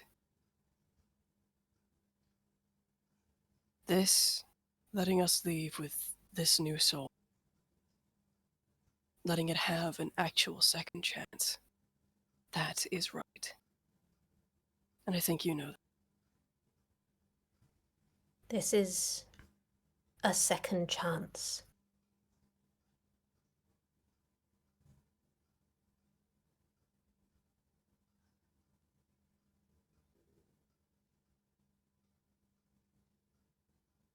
Okay, pretentious. But I have one.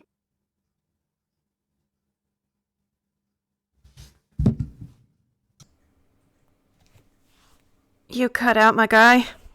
Yeah, Sorry. really badly. Sorry.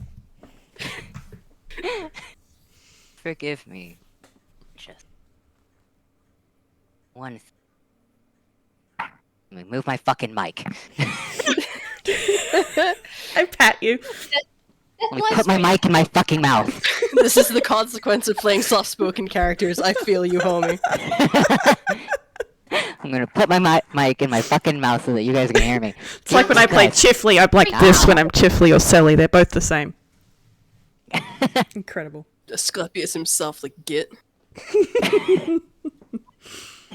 Okay, take 3 on this. Forgive me for being pretentious. I have but one thing to ask then.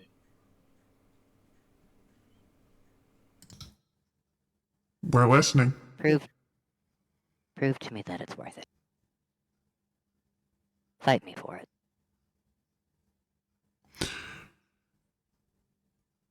I don't need to fight you. I'm living well, not quite. Unalive? Undead proof myself. I'm made from like 15 different people, my guy. My life's perfectly fine.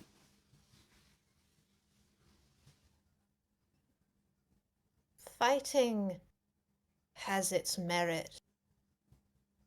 But fighting with sickle and axe and sword, or fighting to live. Look in our eyes. You live a very sad life, Death. Look in our eyes and see the fight there.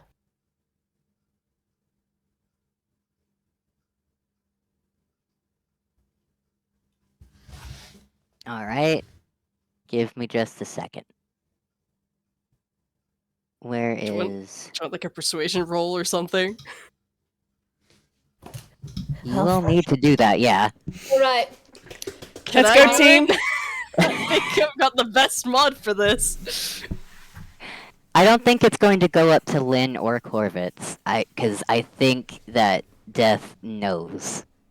It knows that fucking Lynn is fucking terrified, for one thing, and yet she's still here. Yeah. She's still here, shaking, literally on the brink of collapse, terrified out of her mind, yet she is not getting out of the way of the path between it and, well, her friend. Mm-hmm. And Korvits was its partner. Mm-hmm. Is. Brain. Come on, brain. So of course... of course he's here. Steve is undead, and is fighting for another life. That's fair. This seems to be all... routine, though, for Asclepius. Not routine as in, like, this entire situation happens often, but more like... I mean... Not exactly like this. Okay, right. That's what I mean, not exactly like this. Not exactly like this, So- but kind of a similar scenario. So, A, Mhm. who's wrong the perception, and B, or not perception, Persuasion. persuasion, and B, can we assist? Because this is a group effort sort of thing. I mean, This- Steve did directly say, "Look at me, I'm the evidence." So, Yeah. Indeed. I think that would be evidence for every single one of you individually. Hmm? But what... Yes, Asclepius made a promise to it. But that doesn't really know a lot about Asclepius. And wait, with what little bit it... Steve make a promise? What? Made a promise to Gibbs to save it from death. Oh, yeah. Okay. But that's about realistically all Death has been able to gather.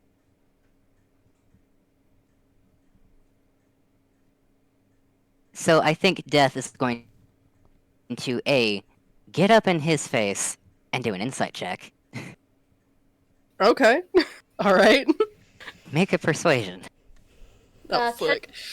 Can, add a D6 and a guidance, so D6 and D4 to that? Okay, and I'm adding a D10 for Thinking's Bardic. Actually, let me do this with that set, because that's actually the set that I need. And you're the one who's rolling, because I have learned! Where's my D6? There's my D6. Okay, I should put that back in the box. Oh, that's not terrible. Not terrible. What's the insight? Give me just a moment. I'm getting to it.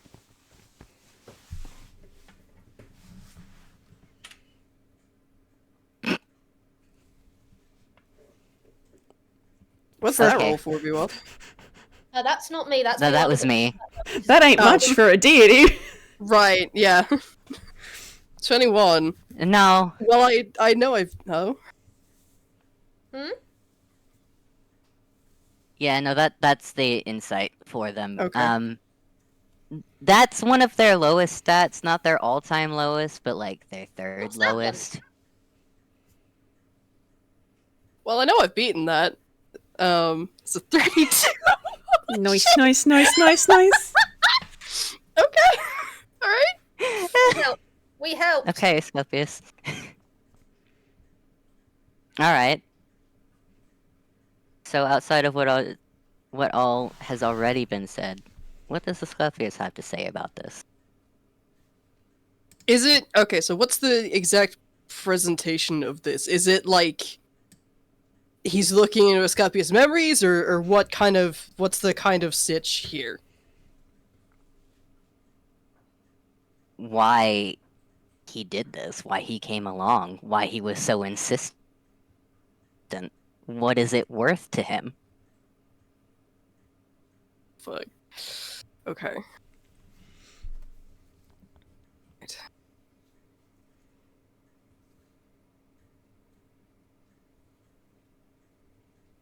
Oh god, how would you put this? Fuck.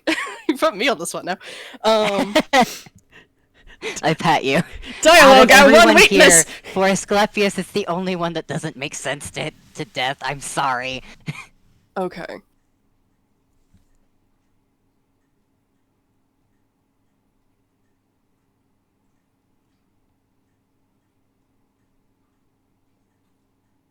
I am a tender of graves. I caretake the dead and their remains. And when needs must, if the situation calls for it, I am the scythe that cuts down the grass. This is the role that has been given to me by my god. And it is a role that I take because I understand the importance of death. For there to be new life, there must be a removal of the old growth.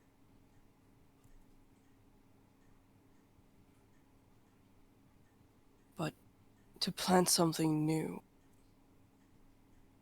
off the bones of something old, if you don't properly remove that old growth, it will linger and it will choke out anything you try and put.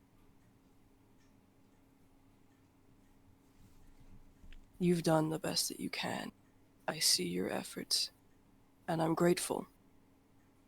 Because what you did, as cruel as it may seem, brought Gibbs to us. It gave us a chance to know it. And I cannot thank you enough for that.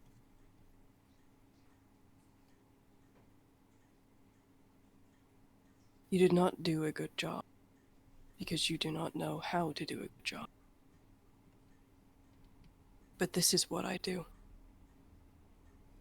I help. I heal. I tend to the graves.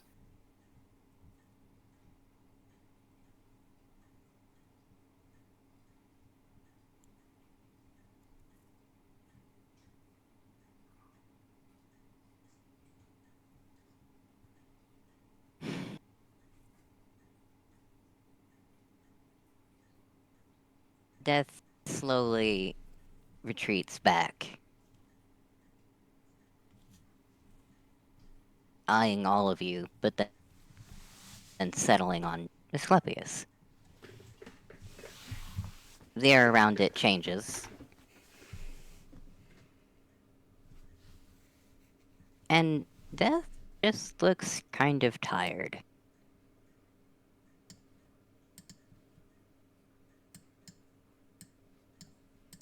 Takes a deep breath, kind of rolls their eyes a little bit before doing a motion with one of their sickles and says, fine.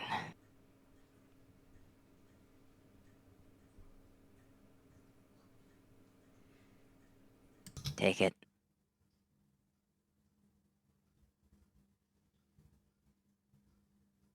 Will you return what you took from Korvits as well? Oh, that, right. And,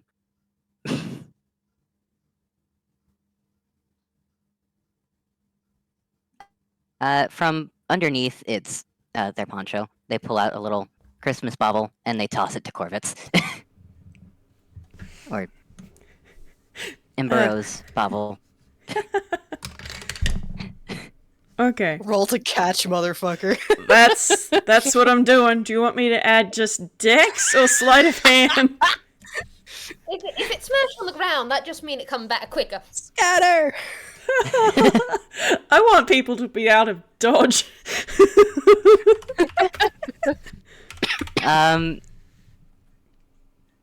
Whichever one is higher, and I want everyone else to roll a dex save. Oh, Jesus. Neither of them are better. Luckily, he rolled pretty well. Oh, Steve. Oh, Steve. Oh, wait, Steve, your dex save is actually fine. Okay, I was concerned. Dex save, dex Well, save. it's not Oh, Jesus. fine, but it's not ass. Alright, I have something at least moderately decent. to help Steve out. So you catch it, and whatever Korvits does when Death sees that Steve is still kind of in the way, places as flat as they can their sickle against him and pushes him back so that he's out of the way. Nudge him aside. nudge him aside, basically, yeah. Flaps And, of it. yeah. And they kind of just roll their eyes like, mortals. They don't say anything, but there is that kind of head and eye roll as they're doing that to Steve.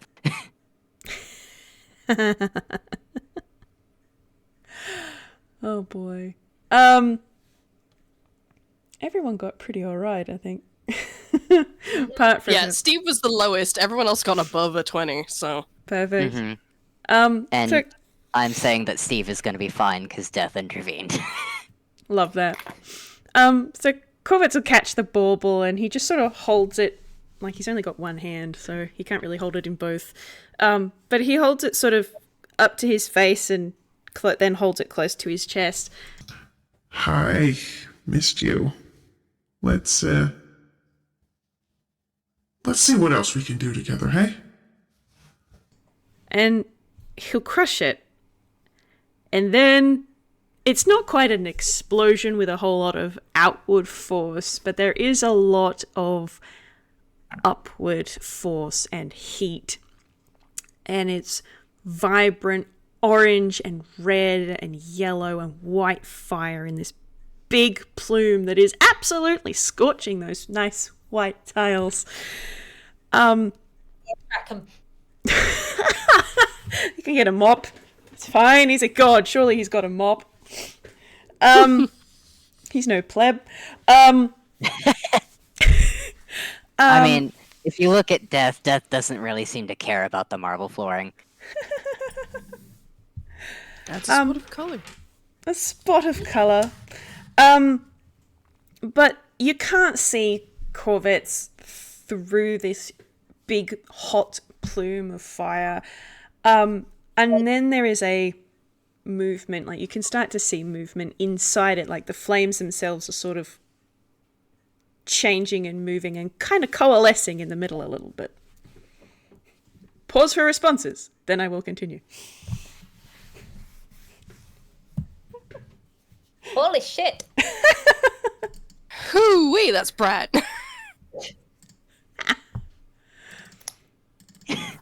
That is I would have... permanently burned into my retinas. Great.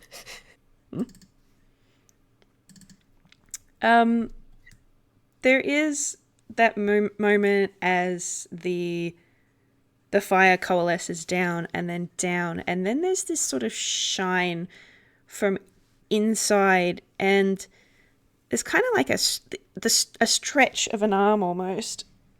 And the hand that comes out is not a familiar one to anyone. It's wood and black iron and very pointy, clawed steel kind of fingertips. And then it drops down and the light recedes and Korvits looks a smidge different. Woo. Looking good there, Fireball. He's kind of just looking over himself a bit. Oh, that's more like it. Oh, fuck, I hate being cold. Thank you for the return. I appreciate... I'm a look. It's going straight to my head now. We should go. I think I need to set something on fire. Woo. Yeah, I need to dismantle all of this. This isn't even really mine.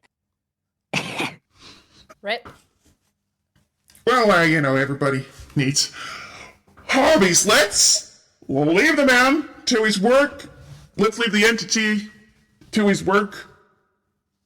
I'm sure we'll see you around, but not before time. Let's go. Hopefully not. I will be around. Of course. Well, let's hope not anytime soon. Alright. There are plenty of festivals in your name. Maybe try going to one or two. And then Korvits is going to walk over to Paz very gently with the not metal hand, which is visible bones. He's not wearing gloves on the other hand. Gently take it by the hand and start walking towards the door. He is visibly vibrating with all of this new power that has come back. Do you understand? Lynn? I think Lynn's gonna turn to Death just one last time and just go, Hasta la muerte. And then she is just gonna go! That's good, because they turn to look at you like, excuse me. Just, we ain't staying here for any more of this shit, alright? We're tired, we've been through hell, we've seen war crimes, we committed some incidents, everything is fine, let's just go. Let's just go. We're tired. We're tired, we need naps. God, everything in her is pain, she just wants to nap.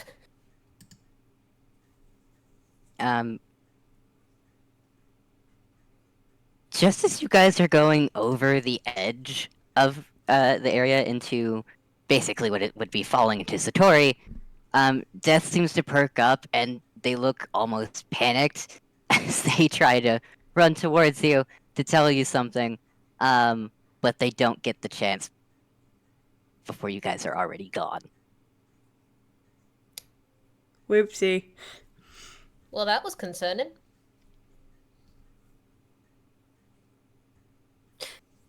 Well, that's something to worry about later. On a wildly different note, and he turns and he smacks Asclepius in the arm. Bullshit, you ain't a good diplomat. What the fuck was that? You guys are saying this all as you're fucking falling. That was some fucking wild ass shit, Asclepius, that was cool. Alright, we survived that, holy fuck! I really think I take like 10% of the congratulations. You guys did far more talking than I did. Take 25%. Equal opportunities in this party. There is no way we would have been able to do this with any one less of us. I'm just glad we didn't have to actually punch on with the guy. Hey, did anyone notice the plummeting that we're doing? I mean, it's not a problem for me because my wings work again, I am assuming. But, how the rest of you gonna handle the fall?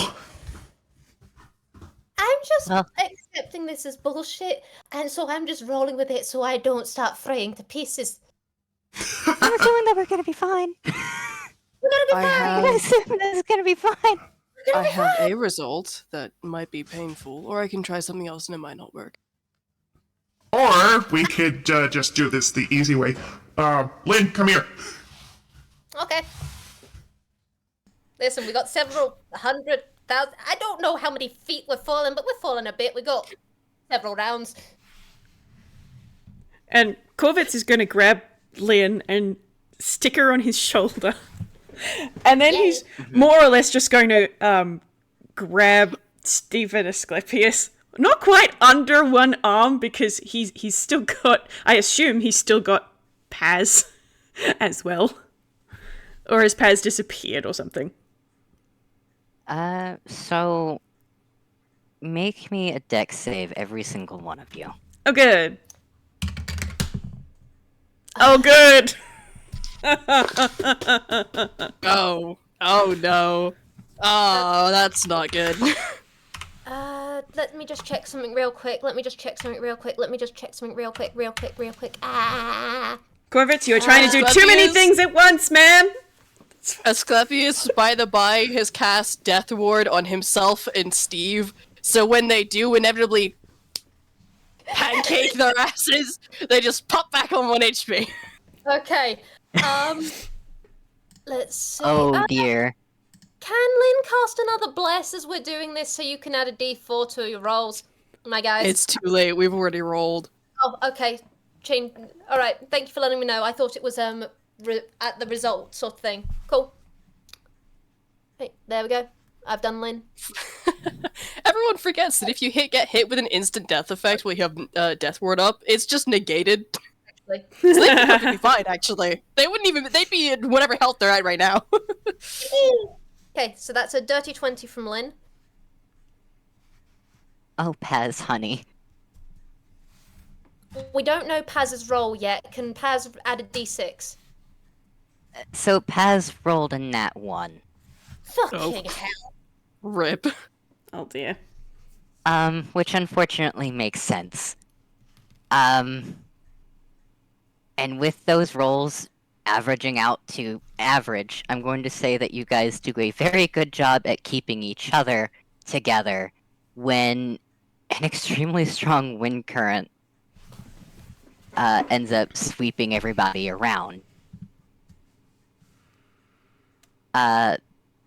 But unfortunately, you guys are so focused on getting each other, and Paz rolled so shitty, you do not get Paz, and Paz ends up flying off somewhere else. It's only a few seconds before it's no longer even visible in the distance. Shit! Damn it! I don't have enough hands! Trying to think if there's anything I can do. Probably not. Shit. Also, those of you who saw Death, Death was probably trying to warn you about that. You know what? There's nothing we can do about it. But there is someone we can go, hey, the world's not ending anymore. Hey. So Lynn is just gonna see that, realize there's nothing she can do, and then she just hits her chest again. Just, hey! I think that was the wind.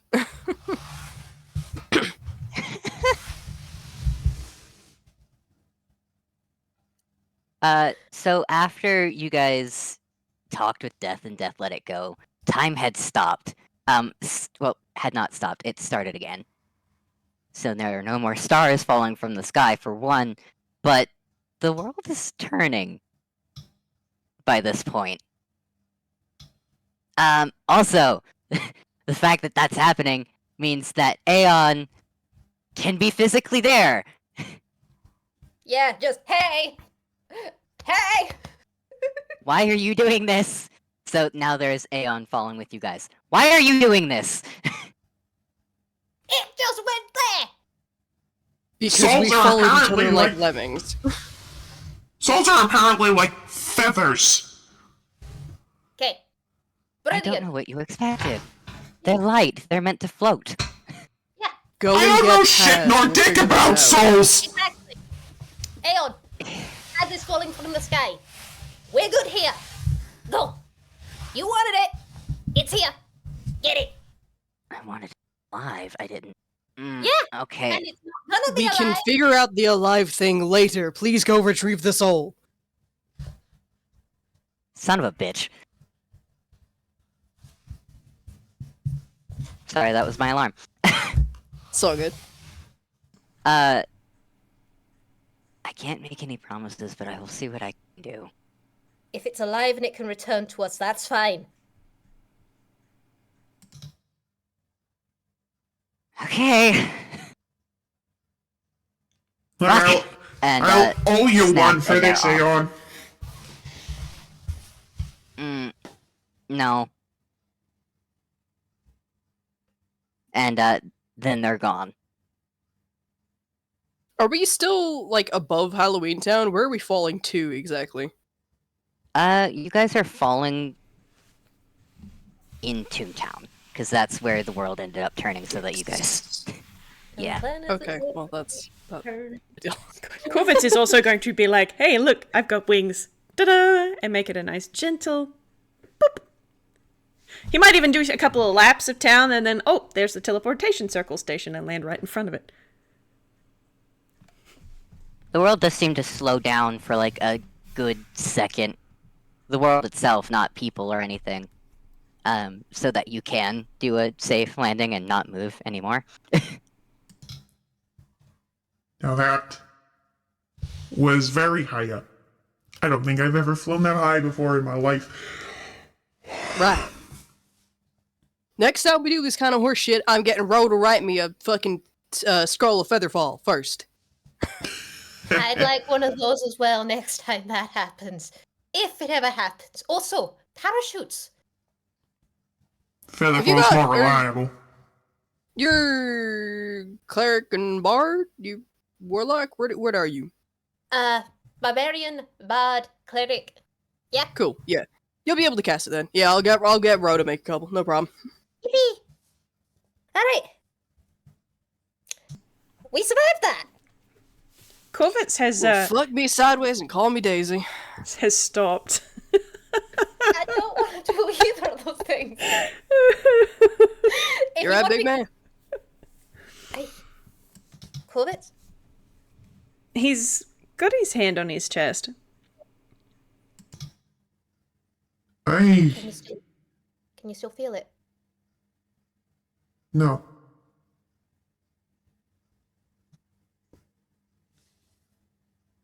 You're fucking kidding me. Well, I mean, I couldn't. When it was up there, it still had a soul. Maybe it doesn't... I don't know. Maybe it broke the pact, or... It doesn't count just being a soul on the wind. I don't know. I'm not even getting a slight anything. We've met it, Asclepius. You've got that thing with the bowl, the scry. Would that work? Could we? I don't have it prepared today, but I think We could try it tomorrow. Aeon wants it alive. This death didn't want it yet because of everything now. It is alive somewhere, and we are going to find it. And if there's one thing I know about that fox, is it always comes home. Yeah. Kicking and screaming at sometimes, but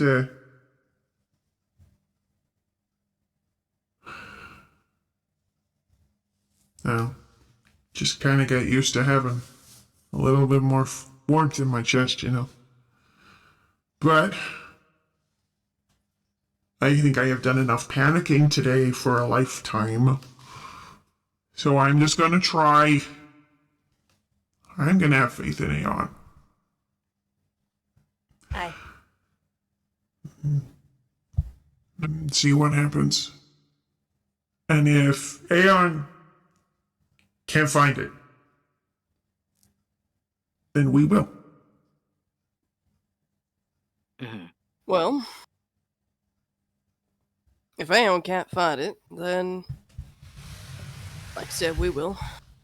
Or we go talk to your dad. And he's looking at Asclepius. Mm-hmm.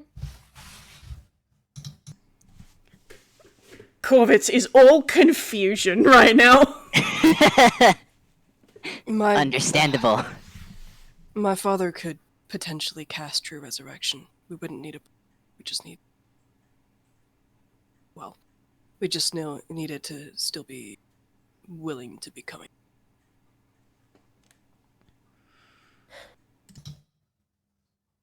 That, I'm getting the impression, is not an option you particularly would like to entertain, except in the most dire of circumstances. Am I reading that situation correctly? Well, yes, because it would imply that it's gone somewhere where we can't find it, but it's more to the point of It took me 12 years to get from where I was born and raised to Einquell.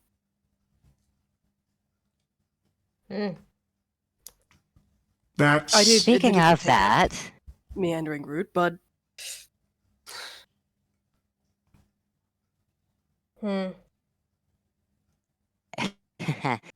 Speaking of that, an Aeon is now behind you all. So I did find it, and I managed to get it to stop orbiting. Because that's what it ended up doing. It went to orbit? I've heard of sending someone into the stratosphere, but not like that. Thank fuck. Lynn's just doing the calculations in her head for how the fuck if that happens. It's a soul. They're very light. A single thing of wind can make it go around in circles for I don't want to know how long. This has been a very educational Do you have day. any idea how hard that fucker was to hit? Princess many Iron Fan, pins? my god. It was very hard to hit. I've never seen something so big be that hard to hit with one of my pins. Anyways, I finally managed to hit it. Wasted all of the spells that I had wanted to use, trying to hit it before and missing. So I couldn't just, teleport it back here. And I'm very tired. You've had a big day. And But I it's appreciate no your longer efforts a lot. It's not on orbit anymore. This is an improvement. So if you couldn't bring it here, where is it? Halfway across the world, somewhere in the ocean. In the ocean!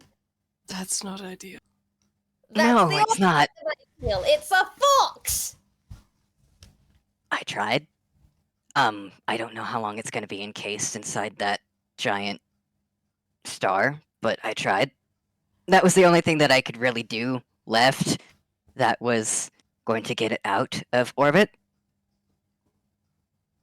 So, Well, if it works, and at least it's not drowning. Let's put it that way. Eventually it'll wash up on a shore. Can souls drown? Sure as hell hope not.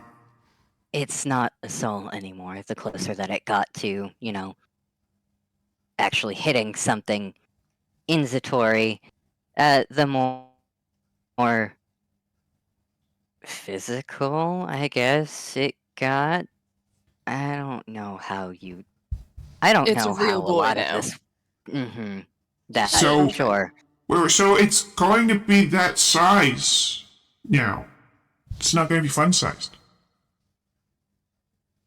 You can be Oh. a little spoon for once now, big man. Listen, I think I was still taller than it. It was only just. I'm still taller than you. Tuck your legs Yeah. in. But now you can actually be the little spoon instead of it just being a backpack. Provided it still wants that. We'll cross that bridge. And hang on, which ocean? There's a look on their face because they're like, fucking, what's an ocean? Give me some some bearings here. I'll go and find it. I am the god of time and space. You think I fucking know what ocean it is? It's all water. Fair point. Well You'd argued. think time and space would have a grip on geography, but apparently not. I think it's How literal. I big think a it's piece of land is. that sure. kind of space. And Korvits is How pointing big a up. piece of land is, yes. How that too. How How deep the water is, not the name that the people gave for that thing. exactly. All right, that's yeah, fine. We fair can enough. work with that. I've got one more question for you. If you don't know the answer, that's completely fine. But you're the only person I can think to ask at this point. I'm really getting tired of mortals asking me questions at this point. That's a god. Yeah, I don't count, right? I assume I got my my whole mojo back. I You forgot. played yourself there, dude. I forgot. I'm gonna be honest. I forgot. How'd Completely you fair. forget? He's the tallest drink of water. Or fire? Lava? Certainly not Whatever lava. you're into, buddy. Orange Whatever Phantom. you're into, buddy. Molten sugar. It'll let me go. I don't know enough about this shit, about warlock packs and stuff. Is my pack broken? It's packed with me broken. It's not? No, it's just gonna take it a minute. That is good to know, because if that feeling comes back, I can meet them in the middle. Even if you Just can't give me a it like bearing. an hour. That soon, okay. Alright. Alright. Let's get you a lot home. We will tell Jacques all about our adventures. Aye. Hey, is half the landscape still gold? We should check on that too. I also need to go home, which, speaking of, Aeon, can I take this out my chest yet? Wait until you get home. Thank I you. don't want you collapsing right now. I'm aware. It's why I thought I'd ask before I threw it on the ground and went scatter. Actually, you know what? And they snap their fingers, and Lynn disappears for a moment and reappears in front of Asclepius. You don't even have to really do much to catch her, but basically, like, stick with that one. You know what? Might as well. This is comfy. Aye. We were 2 feet apart. Huh? Just don't. Just don't. It's been a long day. We're all tired. Let's. This comfy for both time. We will have conversations at a later date. Thank you, Aeon. I don't know how many people thank you for the things that you do, but... And please don't thank me. Please, I don't want it. Alright. Suit yourself.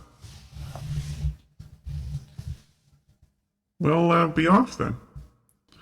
Until next time! I suppose. Hopefully there won't be one. I really don't like dealing with mortals. Well- That's nothing against you guys.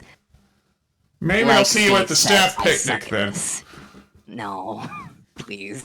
Come on, you lot. Patron God says home time. Yippee! Patron gotta who? The only one you got a bomb with is this one.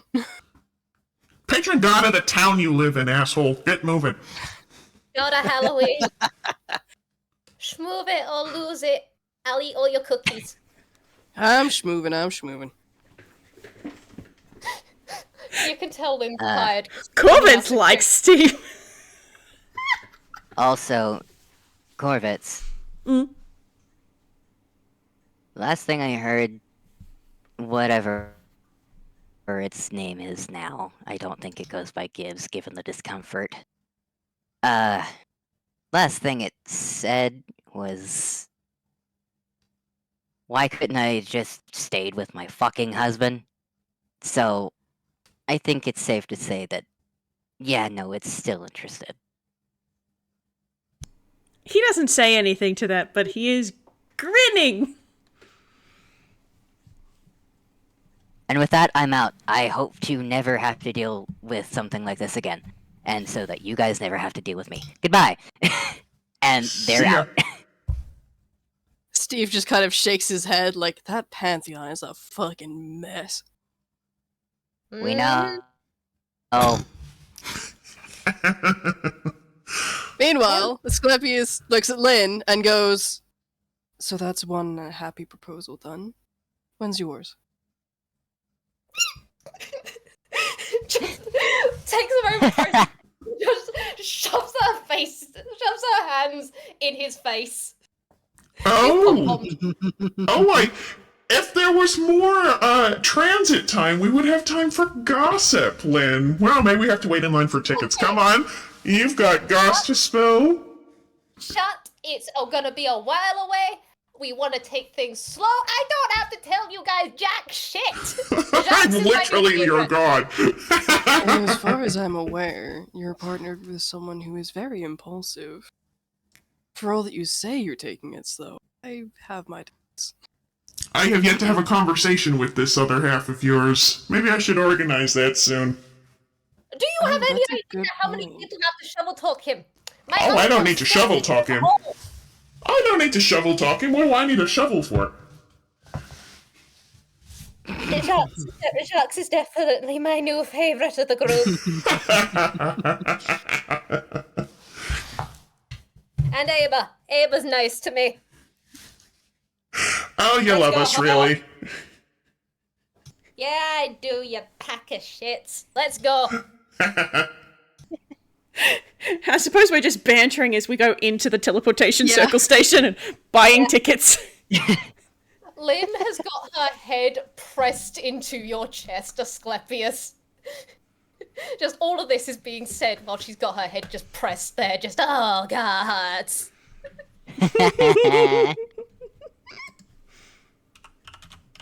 No talk me, Angie. Flustered pom-pom of holy shit, we survived, now shut it the fucketh up. Yeah. They don't even need to, like, buy tickets at the teleportation station. Steve, as head of infrastructure, is a known figure. So, he's just like, what's up, dudes? And then fucking cast teleportation circle to get everyone home. I mean, technically Korvits could too, but like, there's banter happening, so... Yeah. You The need man is voice distracted. tone. You're too busy bantering. Oh, God. Oh boy. I fucking love this. Yeah, that was brilliant. Mm-hmm. If we want to do like a small little after thing where you guys find out where the fox is right now, we can. If you want to, of course. I'm down. Sure. I mean, yeah. Okay. So, how do you guys want to go about figuring out where the fox is? I mean, we got Scry. We do have scrying, yeah. And Korvits should be able to get some sort of ping once the pact kind of readjusts. The Fox reboot. Mm-hmm. I know that Lou will have scrying, but will Jacques have... Does Jacques have scrying? Do you have that spell? What spells do you have, Korvits? I You don't forget have that all spell. the time. Lou, Also- get over here. No. Honestly, for all of that, everybody make me a fucking con saving throw. Because I'm assuming you guys are fucking tired. Oh, yeah. Actually, Steve, not so much. Is that because of the undead thing? Yes, it is. He can mechanically treat exhaustion if it was one level less. Cool. Mhm. Lynn I'll does that. still roll it, but... I don't think Fair Lynn enough. needs it, but honestly, she's staying awake Oh. until this shit is over because this monkey has run on 48 hours of no sleep before. What the fuck I'd is rather your that she combo didn't do price, that. Steve? Okay, we still going with the boosted? For now. That's an 11. I think that passes. Probably. If it's against like force march pace, it's I think 15 is DC. Because I know exhaustion, normal thing is like 10 and then it goes up in increments. That sort of shit. I don't know. I don't remember. This was more so to see how many days that it would take you guys to recover from it all. Oh, that makes sense for Lynn then. Mm-hmm. So, I'm assuming... Yeah, no. It takes quite a bit of recovery, maybe more than just one day. Maybe like a couple Mm-hmm. for Lynn, and I don't know why it would take a couple for Steve, but possibly Steve too. It doesn't. He's truly undead. He doesn't tire easily.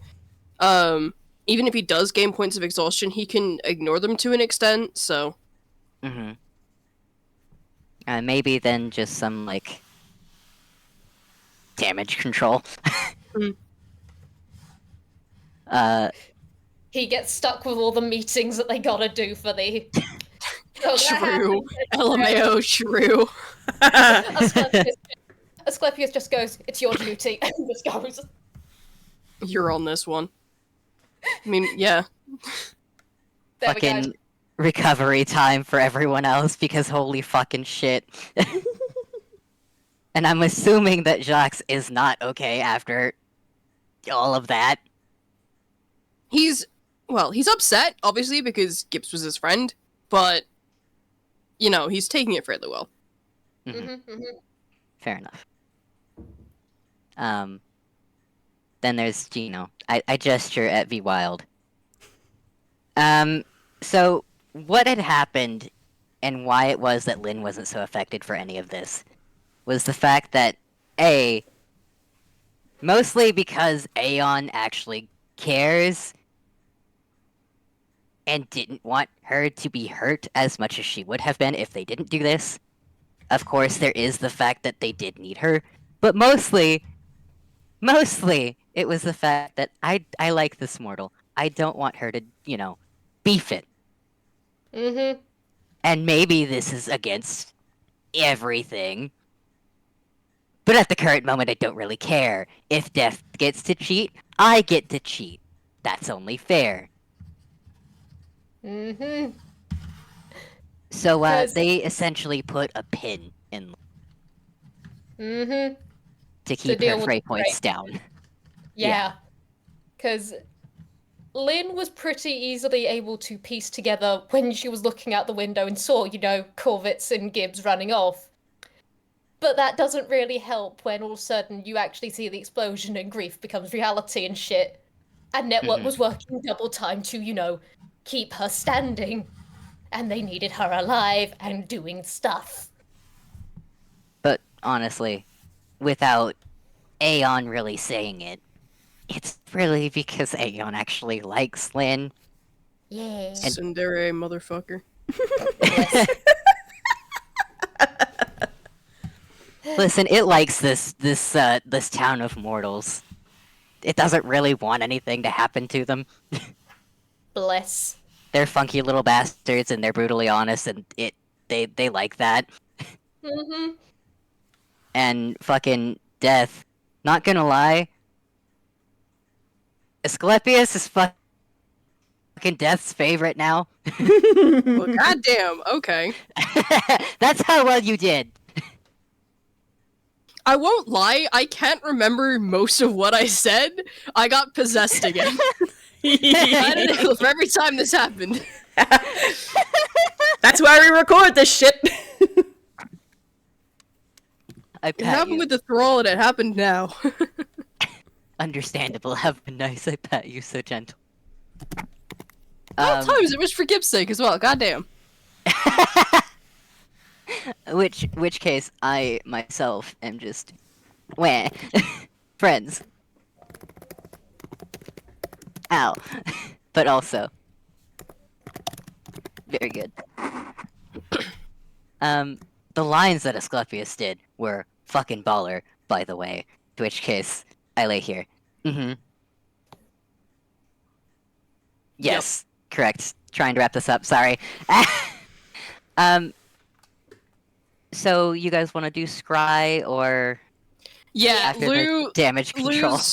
Lou's a knowledge cleric. They've always got scry up as a prepared spell, so they can cast that no problem. Alright. I don't know how well Liu knows Gibbs, but I'm assuming relatively. So, however, Relatively if there well, is yeah. a roll, because this is also technically a different person, I am going to ask you to roll. You roll for this one, actually. Ah, okay. What am I rolling? So, scrying, you make, I believe it's a wisdom save. Let me just double check. Yeah, so wisdom saving throw. It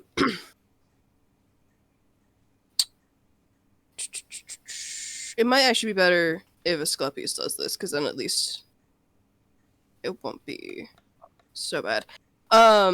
If we're doing this after damage control, Asclepius can cast it.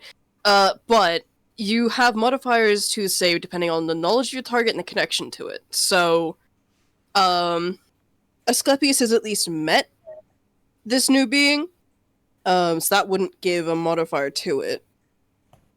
Mm-hmm. Do Gibbs' possessions count as the new one's possessions? One of them does. I believe. Which one? The feather from Korvits. Okay. Cool. So that is a -4 to your save then.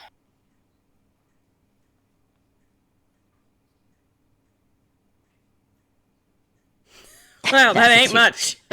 That's it's too. No. You've got flat wisdom. Okay. Yeah. Okay. So that fails. So the scrying does go through. I thought they just changed the modifier to that, so it would have been a 6. Okay. Yeah. So 6. It still fails. Surprise. Surprise. So scrying does go through. What does he see? For one thing, if it's been a couple of days, then it's still in the fucking ocean.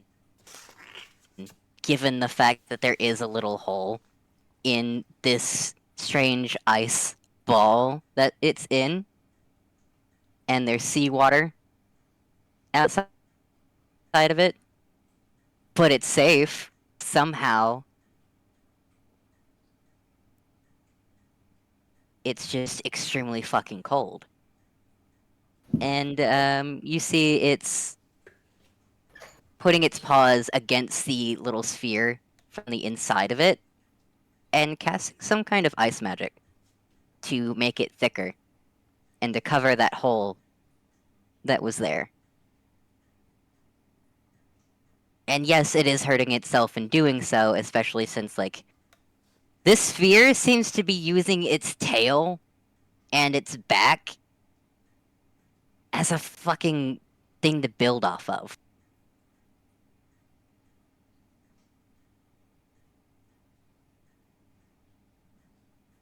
But it's alive.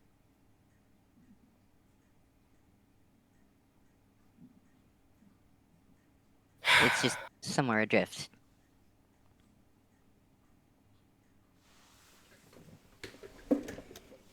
It would pass that along.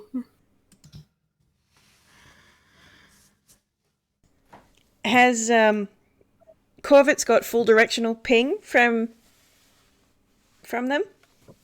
From it? Yeah. Yeah? Yeah. That's fine. I'll go on a recovery mission. I've been meaning to get out of town a little bit more, and hopefully this time outside the borders will be less stressful than the last, but, sounds like it could use a little bit of warmth, eh?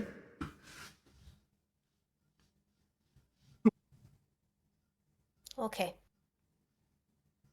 Hurry on back, both of you, alright?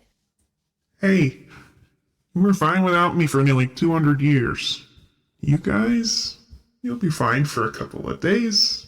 Hopefully it's not more than that. I'll fly as fast as I can. We might And not I'll- need you, brother. But we will still miss you. I'll check in Hi. regularly, okay? Good. That's all If I see anything interesting, I'll pick up some souvenirs. Ooh.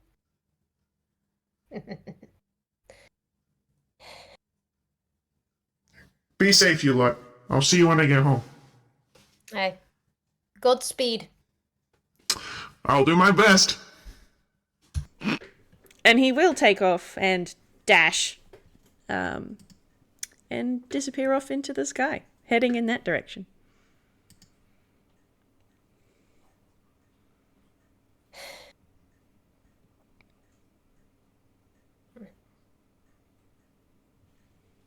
If there's nothing else that you guys want to say to each other, then I think that's a good place to end it.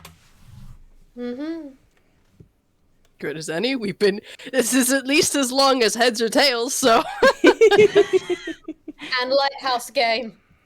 My apologies, guys. It's all good. It's fine. I have had a wonderful time. This. Yep. Hell yeah. You guys rescued a fox, Yay! and it didn't end in fighting. Yay! Best Honestly, ending! I think that is the bigger accomplishment. Yeah. Holy I fuck. didn't have to fight death for this. Yep. We would You have. guys, Don't get me wrong. We would have, and we would have won. But Yeah. yeah. Because I wouldn't have let you guys lose, because it's boring. All right. This has been amazing. Let's stop our recordings. Whis, go the fuck to bed. I gotta eat. Yee! I also gotta eat, actually. My breakfast Guys, today go. was a fucking fudge bar. RJ! I had coffee and a banana, so I'm in the similar boat. Oh my god, alright. Bedtime for me, Aw. food time for you lot. Bye-bye audience, I guess. Bye Have a good one. Bye-bye. My god.